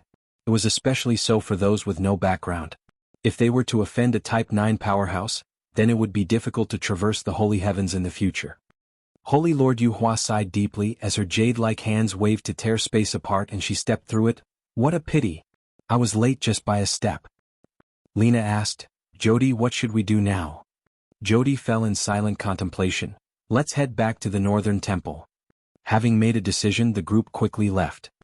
On the other side, Yu Zhong's party stepped out of the spatial tear and arrived on the floating mountain that belonged to the Holy Lord Tiando. Holy Lord Tiando pointed at the crystal palace on the peak of the mountain, saying, "This crystal palace is called the Tiando Palace, my living quarters. There are 8 mountain peaks behind it, where 8 of your senior brothers are currently residing in.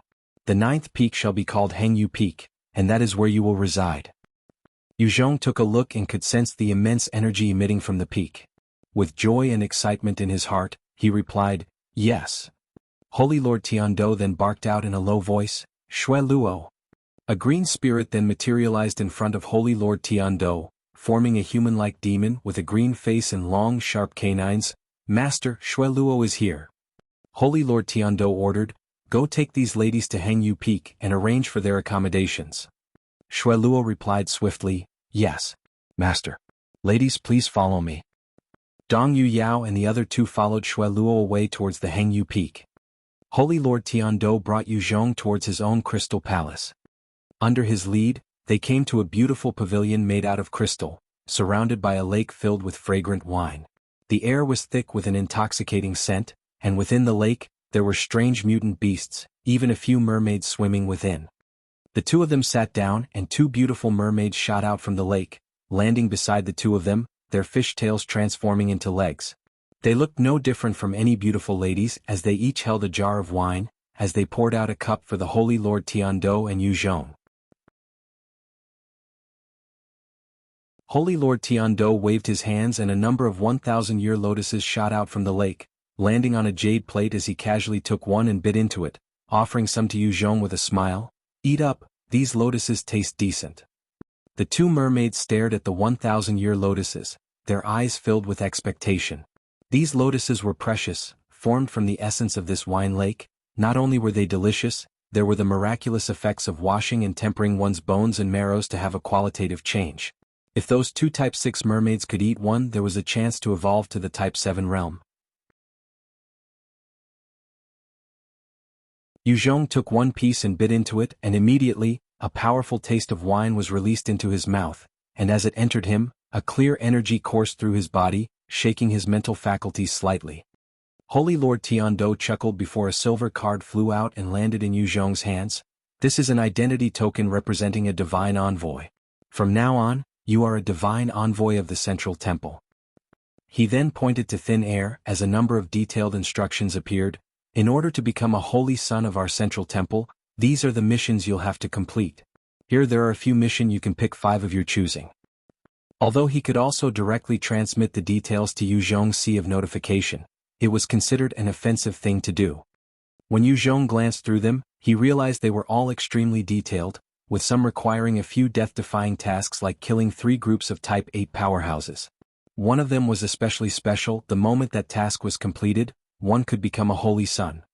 It was to charge into the man-eating divine temples, as well as the 10,000 devil altar and kill a half-step Type 9 powerhouse. Within any of the powers, a half-step Type 9 powerhouse was important. Once one was killed, it would be a huge loss to the faction. If Yu Zhong could take down one from the man-eating divine temple or the 10,000 devil altar, that could prove that he was not a spy from the foreign races. Yu Zhong's gaze flashed as he chose 5 missions, one of which was the assassination of a half-step Type 9 powerhouse from those 2 enemy factions. These are my choices. When he first entered the Great God world, he might not have been a match for a half-step Type 9 powerhouse. However, He had since risen by 2 small tiers, and already possessed the confidence of dealing with one. There was a look of admiration in the gaze of the Holy Lord Tiando. He grabbed out and those 5 missions formed into a card before handing it to Yuzhong. Good. These are the information on the missions. Once you've completed them, you will have completed the rights to the master-disciple relationship. I will then impart all that I know to you. One's mantras could not be passed on so easily. Although Holy Lord Tiando was appreciative of Yuzhong, he had to test him as well, to see if Yuzhong was sincere about joining the Holy Heavens. Once Yuzhong completed those tasks, his hands would be stained with the blood of foreign species, he naturally would belong to the Holy Heavens. Yuzhong was not surprised as he replied respectfully, yes. Holy Lord Tiando was an efficient man. Once he handled everything, he let Yuzhong leave. When he returned to Hengyu Peak, Yuzhong took out his identity card and went into the network. Let's see what privileges does a divine envoy have. Inside the Holy Heavens, there was a network that encompassed the entire world, allowing the inhabitants to communicate. When Yuzhong logged on, he was instantly swarmed with numerous notifications. What amazing capital! This virtual network actually covers the entire human race, allowing all 108,765 human kingdoms to be linked up. As long as one has a Holy Heavens identity card, they could use the network to communicate. The network reached all human cities, and each human kingdom was like a transmitting station. However, only those of the highest authority could make use of the system. Ordinary folk did not know they were living under the surveillance of such an extensive network. As a divine envoy of the Holy Heavens, Yuzhong's authority within the network was decently high. He could easily investigate any person below his level of authority, digging up everything from their past. If he wanted to find someone, such a power was incredibly terrifying. Yuzhong quickly glanced through the information before he turned his attention to the exchange system, and soon, a list of items appeared in front of his eyes. Type 9 Mutant Beast Blood, 1 vial, 100 million contribution points required. Only divine envoys and above can exchange. Type 8 Mutant Beast, Alive, 2 billion contribution points. Only elders and above can exchange. Type 8 Mech Armor, 5 billion points. Only elders and above can exchange. Written by Type 9 Expert Huolin, 10 billion contribution points. Only holy sons and above can exchange. Life Fountain Water, 1 bottle, allows one to transform their bones and marrows. If a Type 7 powerhouse consumes this, greatly increases chances of breaking through to the Type 8 realm. 500 million contribution points. Only divine envoys and above can exchange. Yuzhong glanced through it roughly and could already make out many heavenly treasures. Not only were they expensive, but they also required certain statuses to purchase. With Yuzhong's current status, there were still many items he could not exchange for. For example, the written by the Type 9 powerhouse Huolin. Yuzhong wanted that badly, however he did not even possess that many contribution points and his identity was not high enough to authorize that purchase.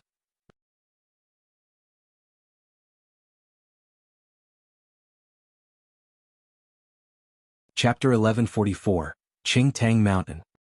Yuzhong looked at all the items with red eyes while thinking to himself, no, I need to complete the missions fast, that way I can earn contribution points to purchase items suitable for me, and quickly reach the Type 9 realm. 5 days passed by quickly. During these 5 days, Yuzhong had been cultivating diligently to consolidate his strength, while obtaining as much intelligence as he could from the network. He had killed Fang Sheng and turned Fang Ming into his puppet, thus offending the Fang clan greatly. He had to make preparations for itself. On this day Yuzhong had just exited from the network, when Dong Yuyao came up to him and said, Yuzhong, Jody's here. He's waiting in the living room. I got it. When Yuzhong came to the living room, he noticed Jody was sitting alongside a beautiful woman with long blonde hair, her figure voluptuous and dressed in red leather. Jody immediately introduced her to Yuzhong. Yuzhong, this is Holy Daughter Baiana from our northern temple. She has some matters she would like to discuss with you. Baiana smiled charmingly and said, How do you do? I'm Baiana, pleased to meet you. Yuzhong directly asked, Hi, I'm Yuzhong. May I ask, Miss Baiana, what exactly are you looking for me for? She adjusted herself, accentuating her figure even more for Yuzhong's viewing pleasure before laughing lightly. Mr. Yuzhong, I know that you have chosen the mission to explore the Merlot battlefield. A few of my comrades and myself have chosen that same mission. The Merlot battlefield is a public area, and not only will there be spatial tears left behind by those Type 10 legends of the past, there are also spiritual imprints, undying devil spirits as well as powerhouses from other species. I would like to invite you to join us on the expedition. Yu Zhong then asked the crucial question, in that case how would we distribute any findings or spoils? She replied forthrightly, if the person found the item, it belongs to him or her. If it were obtained as a group, then it would be determined by the efforts contributed. With a thought, Yu Zhong agreed, sure. I'll join you guys. On such an expedition, the more people there were the better. Yu Zhong had also intended to head to the Merlot battlefield for investigation. Biana then said, 3 days later we'll meet at Tang Mountain of the Tang Su Empire, 10A. I'm sharp. Sure. The Tang Su Empire was the most remote of empires at the edge of human civilization. Around the edge of that empire, there was nothing but a barren wasteland. The foreign species were rampant in these wastelands, fighting amongst themselves continuously. There were even some Type 9 powerhouses among them. If it was not for the protection of the holy heavens, those foreign species would have already ravaged the Tang Su Empire countless times. Tang Shan was a mountain that was the closest to the border, about 5,000 m in height. On this day, on top of the remote mountain, there were 4 people waiting. Of the 4 people, there were 2 men and 2 women, the men handsome and suave, the women beautiful. Each of them looked like immortals, exuding an indescribable aura that was attractive and extraordinary. One of the men, who wore a green robe and had a long sword on at his waist, frowned slightly as he asked, "Why isn't Yu Zhong here yet?" The other man, who had golden hair and blue eyes, his nose slightly red and he wore a white robe, laughed lightly. By Fang, he's someone who could cause the image of dragons and tigers to appear, a rare genius of 1,000 years, it's natural that he's some big shot. Biana laughed and replied, Azaman, by Fang, it's only 9:56 now, it's still not time yet. The last woman, who wore spectacles and a white round hat on her head, her entire body decked in white, spoke coldly, it's already 9:57 to be precise. With only 3 minutes to the appointed time, yet there's no sign of him. Seems like he would not be here punctually. Such a person with no time management, lacks bearing. Furthermore, we're all holy sons and holy daughters of our respective temples, while he's merely a divine envoy. How could he be so arrogant? When he becomes a holy son in the future, who's to say he would not be uncontrollable? While Yu Zhong's trigger of the tiger and dragon illusion had shocked many, it had left many others with a bitter taste in their mouths due to jealousy and envy. The 4 on this Tang peak were the holy sons and daughters of the holy heavens, each of them having gone through numerous tests, and were recognized as geniuses and talents. They were all confident of their own strength, and now that Yu Zhong was making them wait, they were naturally unhappy. Biana tried to console her friend, Annie, there's still 2 minutes. I think he should be able to make it within the time. Annie spoke coldly, let's hope so. I don't think I'm late. Right at this time, a mysterious voice sounded from one side of the peak. Hearing Yu Zhong's voice, the rest all stiffened as they whirled around towards the direction of the voice, noticing Yu Zhong standing behind them. Biana smiled warmly, Yu Zhong, you're here. How come I did not see you come up? The remaining people also looked at him, curious to find out how he had managed to come up noiselessly. After all, their perceptions had been scanning the entire peak this whole time. Even an ant would not be able to escape their notice. However, under their very noses, Yu Zhong had still appeared behind them. It was as creepy as a spirit.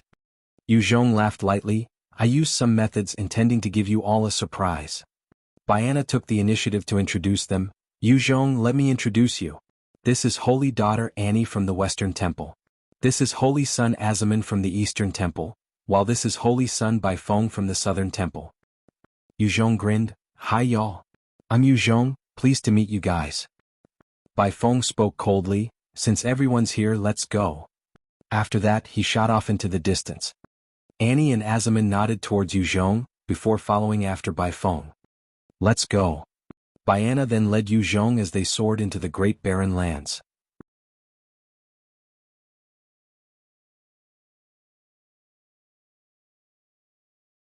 Chapter 1145, Black Devil Clan. Yu Zhong and the rest flew for a few hundred meters when suddenly Bai Feng, who was in the lead, came to a stop, his gaze serious. Wait. The rest came to a halt and gazed ahead. In front of them, at about a dozen kilometers away, there were a number of black battleships, each one of them over 10,000 m long. Inside these battleships, there were many humanoid creatures covered with black scales, a pair of horns on their heads as well as a pair of demonic wings on their backs. Annie spoke up coldly, "The Black Devil clan. There are a total of 12 Black Devil battleships. This is a huge fleet, and it likely possesses an entire regiment of soldiers. Usually there would be 2 to 4 Type 8 powerhouses helming the fleet. If all goes according to past examples, the one leading such a troop would be a Type 8 expert. Since they've come out to the barren wastelands, it is likely that this is their slave-hunting team." The Black Devil clan was one of the 4-minute devil clans among the devil's race. They were bloodthirsty and savage, usually focusing on hunting other people to become their slaves while confiscating all their belongings. Azaman frowned and asked, "Do we evade them?" If it was just one battleship, he did not mind charging over to deal with the soldiers on board. However, against a huge fleet, the outcome would be unclear. "Since they're here, we naturally have to deal with them. I'll make my move first." Yuzhong gazed at the fleet, his eye filled with a blazing combat will. He took a single step and spared towards the 12 battleships. Yuzhong had risen to the high Type 8 realm thanks to Dong Yuyao's primordial yin.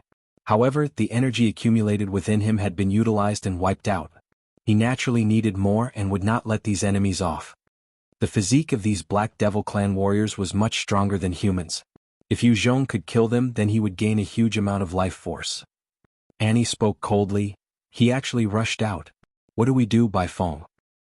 Within this group of 4, Bai Feng's strength was the highest, reaching the peak Type 8 realm. He was just barely some ways into the half-step Type 9 realm. As the rest were at the high Type 8 realms only, they could only look to Bai Feng in this situation. Bai Feng had a dissatisfied look. "The fleet of the Black Devil clan is not so easy to handle. Let him taste some problems first. When he cannot hold out, we will go and save him." Azaman laughed lightly. "Fine, let us see what this man capable of triggering the dragon and tiger illusion can do." Baiana waved her hands and a white sash soared out, wrapping the 4 of them as they disappeared from this space. Yuzhong was already on his way to one of the ships. In a matter of seconds, he reached the shield and fired a punch onto its frame. With that, the entire ship was rocked, and with a violent explosion, there was a huge hole that was blasted at the point of impact from Yuzhong's fist. The moment Yuzhong charged through the ship, with a thought, the surrounding atmospheric energy transformed into countless blades that sliced out everywhere. Under the barrage of attacks, the numerous Black Devil clan soldiers within the battleship were sliced up into countless pieces, as he absorbed the life force voraciously. The soldiers of the Black Devil clan were different from humans. They were naturally powerhouses, each of them at least belonging to the Type 5 realm. Their numbers in the Type 6 realm was even more. The life force from dozens of thousands of these soldiers would be even more abundant than a billion ordinary people. Honk, honk, honk, honk. Within the battleship there were numerous explosions. As that happened, critical parts of the battleship began to explode, as parts descended towards the ground. A great number of Black Devil clan soldiers flapped their wings, and flew out of the damaged battleships, heading towards the rest. As for the remaining 11 battleships, they did not dare to be careless, quickly activating their energy shields at the same time, aiming their main cannons at the huge battleship that Yuzhong was still in. Inside the remaining 11 battleships, one particular Type 8 commander, whose hands were wielding a battle spear engraved with runes, shouted out coldly, "Fire!"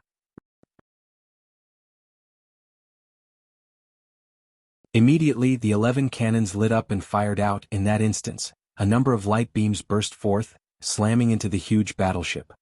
With a loud blast, the entire battleship, as well as the Black Devil clan experts that had yet to escape, were all blasted into pieces. What a vicious Black Devil clan! Before the cannons had fired, Yuzhong had already fled out of the battleship. He stood in the air, and looked at the disintegrating battleship, and could not help feeling a sliver of fear. Had he been slightly slower, he would have been heavily injured as well. After the 11 battleships had destroyed the ship, over 1 million Black Devil clan soldiers soared out from the 11 battleships. What are they intending to do? Yuzhong stared at the 1 million Black Devil clan soldiers with a strange glint in his eyes. He then reached out to grab, and a huge dragon claw condensed out of thin air, instantly gathering over 1,000 soldiers and squashing them into meat paste. With a thought, the atmospheric energy continued to roll and churn, forming multiple sharp blades that sliced out at the warriors. Under that vicious attack, huge patches of the Black Devil clan warriors were instantly killed. One Type 8 Black Devil clan general, whose body was shrouded in a black, devilish energy, wielding a 2m long devil blade, stepped through the air and slashed out at Yu Zhong. "Brazen human! I will tear you apart." As the blade came slicing down, the surrounding energy was also absorbed into the blade, forming a terrifying blade beam that howled out. Yu Zhong stared at the general and punched out right at the devil blade. At that moment, the devil blade collapsed and was completely destroyed, while the body of the Black Devil clan general was also obliterated in a mess of blood and flesh. General Lei Cha was killed. General Lei Cha was actually killed by a human? Who is that? Seeing the Black Devil general wiped out by Yu Zhong in a single fist, the soldiers of the Black Devil clan were all shocked. They had not expected their guardian to be killed off so casually. Azaman sighed in appreciation. "Powerful." Bai Feng spoke mildly, "Truly capable." Annie coldly snorted. "He's just so, at least he did not let down the expectations of his potential." The four of them were peak powerhouses of the holy heavens, and if they were to use their strength, they would be able to kill that Black Devil general as well. Hence, they were not too surprised by Yu Zhong's might. Instead, they were curious and wanted to see what else he was capable of. Baiana laughed gently. "The next one is the true test of his skill." The hundreds and thousands of Black Devil soldiers still alive quickly formed a huge formation. With a unified roar, dense devilish energy surged out from them, pouring into the Type 8 general among them. After absorbing the energy, the Type 8 general began to execute some secret technique and formed into a giant half-step Type 9 Black Devil figure, formed from all of them combined together. Bai Feng and the rest stared at this, their gazes turning serious. "It's here." This Black Devil giant that was exuding a half-step Type 9 might, was an entity that could kill a holy son from the humans with only a single slap. Once the Black Devil giant was formed, it stepped out and used its huge fist to slap out at Yu Zhong. A powerful energy locked the area around, preventing Yu Zhong from moving away. "Just nice, I wanted to see what's the difference between me and a half-step Type 9 powerhouse." Yu Zhong's eyes flashed with a strange glint, and he sent out a fist at the hand of the Black Devil giant. A loud explosion occurred. As the terrifying energy blasted outwards in all directions, the hand of the Black Devil giant disintegrated. In just a strike, over thousands of Black Devil soldiers had been killed. Seems like such an imitation still cannot match up to a proper half-step Type 9 powerhouse. "You're of no use to me, you can go to hell now." Yu Zhong's gaze turned frosty after destroying the hand of the giant, and he then turned into a beam of light as he appeared in front of the midriff of the giant, sending out a powerful fist at the head of the Type 8 Devil clan general within the formation.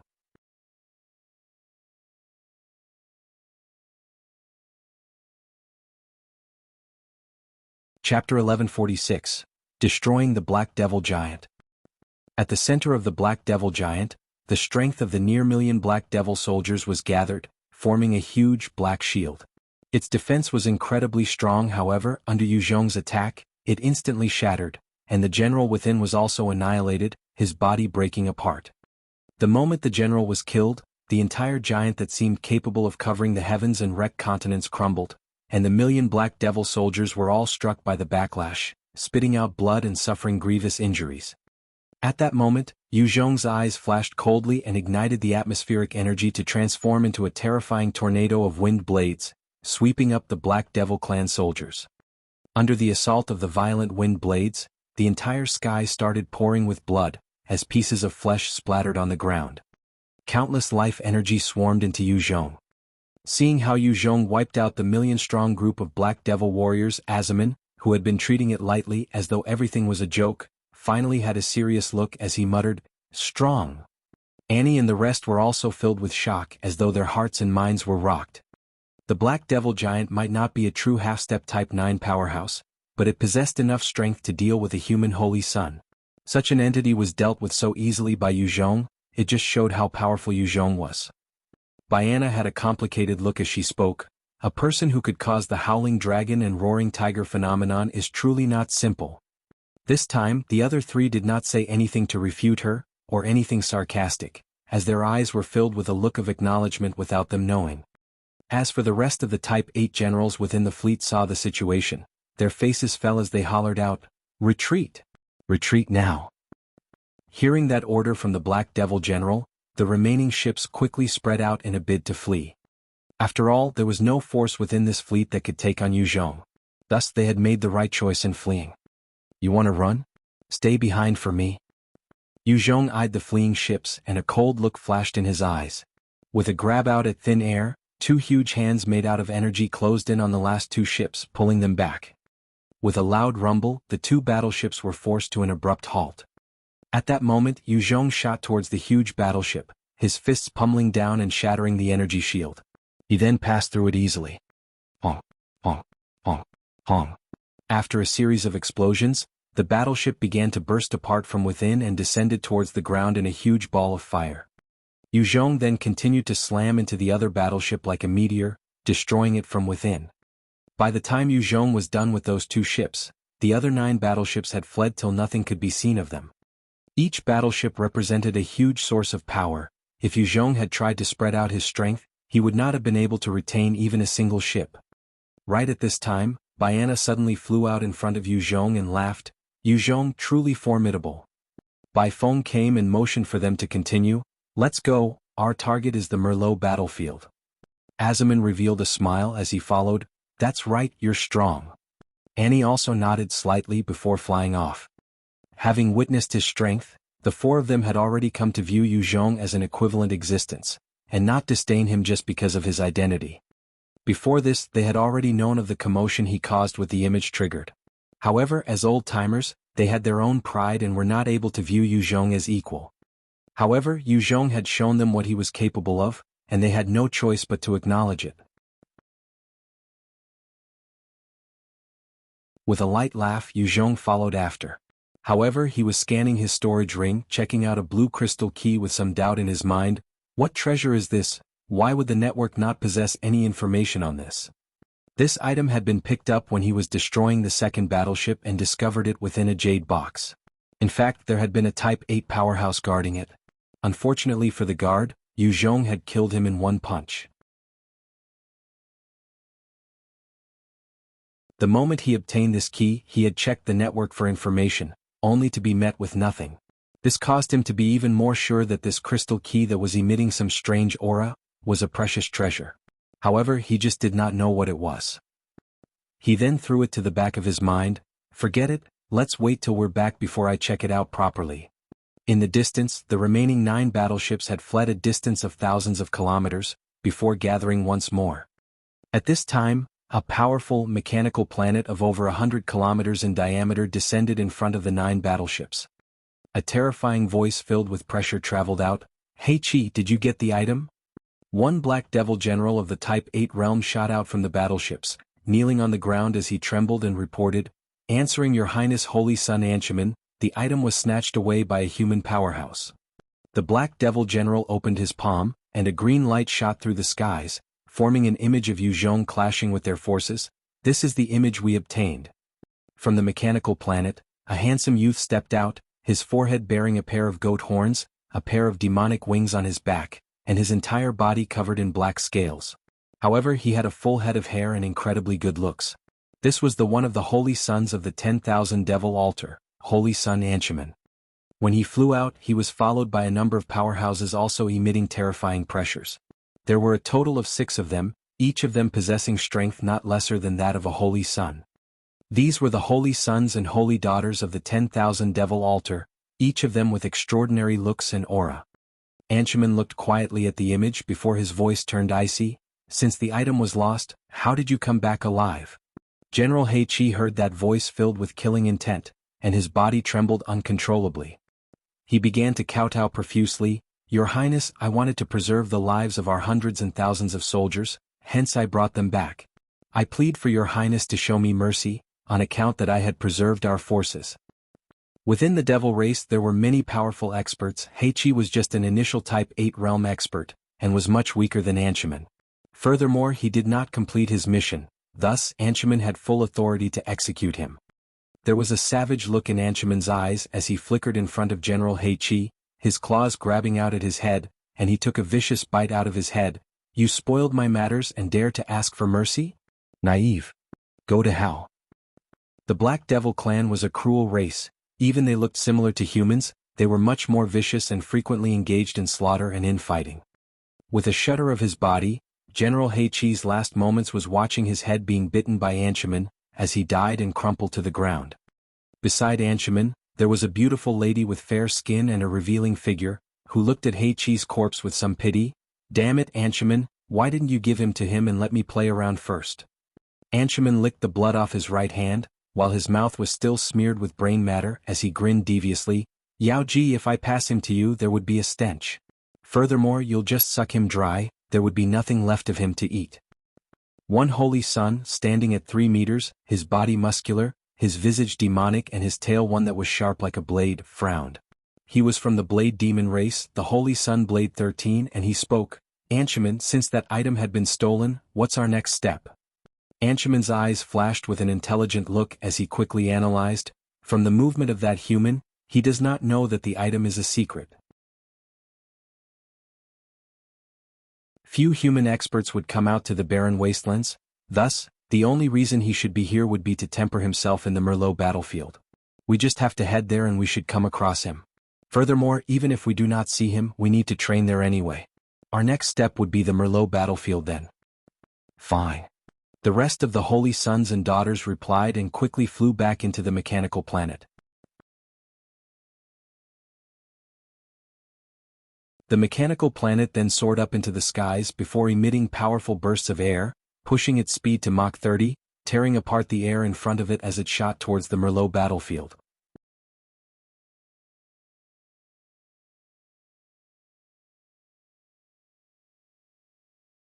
Chapter 1147, Green-Faced Ghost.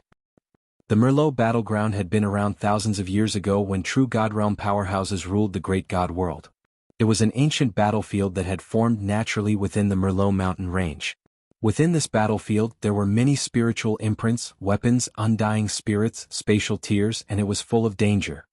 Even a Type 9 powerhouse might perish if he or she was not careful. However, it was also a place of opportunities. In fact, many Type 9 powerhouses had come here when they were still at the Type 8 realm, going through the baptism of the Merlot battlefield, and obtained many treasures or benefits from the things left behind here. That was how they broke through to the Type 9 stage. One of the main reasons why the great God world was able to churn out so many Type 9 powerhouses was because that there were many secret realms and ancient battlefields left behind from the experts of past, allowing the current generation to benefit from the spiritual wills and imprints. Furthermore, inside this Merlot battlefield, there were frequent appearances of gold-grade treasures, which would cause anyone to go crazy over. In front of the battlefield, Fang stopped once more and could not help but reiterated himself, "This is the Merlot battlefield. Once we enter we have to be careful. Not only are there experts from the other 3 main races, but there are also countless mutant beasts, ferocious beasts and even undying devil spirits. Even if we meet another human, they might not necessarily be our allies or friends, especially if we find any treasures." Yu Zhong looked towards the Merlot battlefield, his heart feeling a chill. This is truly a dangerous place. I can vaguely sense a threatening level of danger. If I'm not careful, I might perish here. The location of the battlefield was in a vast place where one could not see the end, as though the entire world was shrouded in mist and extended all the way to the clouds. Currently, the mountain range had been destroyed by some unknown force in the past, turning into multiple peaks, each still larger than the size of China. There was a chaotic surge of energy within the mountain range. Since Yu Zhong had developed the God-Devil Eye, if there were no obstructions he could easily see over a 1,000 li away. However, when he looked out at the direction of the Merlot battlefield, he could only see the outskirts and everything within was foggy. All of a sudden Fang's face fell as he sent out a spiritual wave transmitting, "Hide." Hearing his words, Biana sent out a white cloth that wrapped the 4 of them, as they disappeared from their location. Not long after, 30 individuals soared through the sky. They were 4 m long, each of them possessing a human-like head, but with green features and long canines. They had a pair of wings on their backs and a singular horn on their forehead. Around their necks, they hung necklaces formed from skulls. These were experts from the Green-Faced Ghost clan. The Green-Faced Ghosts were also a race under the man-eating races. They came like the wind, flying freely wherever they liked and hunt humans everywhere they went. They were even harder to deal with compared to the man-eating giants.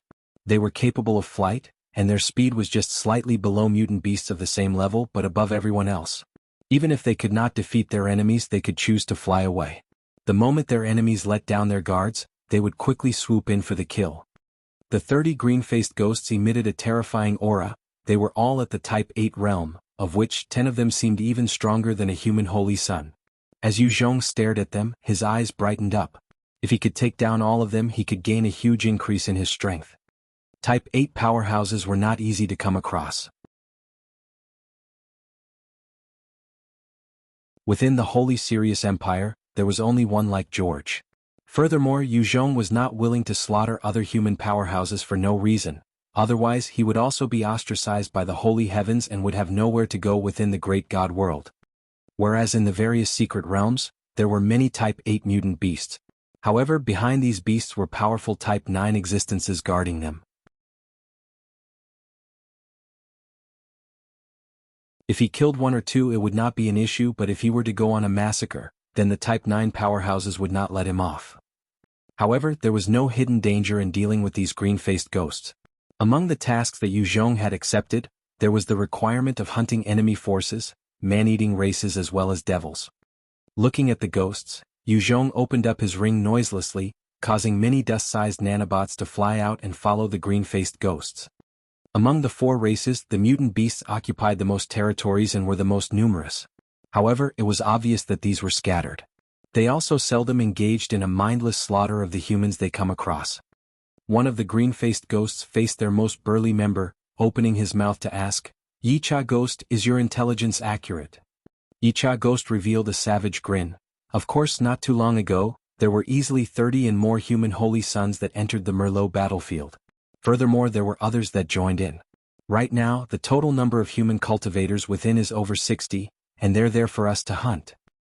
One other green-faced ghost stuck out his tongue to lick it, while smiling viciously. "That's great. 60 holy sons, I can already smell their flesh." The previous time, when I had crushed the bone of the human holy daughter, her despair and expression of pain were so enticing. Another green-faced ghost frowned. "However, 60 of them is not weak. If they join forces, we might not be a match for them." One laughed lightly. "Don't worry, humans usually go in groups of 4. Furthermore, within the Merlot battlefield, it's not easy for them to sense one another. By the time they react, we would have gained the advantage. At that time, we're free to kill or leave. Why should we be afraid?" Yicha Ghost laughed, flapping his wings, and charged into the battlefield. "Haha, let's go." The rest also quickly flapped the wings and entered.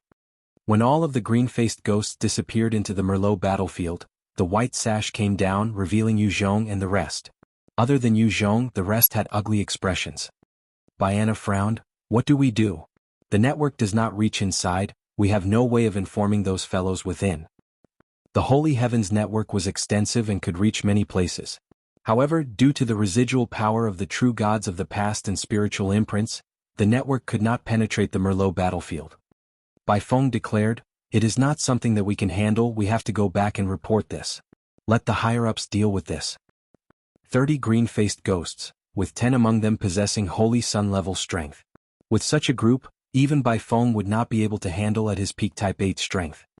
The rest also nodded quietly. They might be proud of their strength, but they were clear that sometimes retreat is the right strategy. "Why not we do it like this? You guys retreat, I'll go in and check it out." Yu Zhong laughed lightly and suggested, "I have a method that can hide my aura and presence. As long as I employ that technique, it would be hard for them to discover me." Fang frowned. "The green-faced ghosts have an ability through their horns that can allow them to break past many illusions and stealth techniques. Knowing this, do you still want to go?" Yu Zhong was resolute. Yes. They were an important source of evolution for Yu Zhong. He naturally wanted to hunt them down. Right at this time, Annie also spoke up coldly. "I'll follow you then." The rest shot her a bewildered glance. They were clear that among them, her strength was not at the peak. If she got herself entangled with the green-faced ghosts, she would likely be in danger. Under their shocked gazes, Annie spoke coldly. "Within the holy heavens, I might not be the strongest, but my abilities in life preservation and support can be considered in the top 10. I can cover you." "Fine. In that case, come with me." Yuzhong laughed, and in a flash he had charged through into the Merlot battlefield. Annie's figure also turned hazy and disappeared mysteriously, entering the battlefield. Bai Feng stared at them, his fists clenched tight, and there was a strange glint in his eyes. He wanted to enter as well and fight it out with the green-faced ghosts.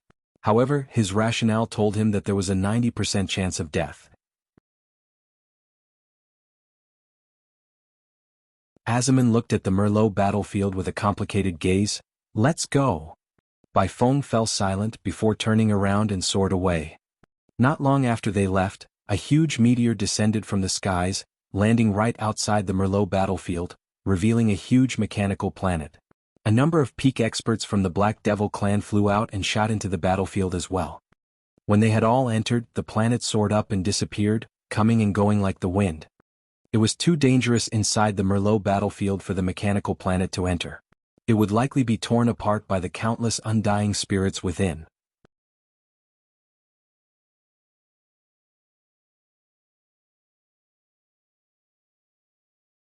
Chapter 1148, Hunt. Inside the Merlot battlefield, there were all sorts of strange energies clashing and mixing with one another. The moment Yuzhong entered the place, he could sense as though he had emerged in a different world, with different rules and law. He turned around and could no longer see the path he came from, nor Annie who had entered with him.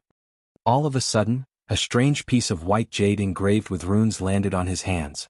As he grabbed it, he could sense Annie's aura as a message transmitted directly through it. "This is a jade token. With it, you can sense my location and can even use it to communicate.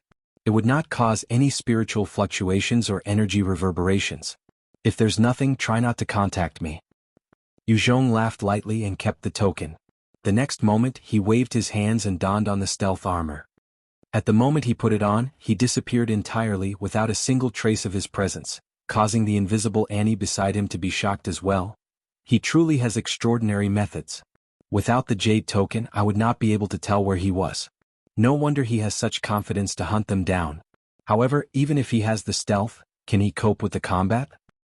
I wonder if the Merlot battlefield would affect those nanobugs of mine. Those are precious tracking devices from the Mech Kingdom. If they're destroyed, it would be problematic. Yuzhong glanced at his watch and noticed that there was still an update on the location of the bugs. Got it? Yuzhong then zeroed in on their location, the corners of his mouth lifting into a smile, and he quickly shot towards them.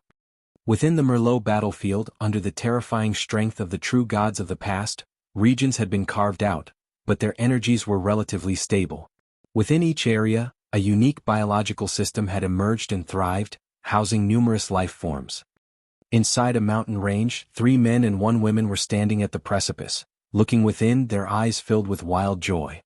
One of them, a young man with golden hair and blue eyes, decked in white-silver armor and a huge broadsword on his back, spoke up in excitement.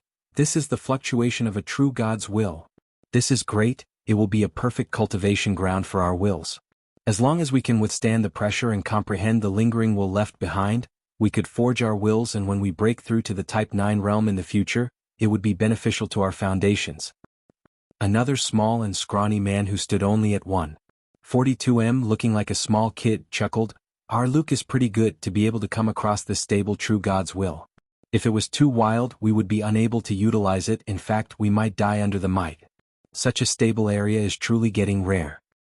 The only woman of the group who had 2 ponytails and an ordinary figure, wielding a huge sword on her back as well, looked towards the lead male with a hint of fervor. "This is all due to Maruf. If he did not insist on checking this area, we would not have discovered this location." At this moment, the last male, who had been keeping silent all this time while surveying the environment, warily shouted out with a crestfallen expression, "Watch out!"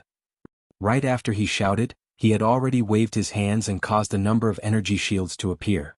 At the same time, he had pulled out a round mechanical plate, tossing it to form a huge mechanical wall to protect them.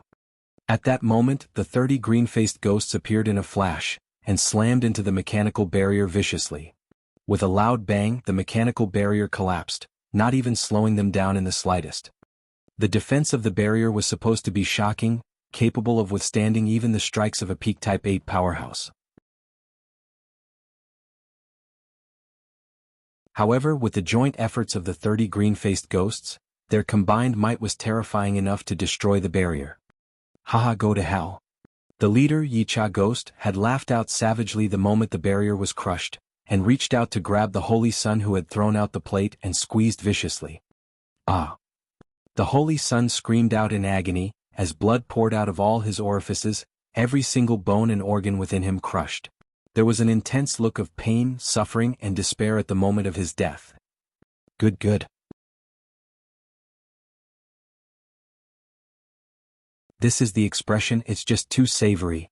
Yicha Ghost cackled and tossed the corpse into his mouth, his sharp teeth closing down and gibbled up the Holy Sun. The short and scrawny Holy Sun screamed out in fear, as he was grabbed by two of the green-faced ghosts. No! The two ghosts grinned evilly and grabbed him at one end each, before tugging with all their might, directly tearing the Holy Sun in two. At the moment the small Holy Sun was killed, another two green-faced ghosts flew out and gobbled up his spine. Maruf was the only peak Type 8 powerhouse within this group, and due to the blockade of the other two, he had gained some time to react, as he waved his hands and 36 golden pearls appeared. The moment the 36 pearls materialized, and released a powerful radiance that enveloped Maruf. This particular treasure was called the 36 Scorpio Golden Protection.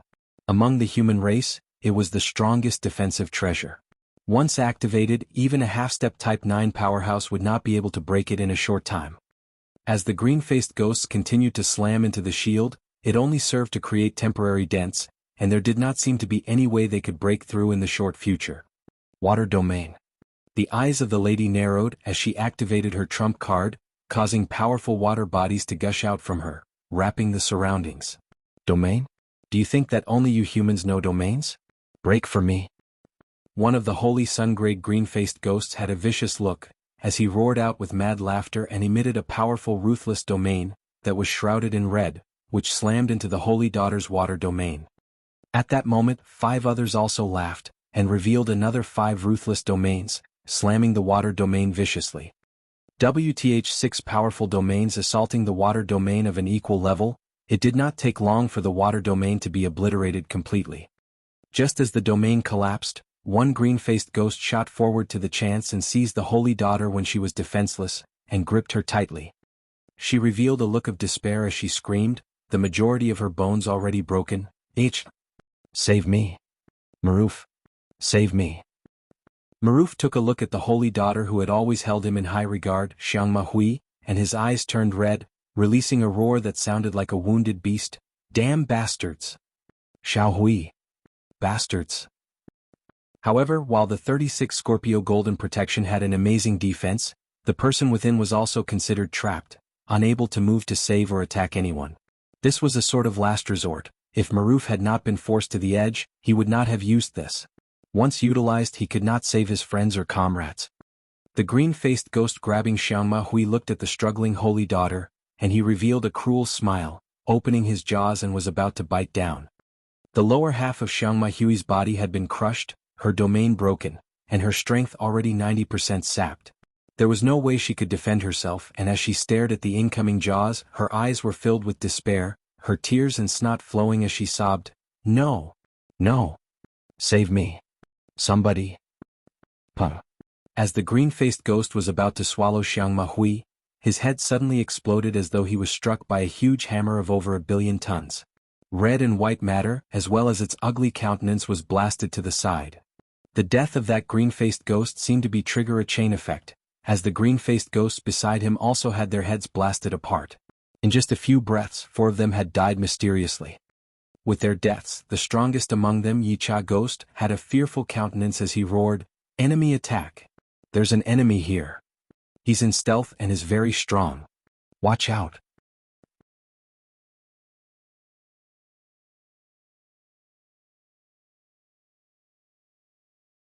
Chapter 1149, Wiping Out the Green-Faced Ghosts. As Yicha Ghost screamed out the warning, an incredibly vast domain suddenly shrouded the entire area, as the Devil Domain appeared and suppressed the remaining 26 green-faced ghosts. Within the domain, numerous devils pounced onto the 26 ghosts, devouring their body, as the thick devil chi also began invading their bodies, preventing them from moving. Yuzhong himself was like a fish in water within the domain, flickering and teleporting on top of each of the ghosts, bursting their heads with a single punch. Yuzhong had locked down on these weak green-faced ghosts, in front of him they were helpless and could only be killed. Within a breath's time 10 of them had their heads exploded, their life force absorbed cleanly by Yu Zhong. 6 others were also torn apart by the devils within the devil domain. As Yu Zhong continued to grow stronger, the god-devil domain of his also continued to increase in strength. The remaining 10 green-faced ghosts were all shocked and furious, each of them channeling their domains, as the powerful ruthless domains appeared, smashing within the devil domain in a bid to break out. The powerful and violent energy surged, clashing against Yu Zhong's devil domain as both sides continued to wear each other down. It's useless. Accept your deaths obediently. At that moment, Yu Zhong charged up to one of the ruthless domains, his fist obliterating everything in his path, slamming into the body of that green-faced ghost. A powerful might exploded forth, tearing the green-faced ghost apart, and the flesh and blood were directly consumed by the devilish manifestations, becoming their nourishment. Yicha ghost roared out in rage, slamming the devil domain with all his might. Gather! Only when we combine we can kill this freak. Inside the devil domain, sound, spirit, and wills could not be transmitted. They could only rely on their utmost strength to scatter some of their devil energy, to communicate with their allies. It was because this god-devil domain was so heaven-defying, that Yu Zhong had the confidence to deal with all 30 of them. Combine? No chance. Die. Yu Zhong walked out of thin air and sent a fist towards Yicha ghost. You're still far off from being able to kill me. Green ghost transformation. There was a fierce glint in Yicha ghost's eyes, as his body began to convulse, and his muscles and bones began to transform at a visible pace, becoming stronger and thicker. At the same time, there was a metallic luster coursing through his arms. He sent out a punch, meeting Yu Zhong's. The green ghost transformation was a secret art of the green-faced ghost clan. After executing this art, Yicha ghost's physique could become 5 times as powerful. His fist would be no less than 30 times as powerful. Impossible. How could a human's physique be so strong? You're just a Type 8 powerhouse, how could you be so strong? With a loud explosion, Yicha ghost's right fist was obliterated by Yu Zhong's and he spat out a mouthful of blood as he was sent flying, while his eyes were filled with shock. Yu Zhong was also knocked back. However, he had just flown a few meters, when he disappeared and reappeared behind Yicha ghost, sending another fist at his back. Inside this devil domain, Yu Zhong could will it and teleport anywhere. It was almost an invincible area for him. At that moment Yicha ghost's body glowed brightly, and a green shield appeared over his body. In his right hands he even held a C3 grade protection. Yu Zhong's fist slammed into the shield and a terrifying force exploded out, destroying the shield completely.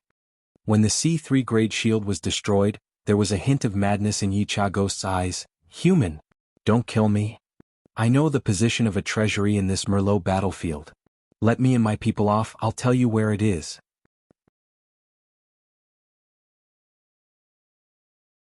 As long as you become my puppet, everything of yours will become mine. Yu Zhong did not waste time on any bullshit as he stepped out and appeared in front of Yicha ghost, grabbing his head in a claw-like grip. With a cold laugh, he knocked him out, the terrifying strength surging through Yicha ghost's head. At the same time that the Yicha ghost was knocked out, a Type 8 puppet rune was sent into his head, turning Yicha ghost into a puppet. With his death, although the remaining green-faced ghosts were still trying to escape, Yu Zhong took them out one by one. Not long after, the devil domain was retracted into Yu Zhong's body, leaving only Yicha ghost kneeling in front of Yu Zhong to express his loyalty. Annie was hidden in a corner, and she witnessed how Yu Zhong had dealt with 30 green-faced ghosts, her heart full of shock. Strong! How could he be this formidable? To actually clear 30 green-faced ghosts. Even if it was a sneak attack, isn't such strength too shocking? Only those holy sons at the half-step Type 9 stage would be a match for him. In a battle, a sneak attack would give a preemptive advantage. Yu Zhong relied on it to launch the devil domain on them, that was how he kept them apart and took them out one by one. Had they been prepared and stuck together, then even a half-step Type 9 powerhouse might not be able to take them out so quickly. Even so, it proved Yu Zhong's overbearing might. Yu Zhong could sense the atmospheric energy within him coursing through his body, and he grinned with a hint of excitement. Not bad. The life force from those 29 Type 8 green-faced ghosts helped increase the energy within me. However, I still need much more to reach the peak of the Type 8 realm.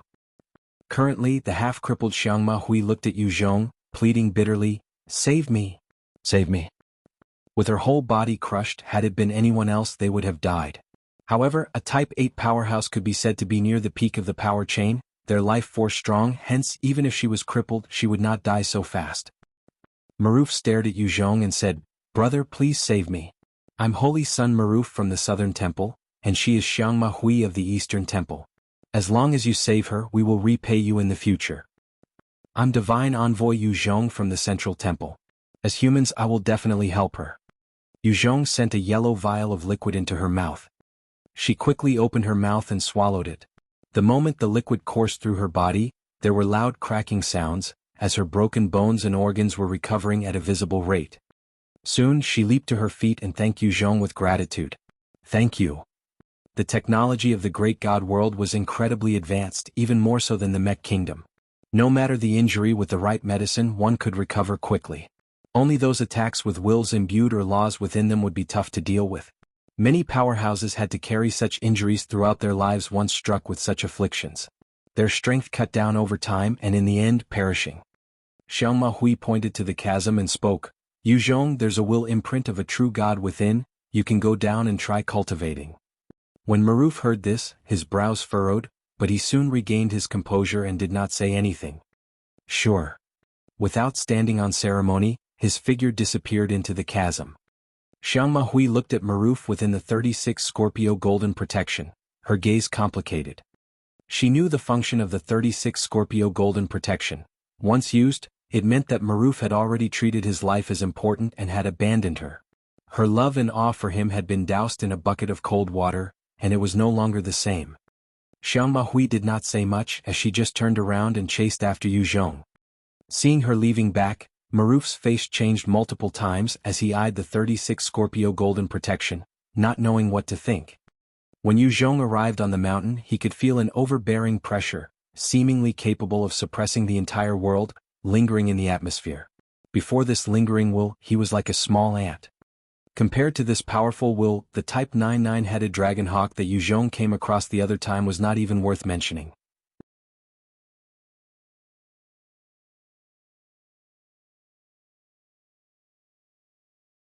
Chapter 1150, True God Expert's Will. Yu Zhong sensed the will capable of covering the entire world, and his eyes lit up in a pleasant surprise. What a powerful will! Currently, after Yu Zhong had experienced that battle, he had already comprehended the usage of will. He was hoping to temper his own will as well since it would benefit him when he was stepping into the half-Type 9 realm. Feeling the powerful will, Yu Zhong steeled himself and walked steadily into the inner mountain, and with each step the pressure increased. Not too long after, Xiangma Hui also flew into the chasm, resisting the effects of the will as she walked further in to temper her own will. In the Great God World, it was a constant battle to reach the top. That was the cruel reality of the world. Even a female cultivator would constantly train herself given the chance, to become a true expert. Yu Zhong's evolved God-Devil body was the most perfect physique and strongest of the God-level physiques. It represented the peak of the 800 worlds and empowered the owner to have high comprehension talent. Not only could Yu Zhong sense the will, but he was also able to feel a hidden, unyielding aura, as well as other strange powers. As he sensed it and absorbed the will in order to temper his understanding towards the laws and principles, Yu Zhong's speed became even slower. Not long after, Maruf also chased up, and he did not say anything, before charging right into the narrow tunnel containing the terrifying will.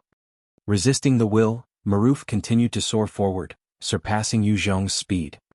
When he passed by Yu Zhong, he shot him a look, revealing a self-confident smile. "Seems like your will isn't strong. Although your combat power is strong, a person with a weak will would never be able to become a Type 9 powerhouse. I will surpass you in the future." Following the passage of time, the three of them traversed further and further down the path. When Xiangma Hui reached the 200m mark, her face turned pale, and she crumpled to the floor, gasping for air while her eyes were filled with shock. Maruf also started turning pale the moment he crossed the 200m mark. It was no longer as easy to continue, each step as heavy as though a mountain was pressing down on him.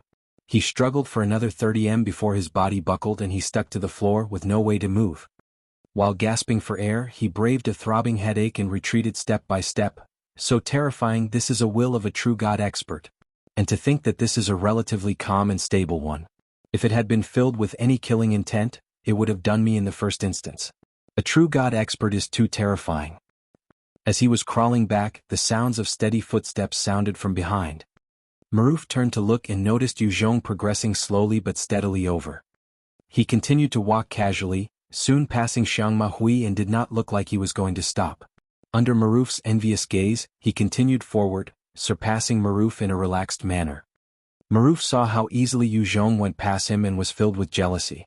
At the same time, what he hated more was that Yu Zhong did not even look at him from the start till the end, as though he had never placed him in his eyes, not treating him as competition. Damn it! How is his will so strong as well? Annie, who had been hiding all this while, eyed Yu Zhong's back with shock in her eyes. Strong. His will is really terrifying as well.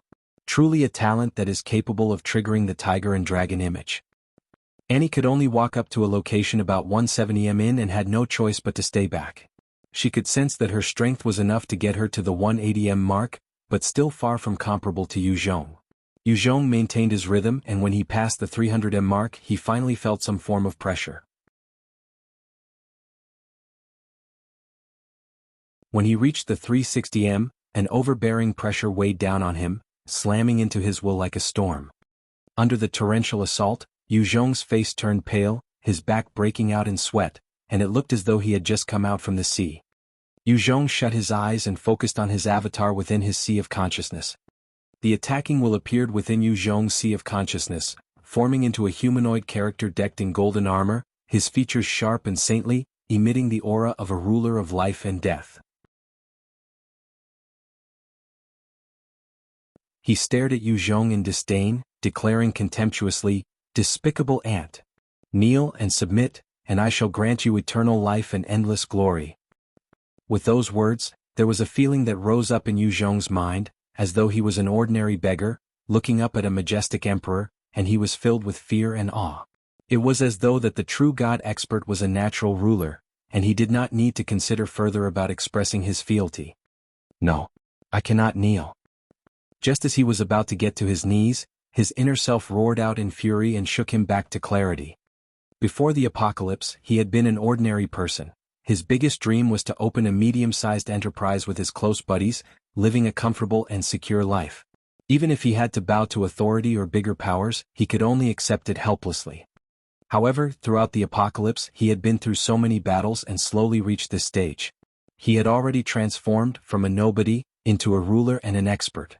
He could sense that the moment he bowed to this true god expert, then from this moment on, even if he reached the true god stage with his god-devil body, he would be doomed never to advance further in his cultivation. "You're already a dead man, the dead should go back to their graves. Let me send you back there." Inside Yu Zhong's sea of consciousness, the small avatar of Yu Zhong suddenly grew larger, and let out a powerful roar, filled with strength, and he emitted a powerful combat intent while charging at the true god expert. The true god expert saw Yu Zhong charging over, and his face fell while roaring out, "Audacious! You dare to antagonize the might of a true god. Break for me." Under that ordinary finger, all things in the universe seemed to be sucked into him and began to press down upon Yu Zhong. Yu Zhong's body was immediately crushed and destroyed by that pressure. However, just as that avatar disintegrated, another one of him appeared within the sea of consciousness. As it appeared, he charged towards the true god expert once more, utilizing his strongest technique in his arsenal, the yin-yang palm. "This is my consciousness. As long as my will is not eradicated, I will keep reviving in here. Whereas you're just a lingering will. Your strength will diminish over time, and you will be ground away by me. Just accept your death obediently and be a part of me." Wishful thinking. Lowly existence. Even if I'm just a will, I'm enough to wipe you out.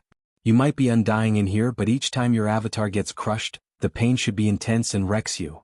When you aren't able to hold out, it will be when your will is crushed and you will die.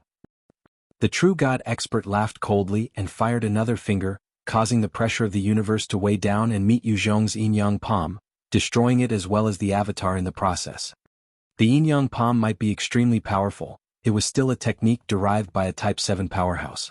While it was useful against others, it was definitely not as effective against the true god expert. It felt like the entire universe was suppressing him. Inside the sea of consciousness, Yu Zhong's avatar appeared again and again, charging at the true god expert with his yin-yang palm once more. The expert just continued to point out with his cosmic finger, crushing Yu Zhong each time.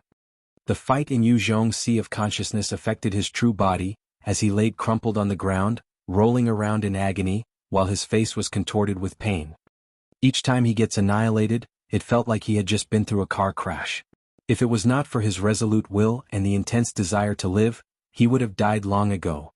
However, at the same time, while his avatar kept being crushed in the process of reforming, his will became stronger. At the same time, the lingering will became weaker as time passed. After all, he was not a true god expert, but just a residual intent. Break for me. As Yu Zhong was destroyed for the 100th time, he directly condensed a cosmic finger, pointing it at the true god expert as the power of the universe surged into this attack of his.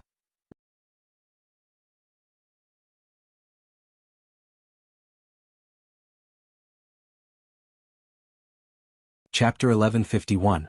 Absorbing the Will. The gaze of the true god expert was as cold and pointed out with his own cosmic finger. The two powerful universes clashed, and the resulting force caused the avatar of Yu Zhong to crumble once more. The true god expert's avatar was also rocked until he lost an arm, which transformed into countless motes of light, spreading within Yu Zhong's sea of consciousness. Inside the sea of consciousness, Yu Zhong's avatar had gained the advantage, absorbing the bits and pieces of the true god expert's will, reforming swiftly once more. This time, the reformed avatar of Yu Zhong possessed a sliver of saintly and majestic aura, exuding a powerful bearing. As for the true god expert's avatar, while it still seemed as imposing as ever, its aura was weaker, and within Yu Zhong's sea of consciousness, as long as Yu Zhong's will was indomitable, and kept reforming, the true god expert was at a disadvantage since he could not reform. How much he expended was how much he lost. This time, break for me. There was a look of confidence in Yu Zhong's eyes, as he fired out the cosmic finger once more, pressuring the true god expert. Even after losing the right arm, the true god expert continued to fire out another cosmic finger with his remaining arm. The two forces clashed once more, but this time the universe of the true god expert crumbled, while his body also broke down, and was absorbed by Yu Zhong's sea of consciousness. After the avatar of the true god expert was obliterated, Yu Zhong's will and spirit underwent another round of baptism. With the tempering earlier, he had become stronger once more. Making use of the god-devil imprint, he could absorb life force like nobody's business, evolving quickly. However, in terms of the will, he had to temper himself through the countless fights and battles. Before ascending to the Type 9 realm, there was no issue with this method. In order to break through the Type 9 bottleneck, however, and to reach the legendary Type 10 realm, he had to possess an incredible amount of will. It did not matter if it was good or evil, there was only absolute strength. Only then could one break out of the cage to control his own destiny. After obliterating the true god expert's will from his consciousness, Yu Zhong opened his eyes, revealing a sharper glint within them. With a thought, the fresh blood on his face disappeared. He stood up, and braving the pressure once more, he continued forward. Since the avatar had been dealt with, the remaining will had no source, and while the pressure was still huge, it was unable to hold Yu Zhong back. As he braved the pressure, Yu Zhong went further and deeper into the chasm, finally arriving at the deepest part of the mountain. At the deepest part of the chasm, there was a stone with a remnant dark red color. From time to time, a strong will would diffuse out from it, adding on to the surrounding will. Yu Zhong eyed the stone, sighing in his heart, this should be the fresh blood of the true god expert. They cannot grow old and die and have eternal youth, but they can still be killed by others. Seems like a true god expert is not the peak of evolution. Yu Zhong had read up on the topic of will while in the holy heavens, and he reached out to grab the red stone. When his hand came in contact with the red stone, a powerful will swarmed into his body and assaulted his sea of consciousness, forming the avatar of the true god expert once more. The same scene appeared once again as the armored true god expert shot Yu Zhong a disdainful look and ordered, "Despicable ant! Kneel and submit, and I shall grant you eternal life and endless glory." This was just a lingering will of the true god expert, and could only react mechanically.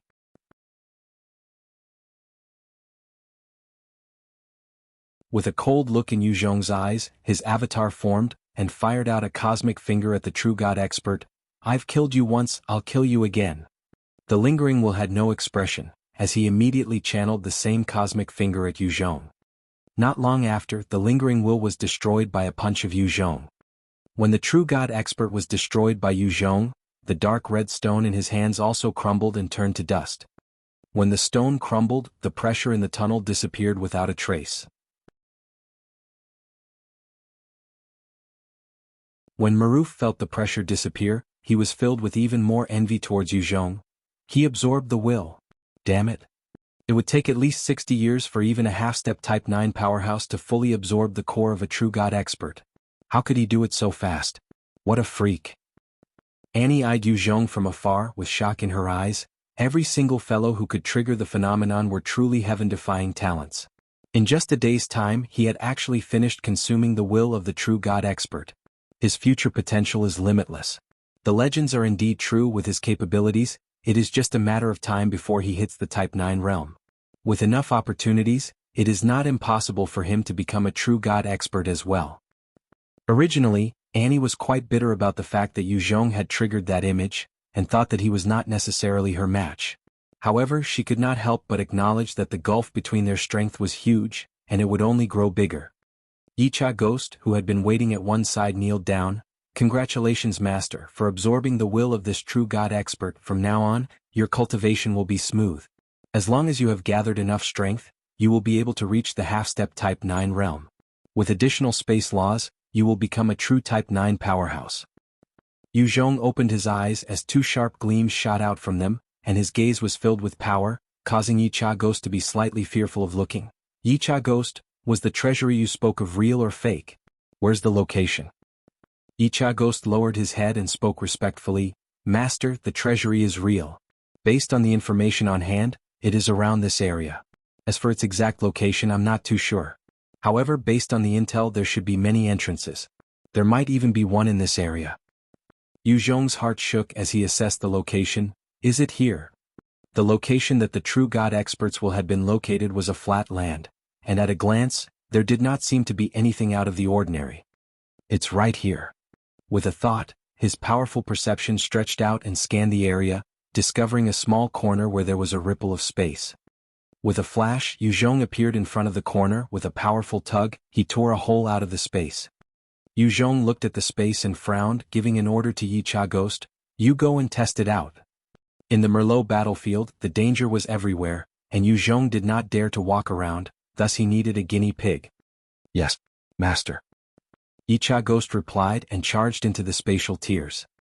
In a few breaths, Yicha Ghost came back out and reported, Master, everything is normal over there. There's a lot of resources. It is definitely a treasure ground.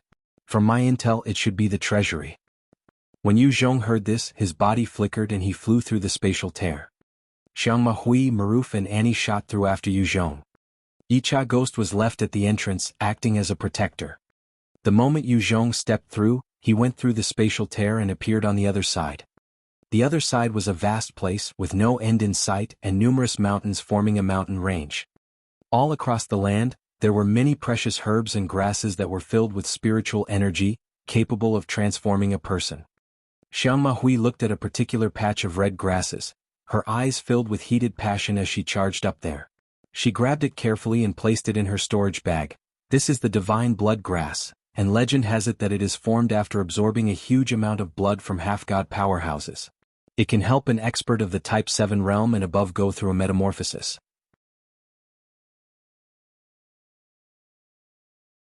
To Type 8 experts, it definitely is effective to a certain extent. Each stock is worth at least 10,000 contribution points. How could there be so many? Within the holy heavens, experts were numerous and most of them had some spatial treasures. Many holy sons and holy daughters had their own spatial treasures. Maruf looked at a particular tree in the distance, his eyes flashing with a strange glint as he charged over. That's the lightning pearl jade fruit. It is particularly helpful for cultivators who trained in lighting attribute arts. It only bears fruit every 3,000 years and it's incredibly rare. To think that would be so many here.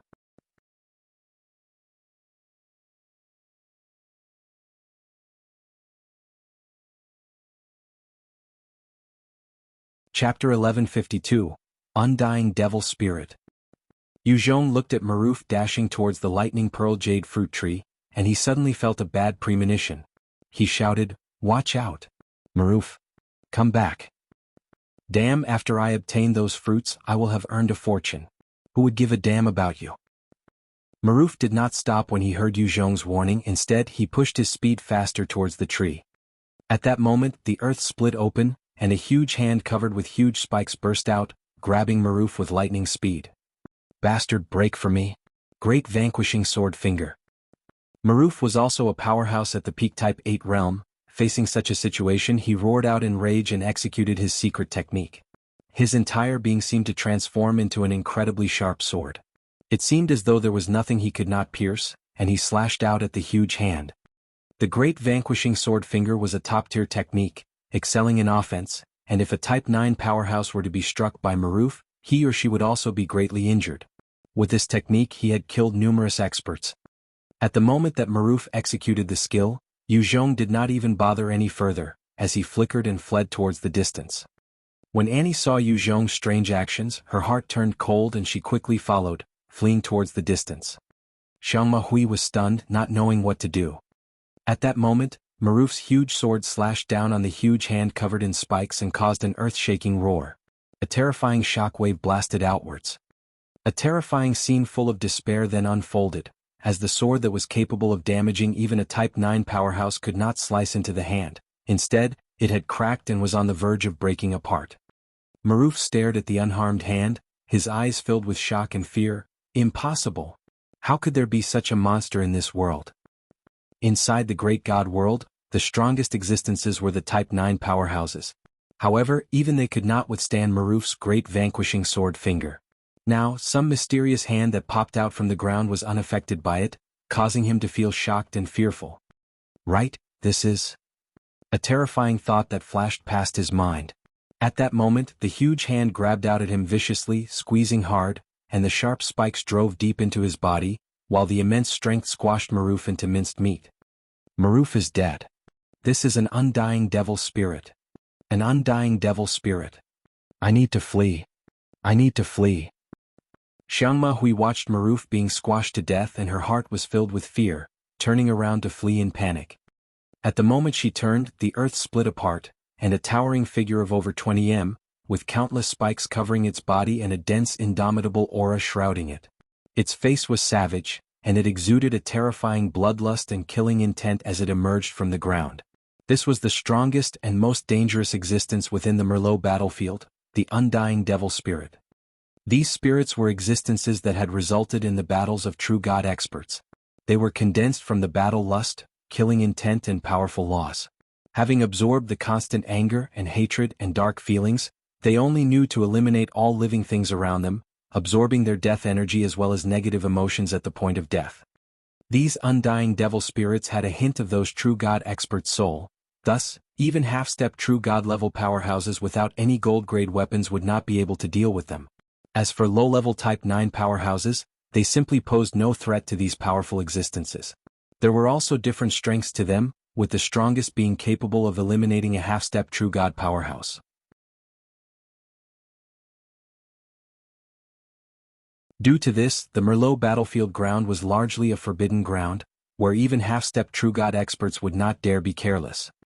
As the undying devil spirit climbed out of the ground, it eyed the fleeing Xiang Mahui, and its eyes flashed with a vicious glint. It immediately leaped forward, closing the distance between them and grabbed out at her. Xiang Mahui was so frightened that her face turned ashen, and activated her water domain at the first moment, causing a large torrential water body to envelop her, while she disappeared from where she was.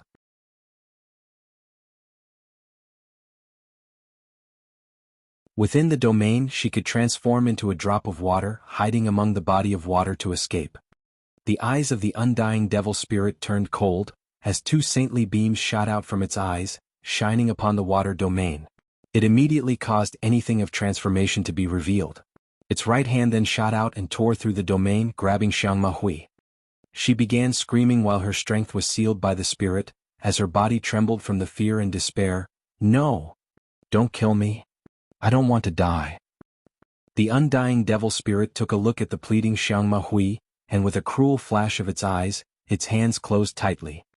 With a loud "pa," she was instantly squashed flat, turning into a pile of minced meat. After killing her, the spirit turned towards the direction where Yu Zhong fled, and its perception sweeping out towards him. However, since Yu Zhong put on the stealth armor, capable of retracting all signs and presence of him, no matter how the spirit tried, it was unable to detect Yu Zhong. After sweeping around for a few minutes, the undying devil spirit then took in a deep breath, and let out a powerful roar. The howl spread outwards like a shockwave in all directions. The powerful roar could do nothing to Yu Zhong. Unfortunately, when it struck Annie, it caused her body to shudder, disrupting her energy and blood flow, as she spat out a mouthful of blood and her body flickered into view, as she tumbled out of the sky. Not good. Yu Zhong saw Annie appear and his heart skipped a beat. Annie's stealth technique was powerful, which the undying devil spirit was unable to see through as well. However, once her true body was discovered, she would only face death. Yu Zhong pointed at her, executing his blood manipulation ability, causing her thrown-up blood to transform into 6 beams that shot out in different directions. Yu Zhong then grabbed out at her, before soaring and heading for a valley. The moment the spirit caught the scent of Annie's blood, it whirled around and chased after one of them, flying towards it. In that instant, the undying devil spirit had caught up to one of it, immediately devouring it before turning around to give chase to another. While this undying devil spirit was strong, its intelligence was not high, thus, it could chase after targets to kill, giving Yu Zhong and Annie a chance. Inside the valley, Annie thanked Yu Zhong. "Thanks." Yu Zhong chuckled, "Not a problem." Annie then asked, "Who would have thought there to be an undying spirit here? What do we do now? Go back?" Unknowingly, Annie had already treated Yu Zhong as a pillar of support. If it were at the initial point of their meeting, she would not have asked for his opinion. Yu Zhong sighed deeply. "No, I think we need to continue forward." In order to evolve further, Yu Zhong needed more resources or to kill more powerhouses. However, with the numerous experts in the great god world, in order to become strong, he needed more equipment or obtain some other strength. Otherwise, if he were to take his time to slowly evolve, who knew when he would become a Type 9 powerhouse? Hearing his words, Annie replied mildly, "N." After resting a short while, she stood up and disappeared. "I'm all right now. Let's continue." Yu Zhong also stood up. All of a sudden, there was a warmth from Yu Zhong and Annie's identity cards. A powerful will transmitted through their card. "This is First Holy Son Qian Changqing from the Eastern Temple. Right now, we're confronting enemies from the man-eating temples and 10,000 Devil Altar. Any other human brothers and sisters, please rush over to this location and join us to wipe out these damned foreign races." The identity card of the Holy Heavens had a special function, which was to provide information only of certain duties. As the first Holy Son of the Eastern Temple, and was far above Yu Zhong or Annie, thus he could deliver the message. Following a powerful intent, a map then appeared in their identity cards, showcasing the location where Qian Changqing was supposedly at. Yu Zhong sighed before asking, "What's this Qian Changqing like?" Annie thought for a while before replying, "Qian Changqing is the first among those from the Eastern Temple, a half-step Type 9 powerhouse. He has the Radiant Domain.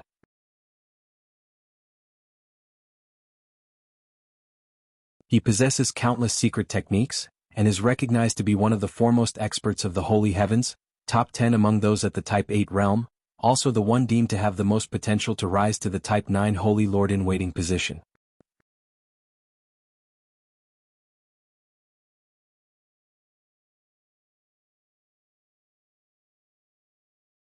Chapter 1153, Spatial Devil Ghost.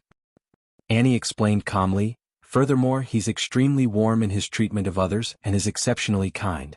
In our holy heavens, many have received his grace and favor." Yu Zhong came to a decision. "In that case, let's go meet up with him now." Inside this strange world, other than the undying devil spirit and a few other undying existences, there were many foreign species. Among those foreign races, experts were aplenty, and there were even half-step Type 9 powerhouses among them. If there was one Yu Zhong had confidence in taking on. However, if it was 2 of them, he could only choose to flee. The chances of obtaining the treasury in this place were infinitely small. Only by gathering people would there be a chance to take on the foreign races. Annie agreed, "Sure." After they agreed, Yu Zhong also put on his stealth armor and followed the instructions on the identity card, heading towards where Qian Changqing and the rest were. In this mysterious realm, where there were countless treasures, resources, rare fruits, and other items, if an ordinary person were to take one, he or she could immediately become a 6-attribute perfect evolver. Some of them were even able to propel one to the Type 4 realm instantly. However, with Maruf as an example, Yuzhong and Annie did not retrieve any items they saw along the way. Those fruits might be precious, but if they were to trigger the defenders or guardian spirits, they might not be able to live. The Undying Devil Spirit was too terrifying. Only a Type 9 powerhouse would be capable of meeting its attack. There were also other huge mutant beast hordes within the realm, of which countless Type 8 and half-step Type 9 existences were among as well. Each time there was a strong mutant beast horde, Yuzhong and Annie would carefully route around them, before moving along quickly. After passing through a number of mountains, they finally arrived at the location specified by Chen Changqing. It was a vast and desolate valley, and at the edge of it, there was a huge palace constructed out of red glass crystals, emitting an archaic and saintly aura, looking powerful and grand. 3 forces were facing off in front of the palace, namely the human race, the man-eating race, and the devil's race. On the human side there were 40-odd, while the man-eaters had 8. The devils had even lesser, a total of 4. However, among the man-eaters there were 3 half-step Type 9 powerhouses, while the other 5 were freaks at the peak Type 8 realm. The devils had 4 half-step Type 9 powerhouses. Even though the humans had the advantage in numbers, they merely had 2 half-step Type 9 powerhouses. 6 were at the peak Type 8 realm, hence their total combat prowess could be considered the weakest. However, even though the humans' combined strength was the weakest, when using an array or formation, they were able to channel a terrifying strength. These formations were researched by humans and was one of the strongest killing trump cards against foreign races. One of the half-step Type 9 devils, who had a single horn on his forehead, his body ripped and exuding a metallic luster, looked towards the man-eaters, asking with a savage expression, "Ghost Tun, why don't we join forces and wipe out these cockroaches before splitting the treasures of this temple?" The man-eater expert Ghost Tun had a chilly light in his gaze. "Fine. Your devil race can go first." Ghost Tun was not stupid, though the human race was weaker after they completed their array. Even a half-step Type 9 powerhouse would have to pay a huge price to take them on. Among these 3 factions the devils had the least numbers but their strength was highest. Once the man-eaters and the humans both suffered from the clash, the devil race could definitely wipe them all out. The devils loved to battle and were cruel and violent by nature. Even among themselves there were common cases of infighting and slaughter. They were the worst allies to have. In the past, the man-eaters had tried allying with them, but each time they would end up fighting among themselves, driving a wedge further between both factions. The single-horn devil race member laughed and spoke, "Since you're unwilling, then forget it." A blue-eyed human powerhouse with a huge sword on his back and his body clad in golden armor frowned, his gaze wary. "Chen Changqing, these fellows are not easy to deal with. If they join hands we will definitely lose." This was the first holy son of the Western Temple, Haiyin. This time, it was Haiyin and Chen Changqing who had organized a huge party to come search for treasures in the Merlot battlefield. However, they had never expected there to be so many foreign races gathered in front of the temple as well. Chen Changqing gazed at the 2 enemy groups, laughing lightly. "Haiyin, don't worry, if we had met either one of them, it would have been a tough battle with heavy losses on our side, maybe even death. However, since they are both here at the same time, it is advantageous to us. As long as we maintain our stance, they would not attack us casually. After all, whoever attacks us first would suffer, and once there are any weaknesses or injuries, the other party would pounce on them, tearing them apart." Haiyin nodded his head silently. Suddenly he turned around towards the direction of Yuzhong and Annie who had flown over, his eyes narrowing. "Someone's here." Chen Changqing was slightly taken aback as he looked towards the direction as well, his mouth curling upwards. "To think there are 2 other outstanding fellows, I did not even detect their arrival, their stealth abilities are truly top-notch." At the same time Yuzhong felt shocked. "I was discovered. The human race truly has hidden experts. Heaven-defying talents are everywhere. I cannot get complacent and be careless." Just as Haiyin was looking towards Yuzhong, a powerful energy was hidden over at the human side, staring at Yuzhong coldly, preparing to deal a direct hit towards Yuzhong and Annie. Space contorted and Annie revealed herself, retrieving her identity card as she announced, Holy Daughter Annie from the Western Temple and Divine Envoy Yuzhong from the Central Temple have arrived. Chen Changqing's eyes flashed with an intelligent look as he analyzed. It is indeed Annie, and the one beside her should be the new Divine Envoy of the Central Temple. Among our reports, there's nothing on this new Divine Envoy among those Divine Envoys in waiting, and he's obviously someone who had reached that position after we came to the Merlot battlefield. To reach this position at such a short time he must be capable. Let them in. The human camp quickly opened up. Ha ha ha. New humans? Don't go in, stay here and become my food. At that moment, there was a distortion of space behind Yuzhong, as a half-step Type 9 spatial devil ghost appeared, with a strange rune carved on his forehead, his 4 limbs engraved with spatial runes as well. His right hand was currently enveloped in devil chi, as he slashed towards Yuzhong's heart with a savage laughter. Watch out. Seeing that, the human powerhouses all had horrified expressions, shouting to warn him. Hien pulled out his large sword at the first moment with a crestfallen expression. Damn it! It's the spatial devil ghost. Seems like it's over for Yuzhong. Fuck. There was a look of regret in Chen Changqing's eyes as well. Damn it, this human talent is about to fall here. The spatial ghost devil was one of the strongest and terrifying races of the devil's race, and while they did not possess much strength, they were naturally attuned to spatial laws and could move around space freely, making them one of the toughest enemies to deal with. If the humans did not have a formation sealing their location, just that single spatial devil ghost was enough to wipe most of them out. Just with you? I've already discovered you earlier. This was a trap meant to lure you out. Please become a stepping stone for my evolution.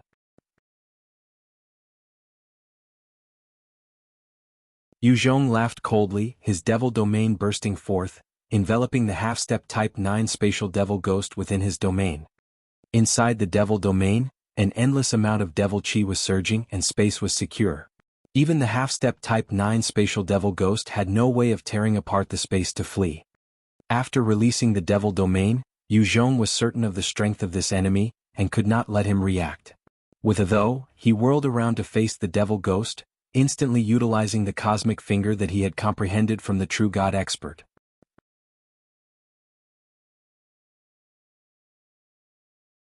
At that moment, it seemed that the countless things and galaxies converged on Yuzhong, forming the powerful cosmic finger as it slammed towards the half-step Type 9 spatial devil ghost. Shit. How is this human so strong? I can't take this move head-on. Spatial domain appear. Facing the true God skill, there was a deep fear that sprouted in the spatial devil ghost. He gritted his teeth to execute his spatial domain, and at that moment, a powerful region of spatial laws appeared, slamming into the Yuzhong's devil domain, both sides clashing and wearing each other down.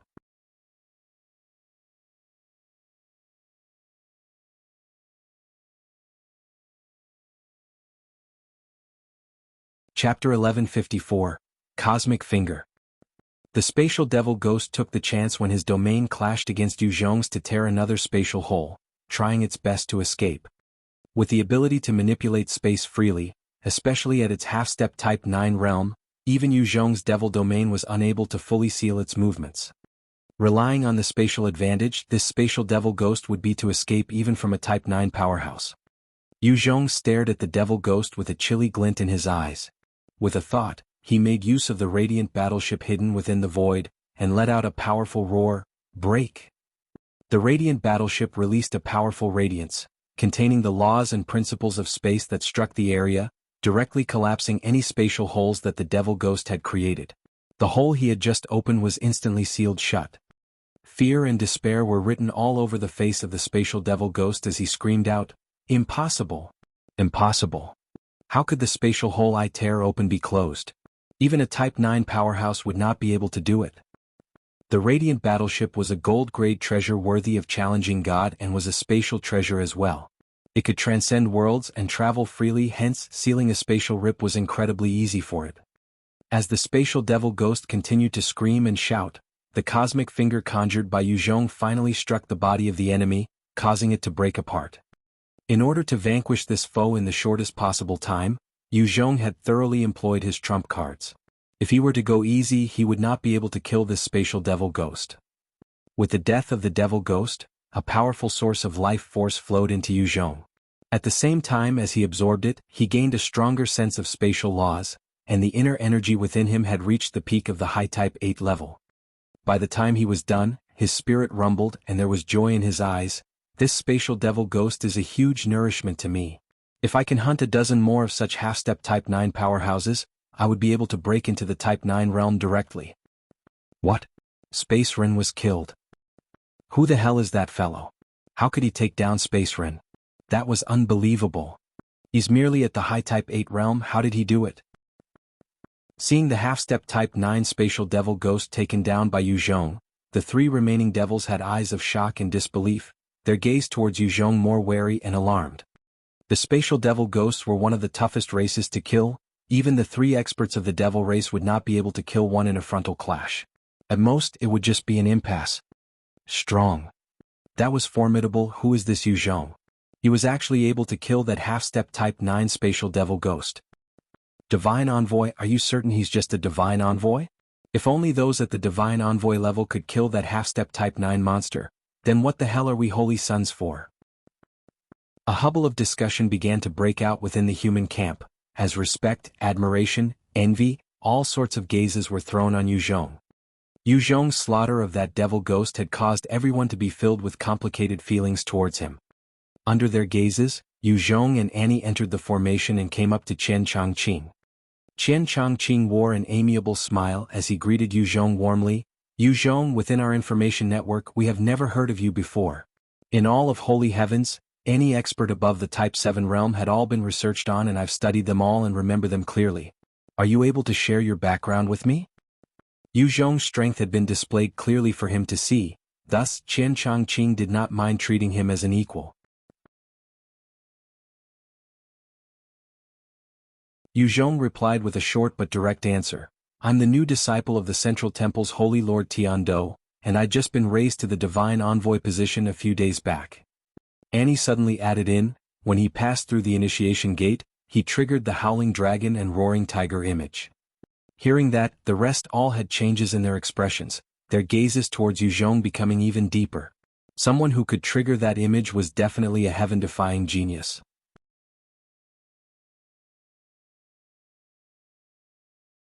As long as he did not die, there was no question about his or her ascension to the Type 9 realm. Chen Changqing and Haiyin were considered talented powerhouses and were at the half-step Type 9 realm. However, to make that leap and cross into the Type 9 realm, it was incredibly difficult. Many experts have been stuck at that bottleneck for so long. Even the two of them had no confidence that they could break that barrier. The rest of the holy sons and daughters stared at Yu Zhong. They had not taken the legend of the Dragon Tiger illusion. Only after seeing Yu Zhong in action, did they realize how terrifying such a talent was. Yu Zhong's gaze narrowed. Chen Changqing, since the situation is at a stalemate, it's not good for us. Along the way we sensed a number of undying devil spirits as well as powerful mutant beasts. If this continues, just a few of those undying devil spirits would be enough to wipe us out. Chen Changqing laughed bitterly. I know this as well, however, if we were to move casually, the Man-Eaters and Devil Clan would launch an assault. If they were to join hands, we would be in trouble. Yu Zhong glanced towards the direction of the opposite factions and he frowned.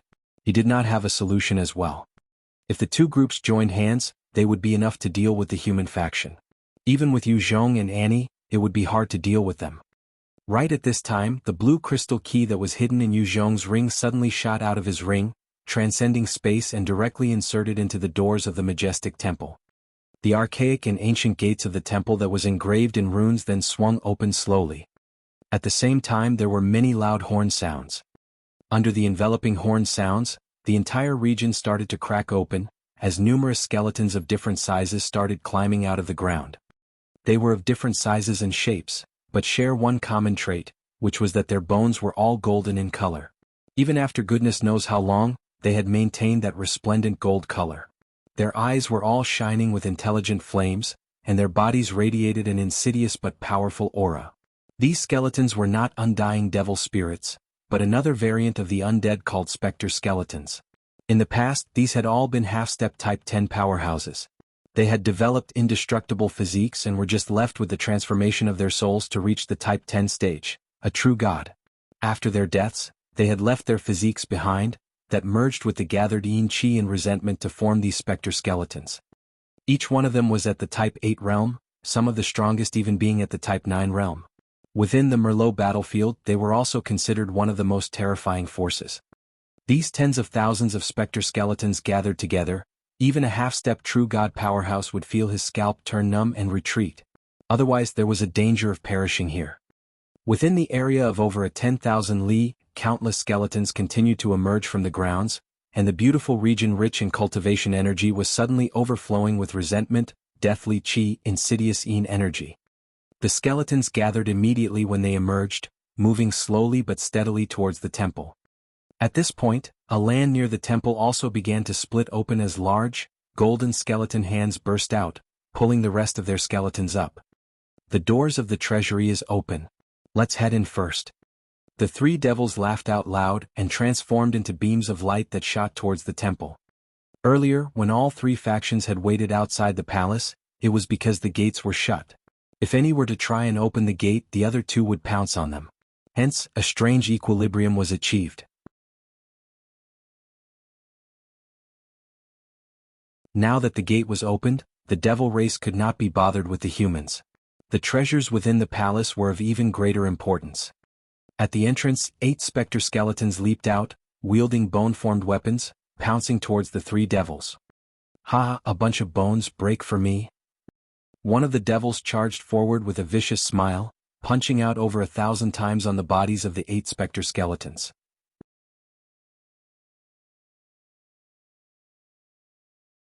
With a single blast, all of the skeletons broke apart in multiple directions. The souls in their heads also dissipated by the devil race member. After that, the three of them immediately charged into the temple. Go! Following Chen Changqing's signal, the rest of the humans also charged right into the temple. The 8 man-eaters also quickly moved, heading into the temple.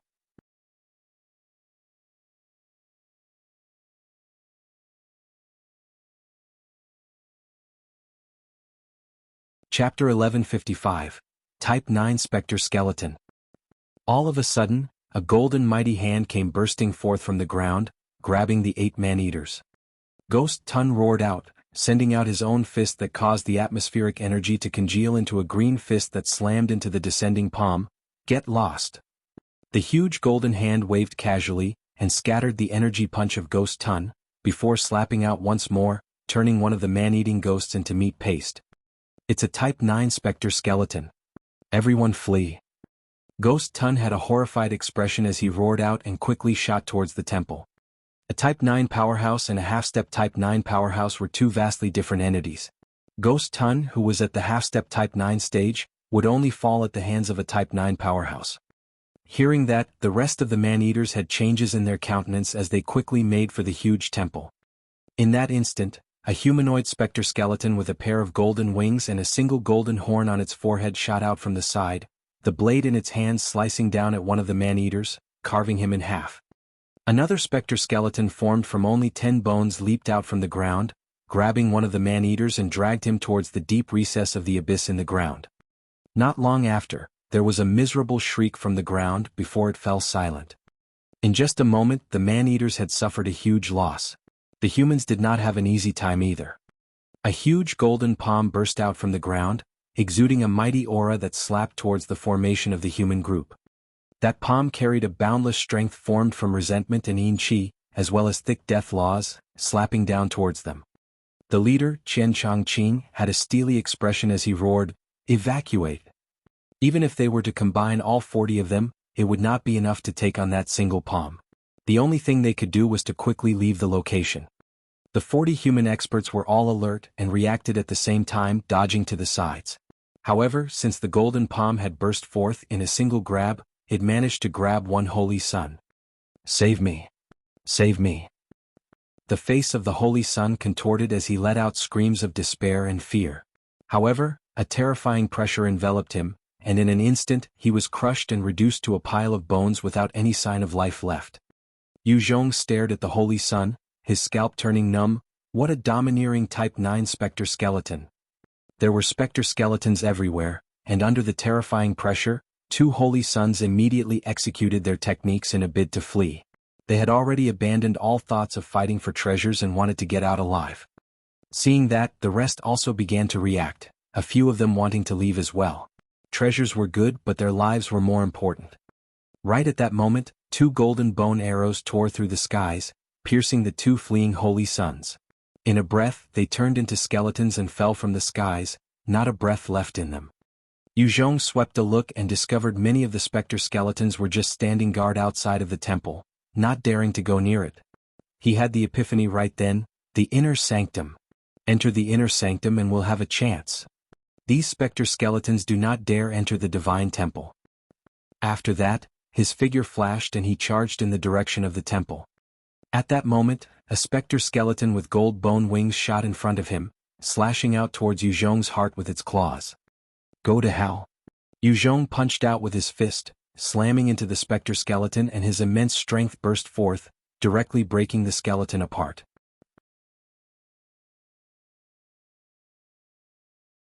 After destroying the Specter skeleton, Yuzhong took the opportunity to enter the temple gates. As he stood there and turned around, his eyes flashing with a strange glint. There's no life force. These are all undead, there are no benefits for me in killing them. The God-Devil imprint could absorb the life force of the entities that Yuzhong killed, but with regards to those that did not have any flesh or blood, even if they were killed, there was no life force to be absorbed. After all, they were constructed from strength and resentment.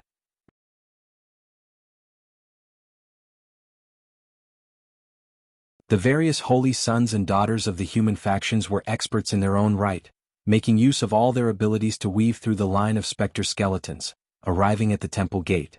However, 3 of them were lost to the Specter skeletons.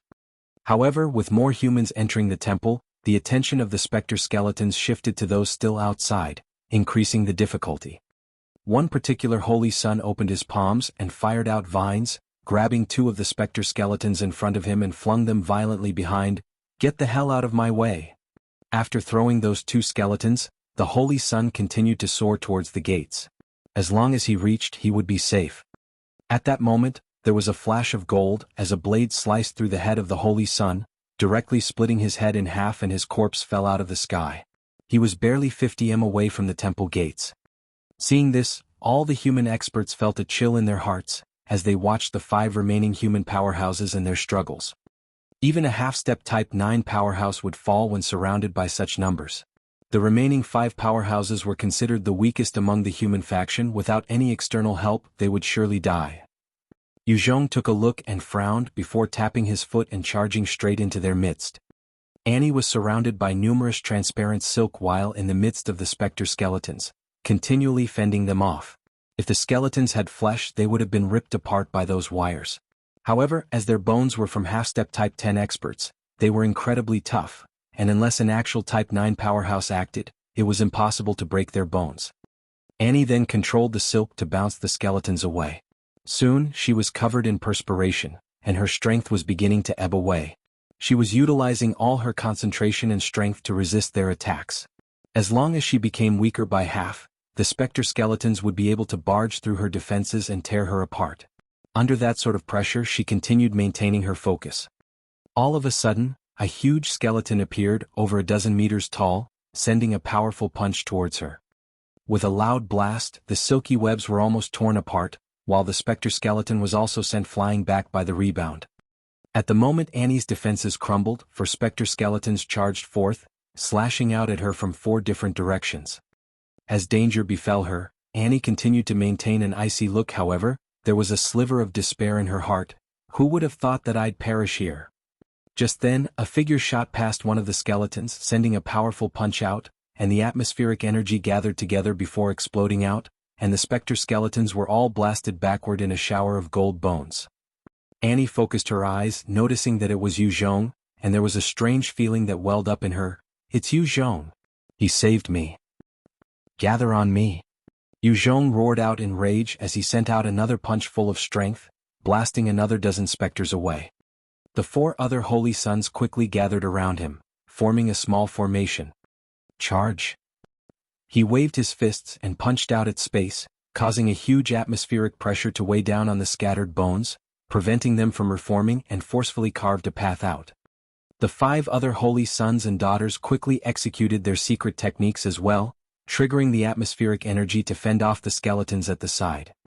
In terms of strength, these human powerhouses were stronger than those ordinary Specter skeletons. After all, they were talented cultivators.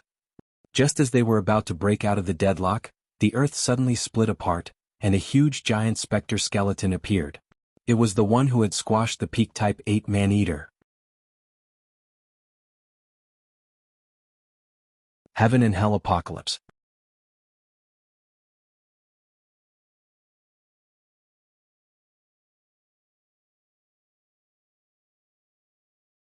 Chapter 1156, Golden Treasure Armor.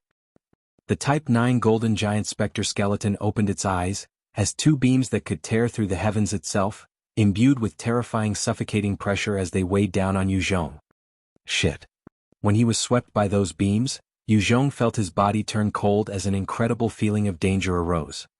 Right at that moment, the Type 9 Specter skeleton stretched out its huge palms and brought along a terrifying strike imbued with death laws, aiming for Yuzhong. This was a true Type 9 powerhouse. That single palm contained spatial laws, and directly sealed Yuzhong's movement. Even the wings of hope could not be utilized. Against that attack that could easily level an entire planet, Yuzhong's eyes narrowed and he activated his devil domain, channeling a surge of devil chi towards the Type 9 Specter skeleton. The palm of the Type 9 giant came crashing down, directly destroying the domain that Yuzhong was so proud of and relied so much upon. A Type 9 powerhouse was extremely close to God, possessing utmost strength, and unless it was a domain from a similar level opponent, it was impossible even for the perfect God-Devil physique and the nigh-invincible God-Devil domain to withstand. As the Devil domain collapsed, Yuzhong immediately fired out the cosmic finger he had comprehended, and a powerful force that contained the strength of a small universe congealed at his fingertips, firing out into the sky. With a loud blast, the cosmic finger struck the skeleton and dispersed. The powerful recoil caused Yuzhong to spit out a mouthful of golden blood. However, there was also a huge hole within the Type 9 Specter skeleton. Seeing Yuzhong execute that cosmic finger, causing a huge hole in the Type 9 Specter skeleton, Cheng was filled with shock. He actually blocked it. He blocked the Type 9 powerhouse. That's unbelievable. Is he still human? How come there's such a monster? The distance between a Type 8 and Type 9 powerhouse was that of a spirit and a half-god, the difference of an ant and a heavenly dragon. It would already be considered incredible for a half-step Type 9 powerhouse to be able to flee from a Type 9 powerhouse. To actually face on an attack, it was incredibly rare. Howling stared at Yuzhong, his eyes filled with envy. That's so formidable. Damn it. How is it the gap between humans can be that wide also?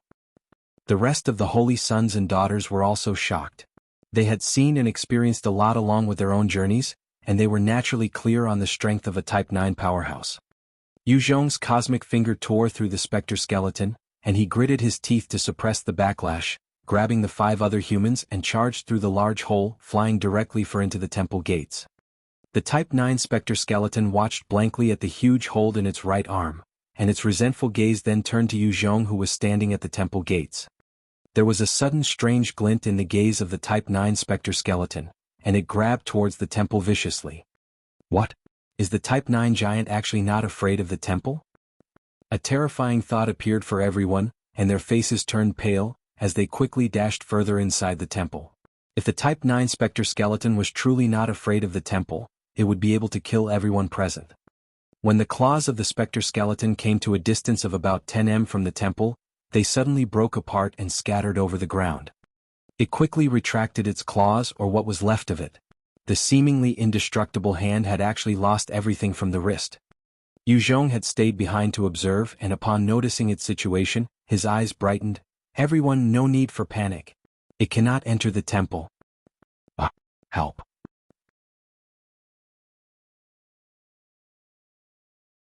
Right at this time, one of the walls of the temple began to split open, as a huge, thorny vine shot out, wrapping around one of the holy sons, and instantly ground him into pieces. Howling let out a roar of rage, retrieving his huge sword on his back as he charged at the vine and swung out 1,000 blade beams at one go. Damn bastard! Die. Cheng's face was steely as he came up to the vine. This is a well-known devil race trap, the blood-sucking vine. Once caught, even a Type 8 powerhouse would be helpless. Everyone be careful.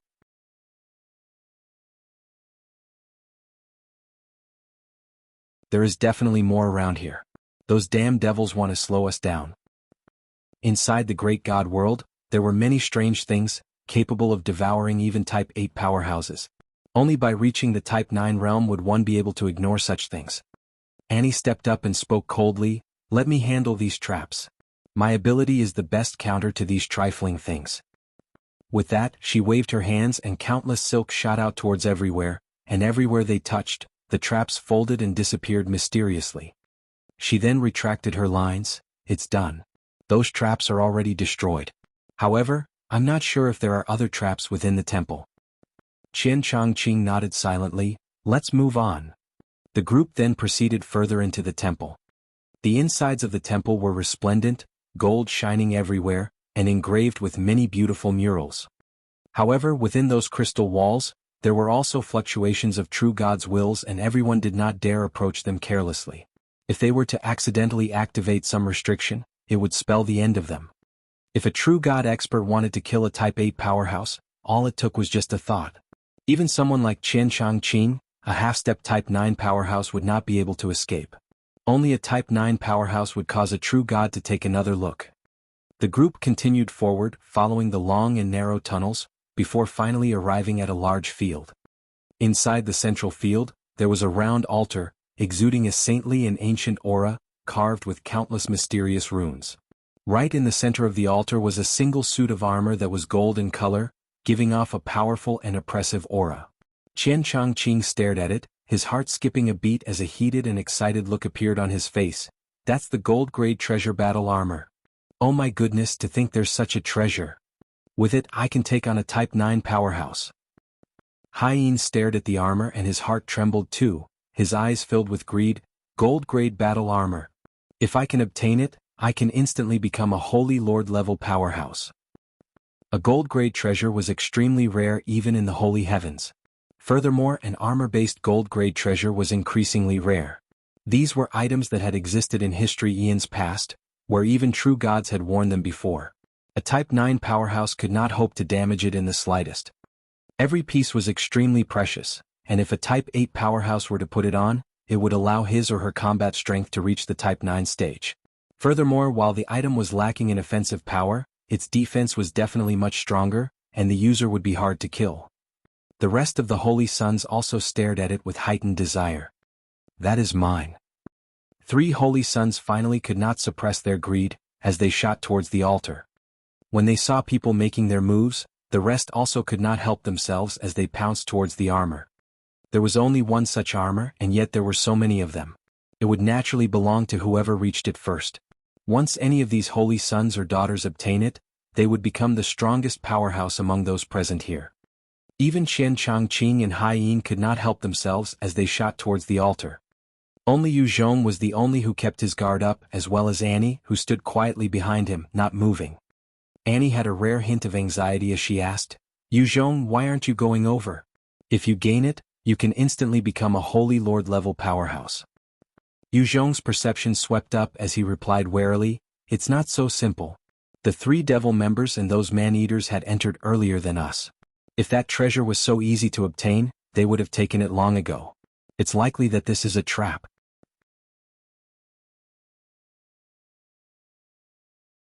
What a cautious fellow. However, no matter how guarded you are, it's useless. Ghost Tun, do it. Following a light laugh, 3 black blurs shot out from the void, each of those half-step Type 9 Devil Race members striking at their designated targets.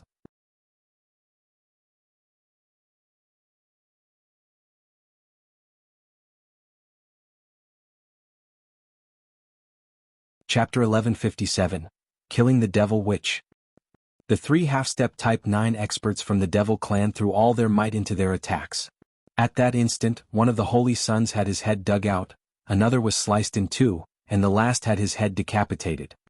The 5 remaining man-eaters who had been hiding suddenly launched an attack at the other human Holy Sons, and in an instant 5 of them had been torn apart, and their corpses consumed. Within a short moment, over 8 Holy Sons had been annihilated. Inside this temple, the number of human experts was the most, but in terms of collective strength they were the weakest. With 8 of their members gone, their overall strength had dipped considerably. Annie looked at the 8 holy sons who had been decimated and felt her heart turn cold. Had she joined in the rush for that armor, she would have been torn apart by those foreign species. Chen Changqing's eyes turned bloodshot as he roared out, "Formation! Get into formation!" Only by being in a formation could the humans take on the terrifying foreign species. However, they were now surrounded and encircled, each of them being taken out by the enemies, and there was no way to respond quickly enough. Qian Changqing and Hai Yin were also being held back by one of the half-step Type 9 Devil Race members, as well as a half-step Type 9 Man-Eater. The physiques of humans were weaker than those foreign races, and even if Qian Changqing and Hai Yin were both heaven-defying talents, against the top experts of the Devil Race and Man-Eater race, they were at a disadvantage with no way of extracting themselves, and there was even the danger of them falling. "Damn it! Follow me." Yu Zhong looked at the foreign races engaging in wanton slaughter of his fellow humans and frowned. With a tap of his foot, he shot towards one 8 m tall Cyclops werewolf, a being with a single eye, wolf head, human body, and his entire body covered in black scales. "Hee, this handsome little brother, come and play with this sister, okay? This sister will give you the best experience of this world you'll ever enjoy." One devil woman came up to Yu Zhong, her hair purple and long, her figure voluptuous and alluring, with only 2 pieces of black armor covering her private parts, revealing most of her fair skin. Her features were exceptionally charming, and she revealed a coy yet insidious smile. Seeing that smile, 2 holy sons became infatuated and had the sudden urge to become her servants. The moment that thought came to mind, their strength dipped. The single-horned Cyclops werewolf laughed savagely and took the opportunity to slam into them, his claws digging out their hearts and swallowing them. "Ugly freak, you're too old." Yu Zhong swept the beautiful devil witch a look and laughed coldly, immediately casting his devil domain, enveloping the devil with a surging amount of devil chi. "Stinking brat, you dare say I'm old? When I capture you, I will suck you dry of your essence and tear you limb from limb."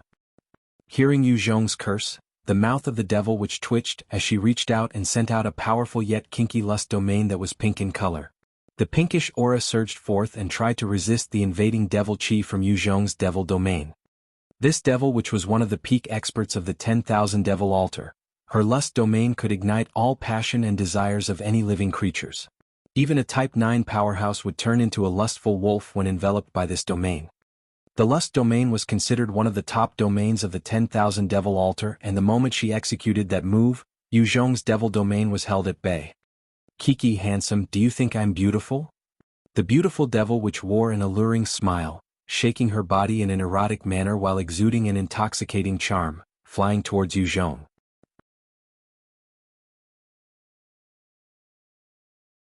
Within that domain, every single move of hers seemed capable of capturing the attention of all male living things. 6 holy sons were actually distracted by her, smitten by her sensual movements, and lost their will to fight, before they were torn apart by the devil race member as well.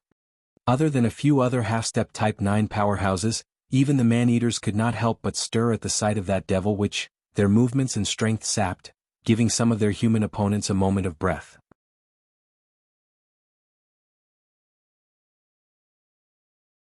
Her charms were potent enough to distract even half-step Type 9 powerhouses. When Annie saw the unfolding scene, her eyes were filled with astonishment. "What a beautiful woman! If I were a man, it would be impossible to resist her charms." "Ugly bitch, just go to hell." Yu Zhong's eyes flashed coldly as he channeled the god-devil domain with all his might, and both sides of the domain surged. The angelic side began to envelop him as he took in a deep breath, and absorbed the blessings and holy nature of the god domain, pushing his strength to the peak, reaching the terrifying half-step Type 9 realm. Yu Zhong stared at the incoming devil witch with an icy look and shot out his cosmic finger. In that instant, a terrifying might surged from the sky, pressing towards the devil witch viciously. Instantly her face turned pale as she screamed out pitifully, "No! Don't kill me. I'm willing to be your slave and warm your bed." Her begging and plea could easily shake anybody's heart, but the cosmic finger continued to press down on her without any mercy. "Damn it! Break for me." The beautiful devil witch's expression turned many times before she breathed deeply, and her lithe body suddenly burst forth with strength, turning metallic black as her half-step Type 9 strength burst forth. She sent a fist out explosively. Although this devil witch seemed helpless and relied on her charms, she was a true half-step Type 9 expert and could hold her own even in dangerous battles.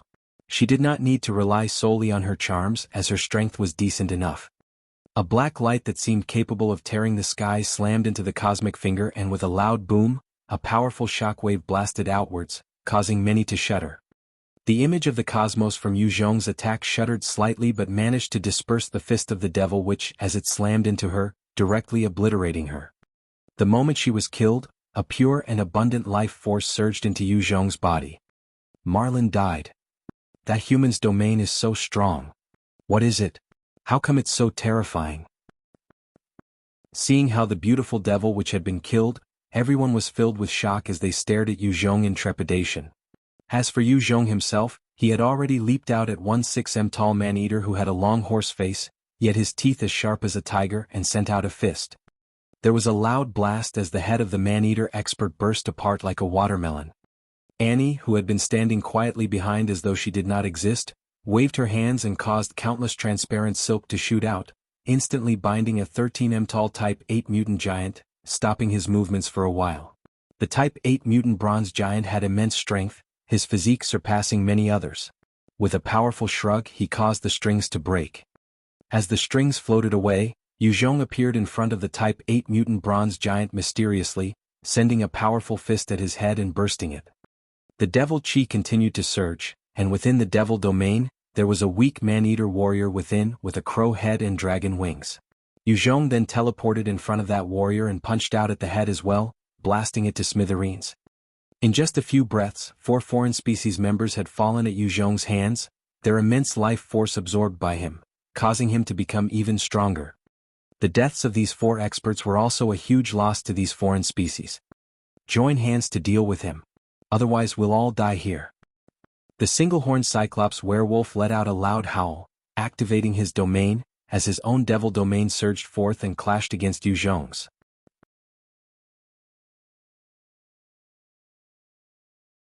Hearing that war cry, the 3 remaining half-step Type 9 powerhouses abandoned their opponents, as though they were all connected in mind, and launched their domains, attacking Yu Zhong with all their might. At that moment, 2 devil domains, 1 ruthless domain and 1 devil blade domain assailed Yu Zhong.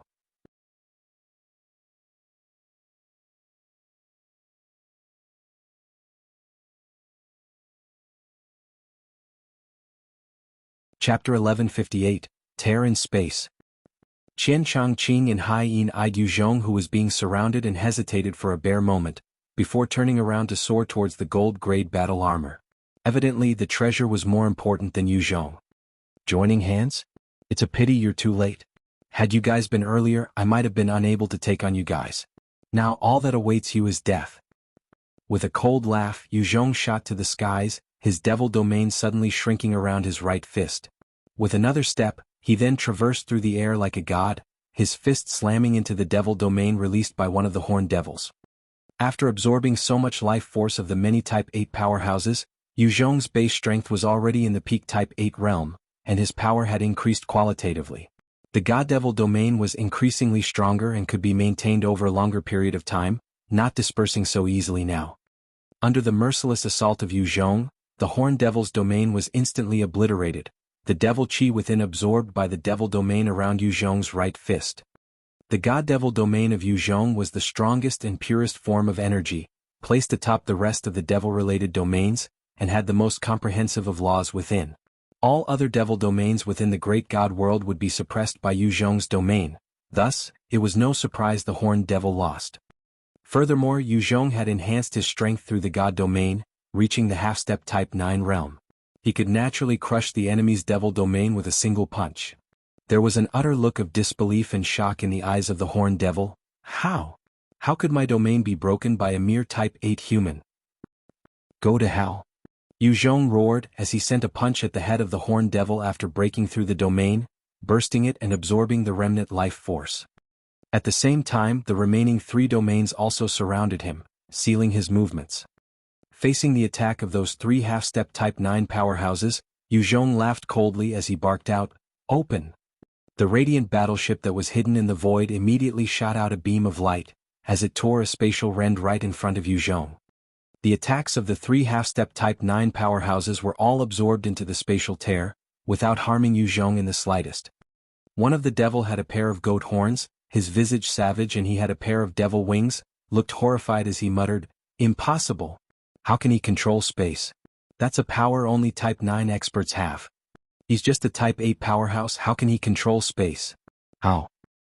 Ghost Tun was also shocked when he saw the spatial tear in front of Yu Zhong. Space control? He can control space. Is he a Type 9 powerhouse that is pretending to be a Type 8 expert? Control of space and spatial laws was something only a Type 9 powerhouse could do, and one of the most important abilities that set a Type 9 apart from a Type 8.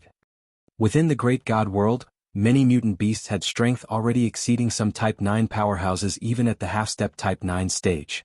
However, against the true Type 9 powerhouses, these beasts would still be slain, purely because Type 9 experts could control space and tear spatial holes, playing around with even the strongest and toughest of Type 8 powerhouses. After the spatial tear absorbed the 3 domains, Yu Zhong flickered and appeared in front of the Cyclops werewolf, his fist punching towards the head. Among the 3 of them, this Cyclops werewolf was the weakest, and nearest to Yu Zhong in terms of strength. The eye of the Cyclops werewolf flashed dangerously as he locked onto Yu Zhong, and his body went taut before he retreated explosively. Yu Zhong swept him a glance and laughed mysteriously, barking out in a low voice, "Break!"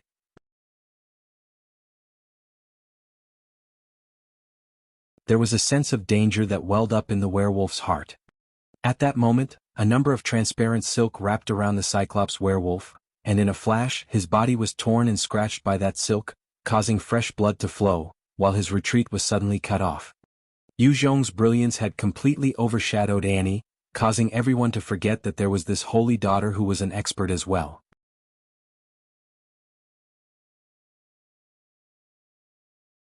She was a powerhouse with countless experience, her eye for opportunities not losing out to Yu Zhong, just that her strength was slightly weaker. "Not good, I was careless." A look of shock flashed in his eye, and ignoring the injuries he already had, he burst forth with his strength to struggle out. At that moment, his flesh was sliced in multiple areas, revealing the light gold bones beneath. However, he continued to break apart the strings and silk in a bid to escape. Yu Zhong's gaze was cold as he appeared on top of the Cyclops werewolf, his fist punching down. "Too late, die." With a loud bang, the head of the Cyclops werewolf burst open, as life force was absorbed into Yu Zhong's body. Seeing how vicious Yu Zhong was, the remaining devil race member quickly turned tail in a bid to flee. Now all that left of the 4 half-step Type 9 powerhouses that had surrounded Yu Zhong was Ghost Tun himself. "Human, you're really strong. I respect that. However, the stronger you are, the more I must kill you. Let's die together." Ghost Tun revealed a savage expression as he tossed a black pill into his mouth. The moment the pill entered his stomach, Ghost Tun suddenly became rigid as countless golden bone blades burst out of his body. Veins started popping dangerously in his face, forming an ugly and hideous visage. Suddenly, the aura of a Type 9 expert exuded from his body. Annie saw Ghost Tun's transformation and her face fell as she barked, "Sky-devouring pill. It's the sky-devouring pill. Everyone attack him. Otherwise we will all die." The sky-devouring pill was a secret pill developed by the man-eaters. Once consumed, it could ignite the latent potential of a cultivator, allowing his or her prowess to increase exponentially. However, due to the potent effects, once consumed, the user will battle until he died. There was no cure, and unless one was pushed to the extreme brink, no one would utilize such a pill. Currently, all the human powerhouses were attracted by the gold-grade battle armor at the center of the altar, fighting to reach it first, and no one responded to Annie's call. The allure of the treasure was too great. Once it was obtained, it could help the user become a mighty figure throughout the Great God world. Few could resist such temptations. "Go and die." Ghost Tun eyed the human experts near the altar, and with his fingers outstretched, numerous bone blades shot out, forming a blade domain, blasting towards the human cultivators. "Save me. Help." These human holy sons and daughters all activated their own domains, but when clashing against Ghost Tun's domain, they were all crushed, their bodies riddled with grievous injuries as they screamed out in agony before they died. In a single instant, Ghost Tun had already killed 3 human powerhouses. The rest of the powerhouses continued to struggle in agony. Even Chen Changqing and Haiyin were executing their own domains, struggling madly within the Bone Blade domain. Annie gritted her teeth, waving her jade-like hands, and caused more transparent silk to appear beside Ghost Tun, wrapping around him. Ghost Tun did not even bother about the silk as he charged at Yuzhong, and when he brushed past that transparent silk, the sharp bone blades on his body just sliced them all up. In an instant he already appeared in front of Yuzhong, slashing towards him, while channeling the bone blade domain as well. "You want to die with me? Not a chance." There was a strong battle intent in Yuzhong's eyes, as he immediately cast the cosmic finger, pressuring the bone blade domain. With a loud blast, Yuzhong's cosmic finger was actually destroyed by the bone blade domain, while the bone blade domain also collapsed under the cosmic finger. In the midst of the resulting shockwave, Yuzhong stepped through the air, transcending space, and sent out a punch atop Ghost Tun's head.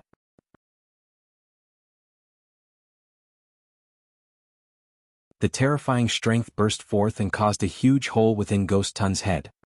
At that instant, numerous bone blades shot out from Ghost Tun's body, slicing upwards at Yuzhong. The bone blades had laws and principles imbued in them. Even when Yuzhong tried his best to dodge, he was still sliced up, causing fresh blood to splatter onto the ground.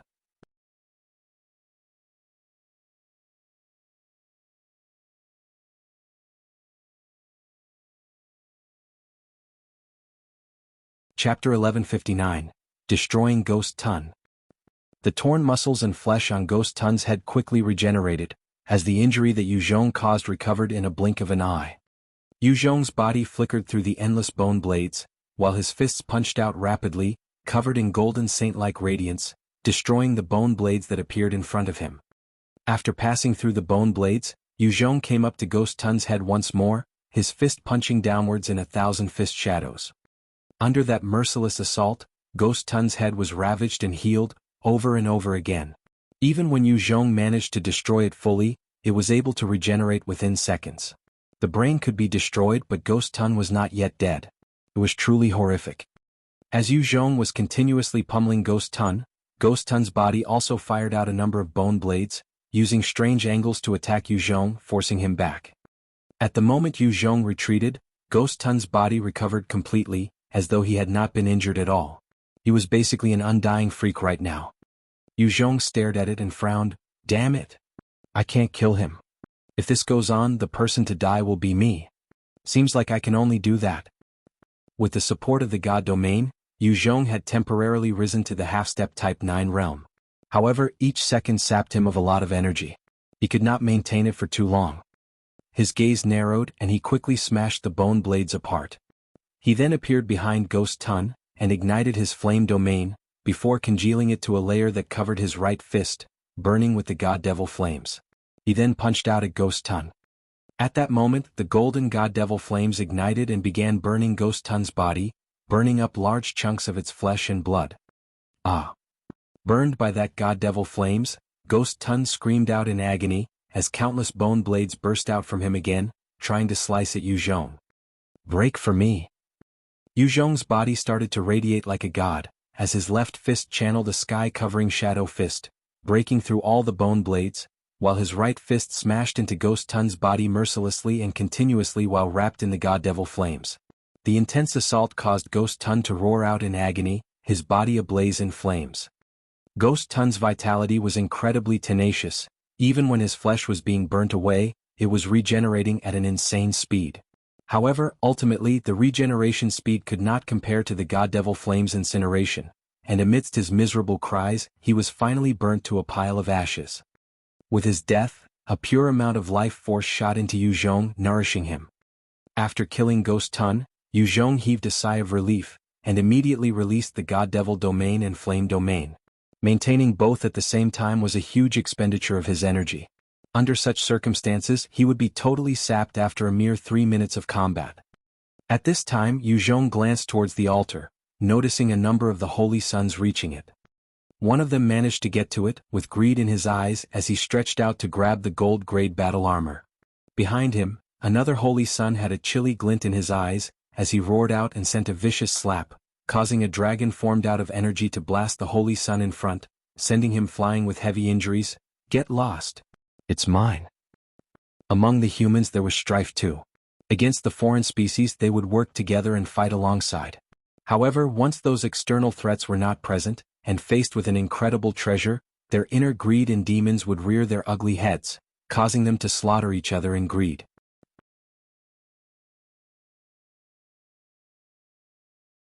Another beautiful holy daughter waved her hands, causing a rainbow to shoot out and slam into 3 holy suns in front of her, breaking down their attacks and sent them flying to one side. She then grabbed out at thin air, forming a grasp at the gold-grade battle armor. Just as her energy hand shot out, another holy sun fired out a black radiance, slamming into the energy hand, dissipating it forcefully. If anyone present were to obtain the gold-grade battle armor, they would become an existence capable of dealing with Type 9 powerhouses. Under such an allure, no one could maintain their rationale.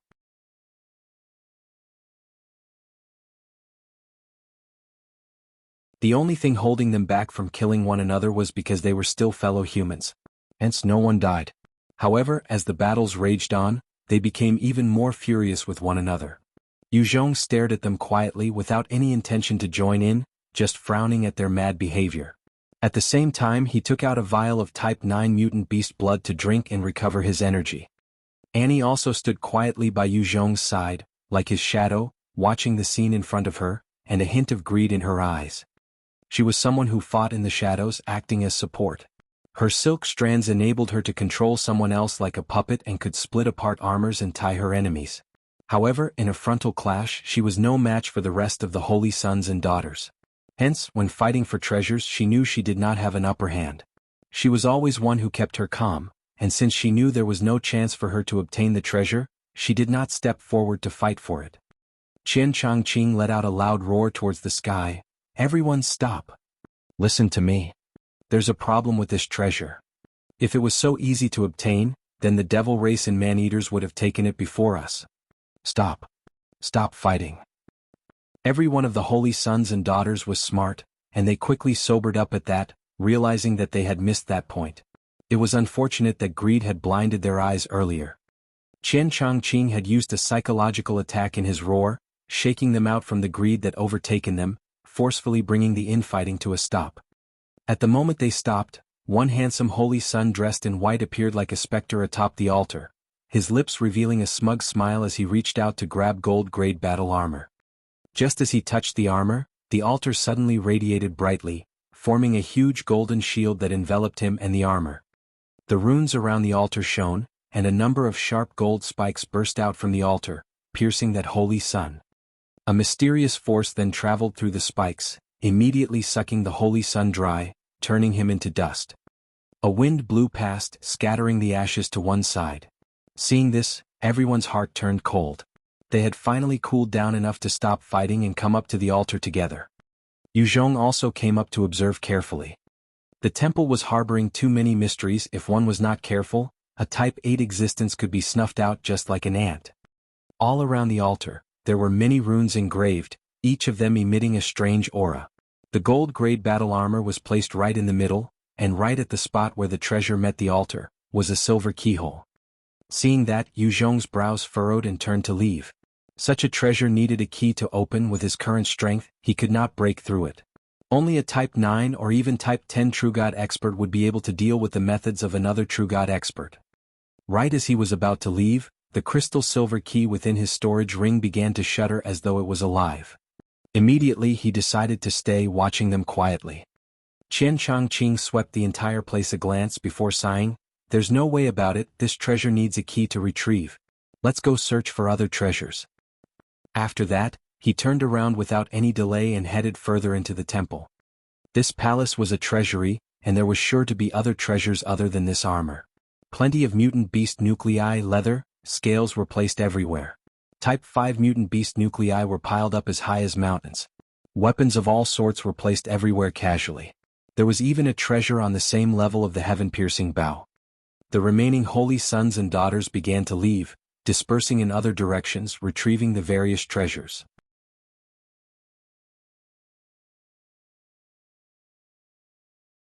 You're tuning in to the Han Li's Wuxia Adventures YouTube channel. We're so grateful for your support, and don't forget to subscribe to join us on this incredible journey through captivating stories. Your generosity through donations truly makes a world of difference, as it's the primary source of revenue that allows me to expand and enhance this channel for you. Thank you from the bottom of my heart for being a part of this adventure.